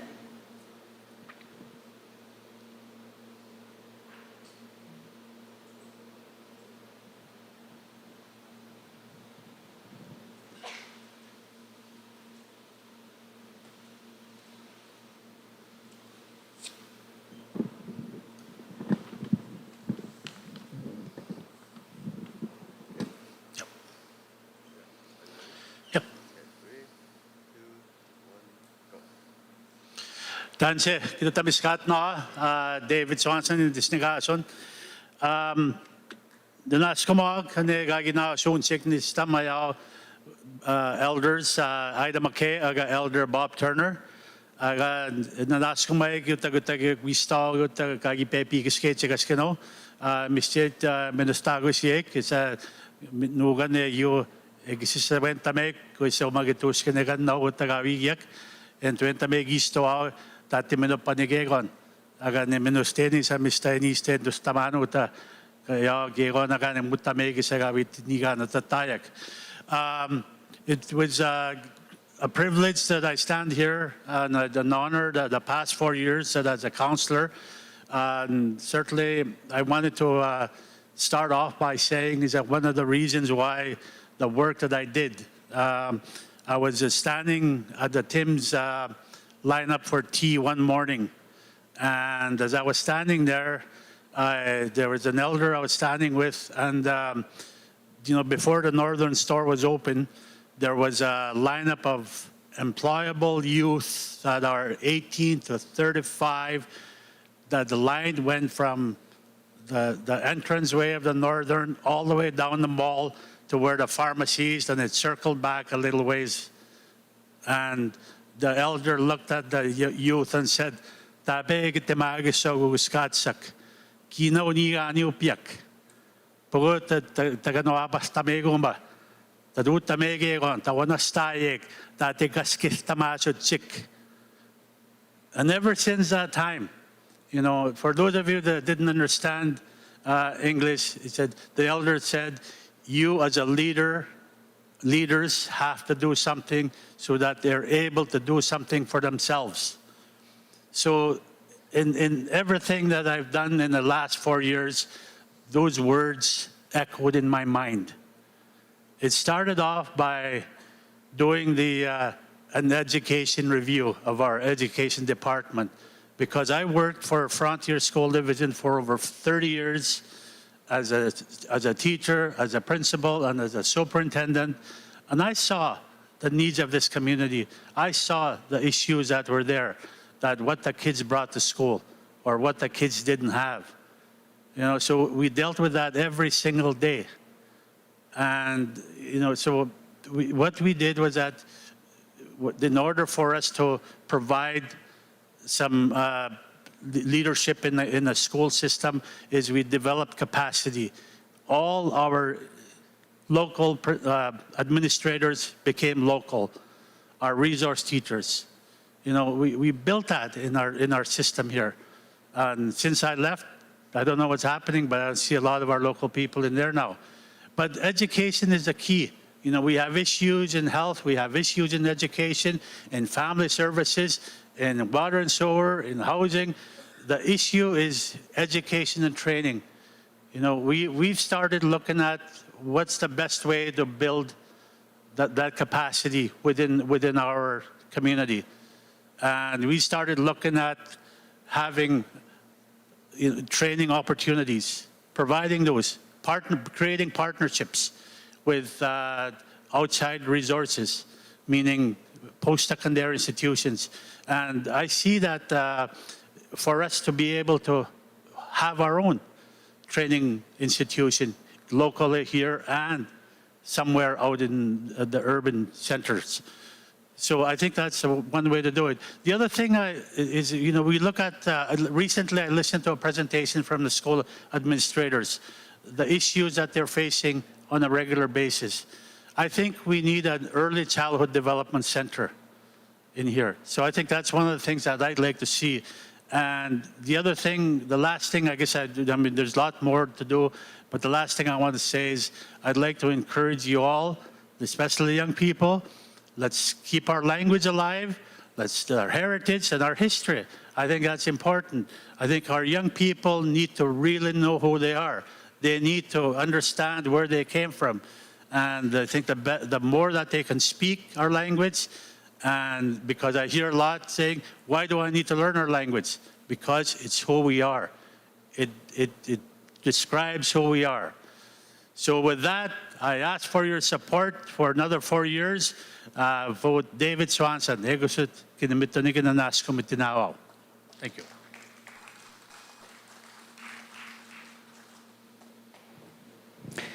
Thank you. Our next candidate is Pamela Tate-Riom.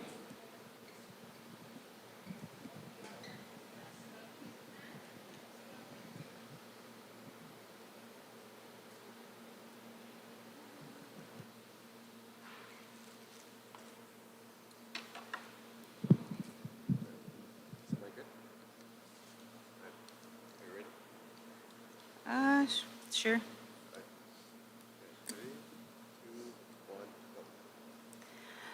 Good evening, Norway House Cree Nation members.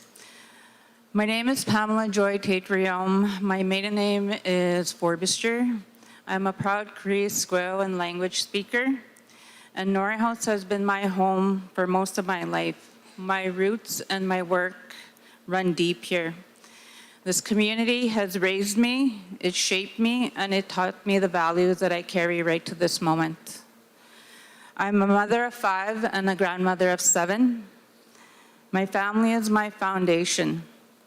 They remind me every day that leadership is not about a position, it is my responsibility.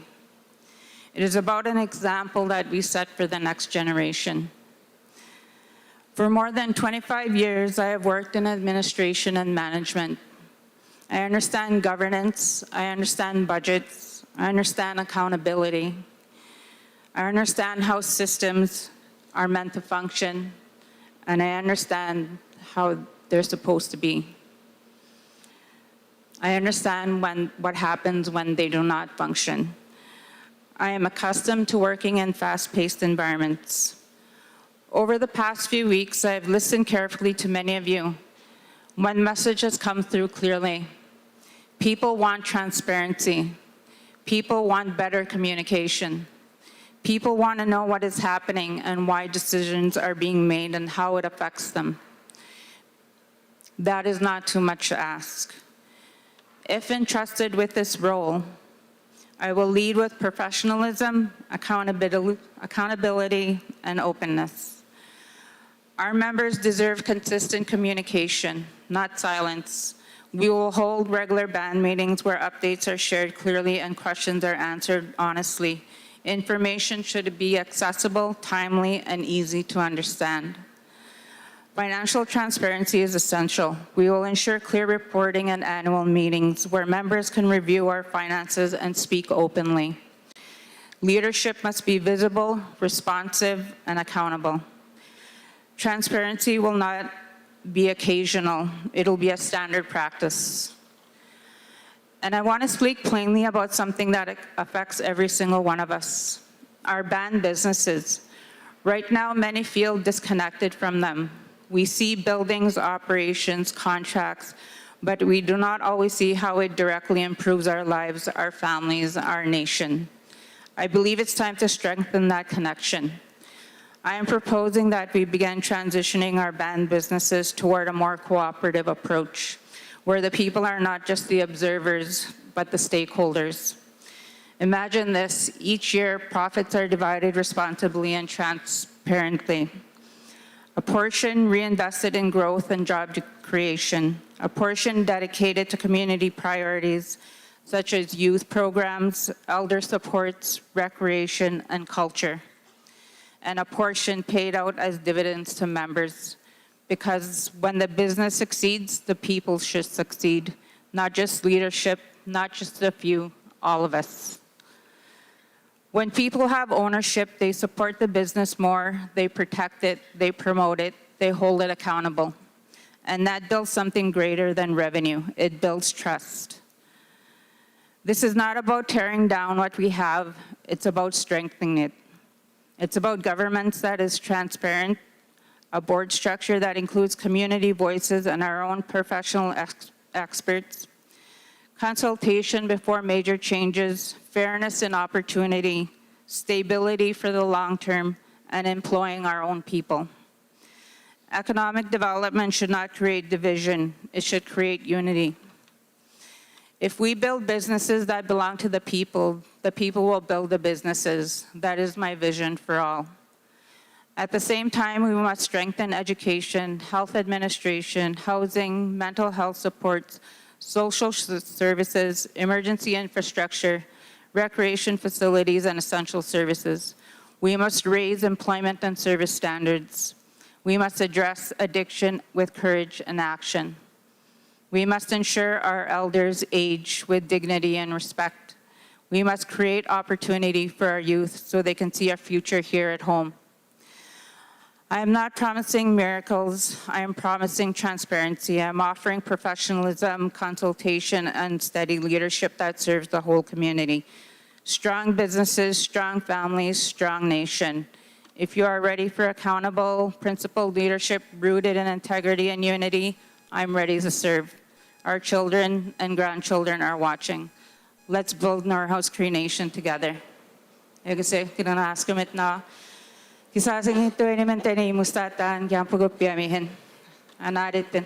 Kasi thank you.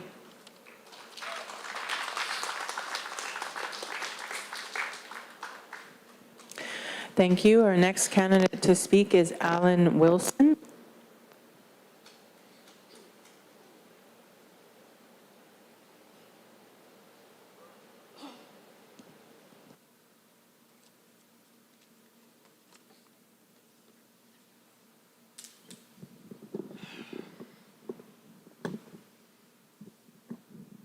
Okay, I got all my glasses on. Yeah.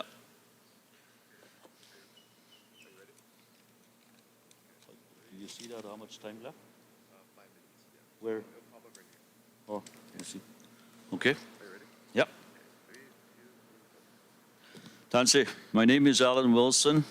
I am very honored and thankful to be given a chance to speak to you for this election. I want to thank my nominators for trusting and believing in me to be a councillor. I have accepted this nomination because I strongly believe I can do the job as a new councillor. I want to introduce myself saying I have very strong work ethics. I have worked in various Norway Hills Cree Nation departments and other Norway Hills entities. I've worked at Norway Hills Resources as a fire ranger, Frontier School as a teacher aide, Norway Hills community health worker, construction and drilling and blasting, MTS lineman helper, hydro as a claims officer for fishermen, Norway Hills public works including playground development, construction as a manager. I worked in special projects working with professionals such as engineers, architects, and various consultants. I was with the NFA-MI negotiating team. I gained a lot of experience listening to high-profile lawyers. I was at Molson Lake Lodge as a manager trainee for 5 years and eventually running the lodge as a manager. I'm also a trapper and done commercial fishing for 12 years.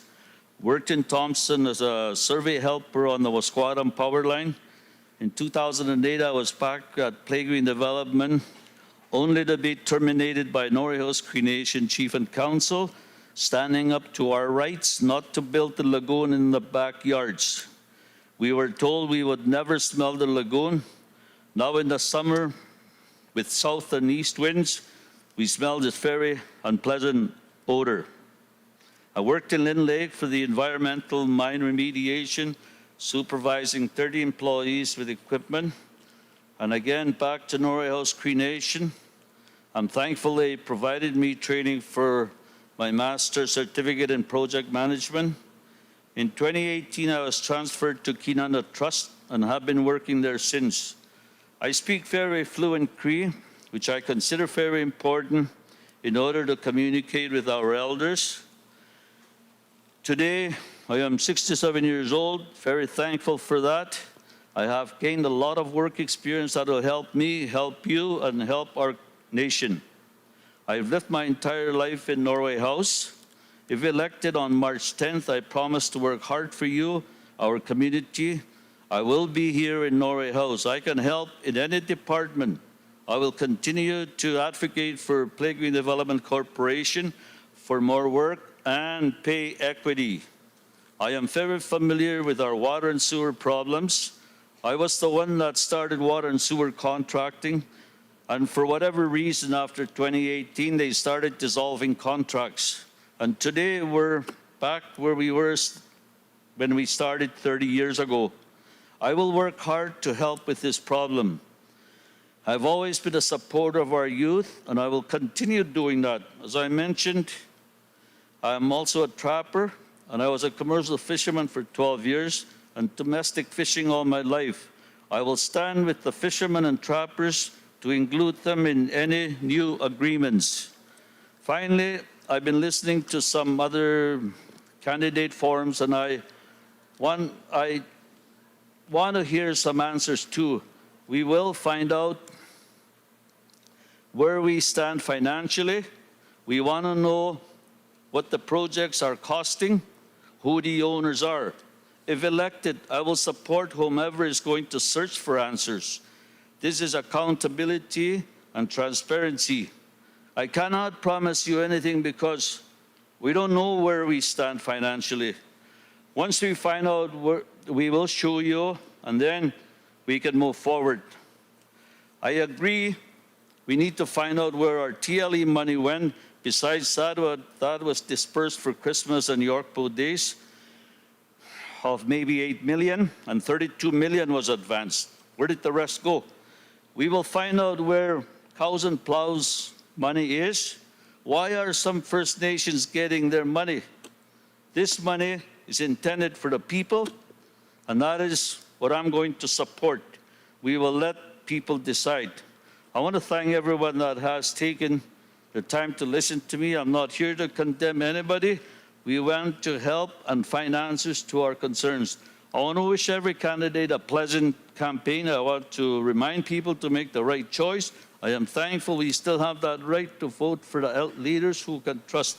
I also want to mention I do not agree with the Election Procedures Act, where we are proceeding with this electronic voting. It does not say that on the last amended EPA of September 2005. This will also be on the table to amend accordingly with the people. Your time is up. In closing, I'm humbly asking, mitune tabastene mo ni kipisa gitsimit da matida gitsigaba istay on March 10th. Egosi, thank you. Sagid na.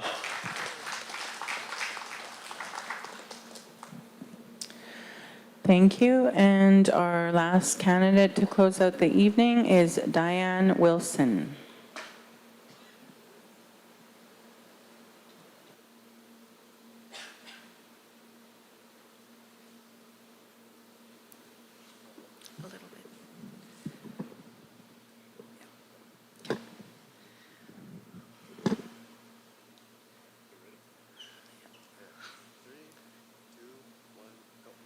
Hello, my name is Diane Wilson, the granddaughter of the late Luke and Marianne Anderson and the late Leonard Lachus Bud.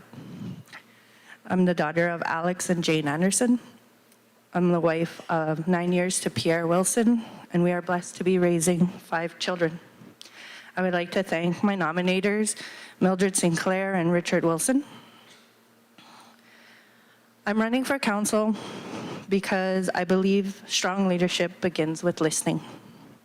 Our community deserves open, honest communication and council that works together with its members. I am committed to building clear, respectful communication between council and the members, holding regular meetings and making sure people feel heard. I'm willing to work with everyone and believe cooperation, not division, is how we create real progress. Family and community healing are very important to me. I want to support family-oriented activities and create more opportunities for youth to spend time with their families. I've had several youth come to me and have said that they want to do a lot of activities, but they want their parents involved, they want their grandparents involved, they want their siblings involved. Many young people are asking for more positive, meaningful things to do, and I believe listening to them is the first step. By supporting community activities, attending events, and encouraging togetherness, we can strengthen our families and our community as a whole. Youth voices matter. I support youth meetings and youth involvement in decision-making, as well as education and promoting trades as strong career paths. I also believe in land-based learning and the importance of traditional knowledge. Every youth deserves to feel safe, supported, and included. Our community should be a place where everyone belongs. I am committed to practical action and transparency. This includes clear communications about water and sewer timelines, working on housing solutions for working members, and continuing involvement with the Housing Committee. I also want to find better ways to support off-reserve members and help them stay connected to the community. Supporting those who need extra help is essential.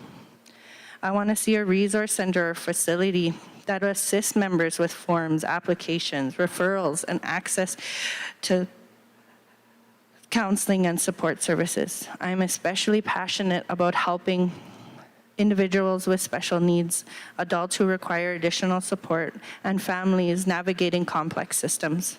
I believe in thinking outside the box and believe being open to change when it improves people's lives. I am a wife, mother, and daughter who understands the importance of family. I am honest, hardworking, and passionate. My goal in running for council is to simply to help, to listen, and to serve the community with integrity. My work experience includes 10 years with Frontier School Division, 20 years fostering and working with KSMA, 10 years with the Northern, and 3 years with Canada Post. These roles have given me strong organizational skills, patience, and a deep understanding of working with people from all backgrounds. I have completed grade 12, earned a business administration diploma in accounting, and completed a 4-year online library training certificate. I value education and lifelong learning, and I want to help create opportunities for others to succeed. If elected, I promise to listen before speaking, to work hard for the benefit of the community, and to remain approachable, accountable, and present. Together, we can build positive change rooted in respect, tradition, and hope for the future. Thank you, and I wish my fellow nominees success. I can be reached on my cell at 204-359-5176. Thank you.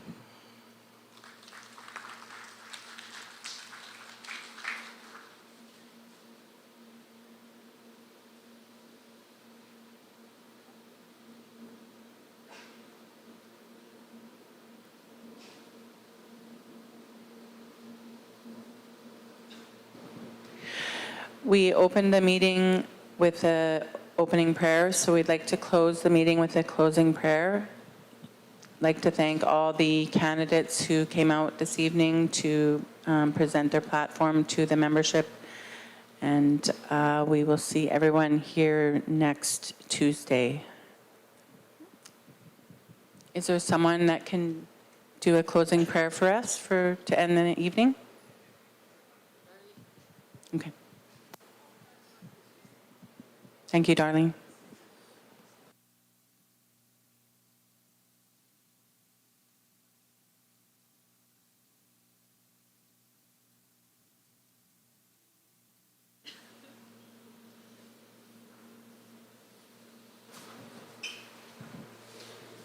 Nagsani, nas kumit kinaginaw ta skewak minanapyo kaya ik. Ate nanas kumano Ati sigiwiak. Ano tawinan, stigiso kay kinagaman to yan, kinagamin owaso yan, kinagaganats yan.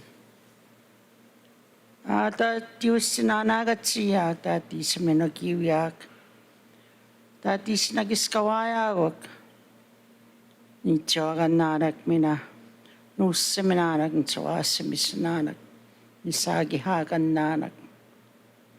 So enemy ko ka kinotay skewa kaya at sik minona pewa kwista. Papiatak minan mamitenensikan nak minatehinak. Kana ko stay si pigis ko yak. Ego singiwa patena nus. Mo sabiyak kusano ko tao giswaswen no. Papiatak po ko. Ego si tag-isa no tawinan. Tasitos ka tuwak. Tawawit si tuwak. Tasagi tuwak.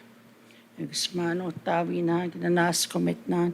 With all your blessing and your glory. In Jesus' name I pray. Amen. Thank you so much.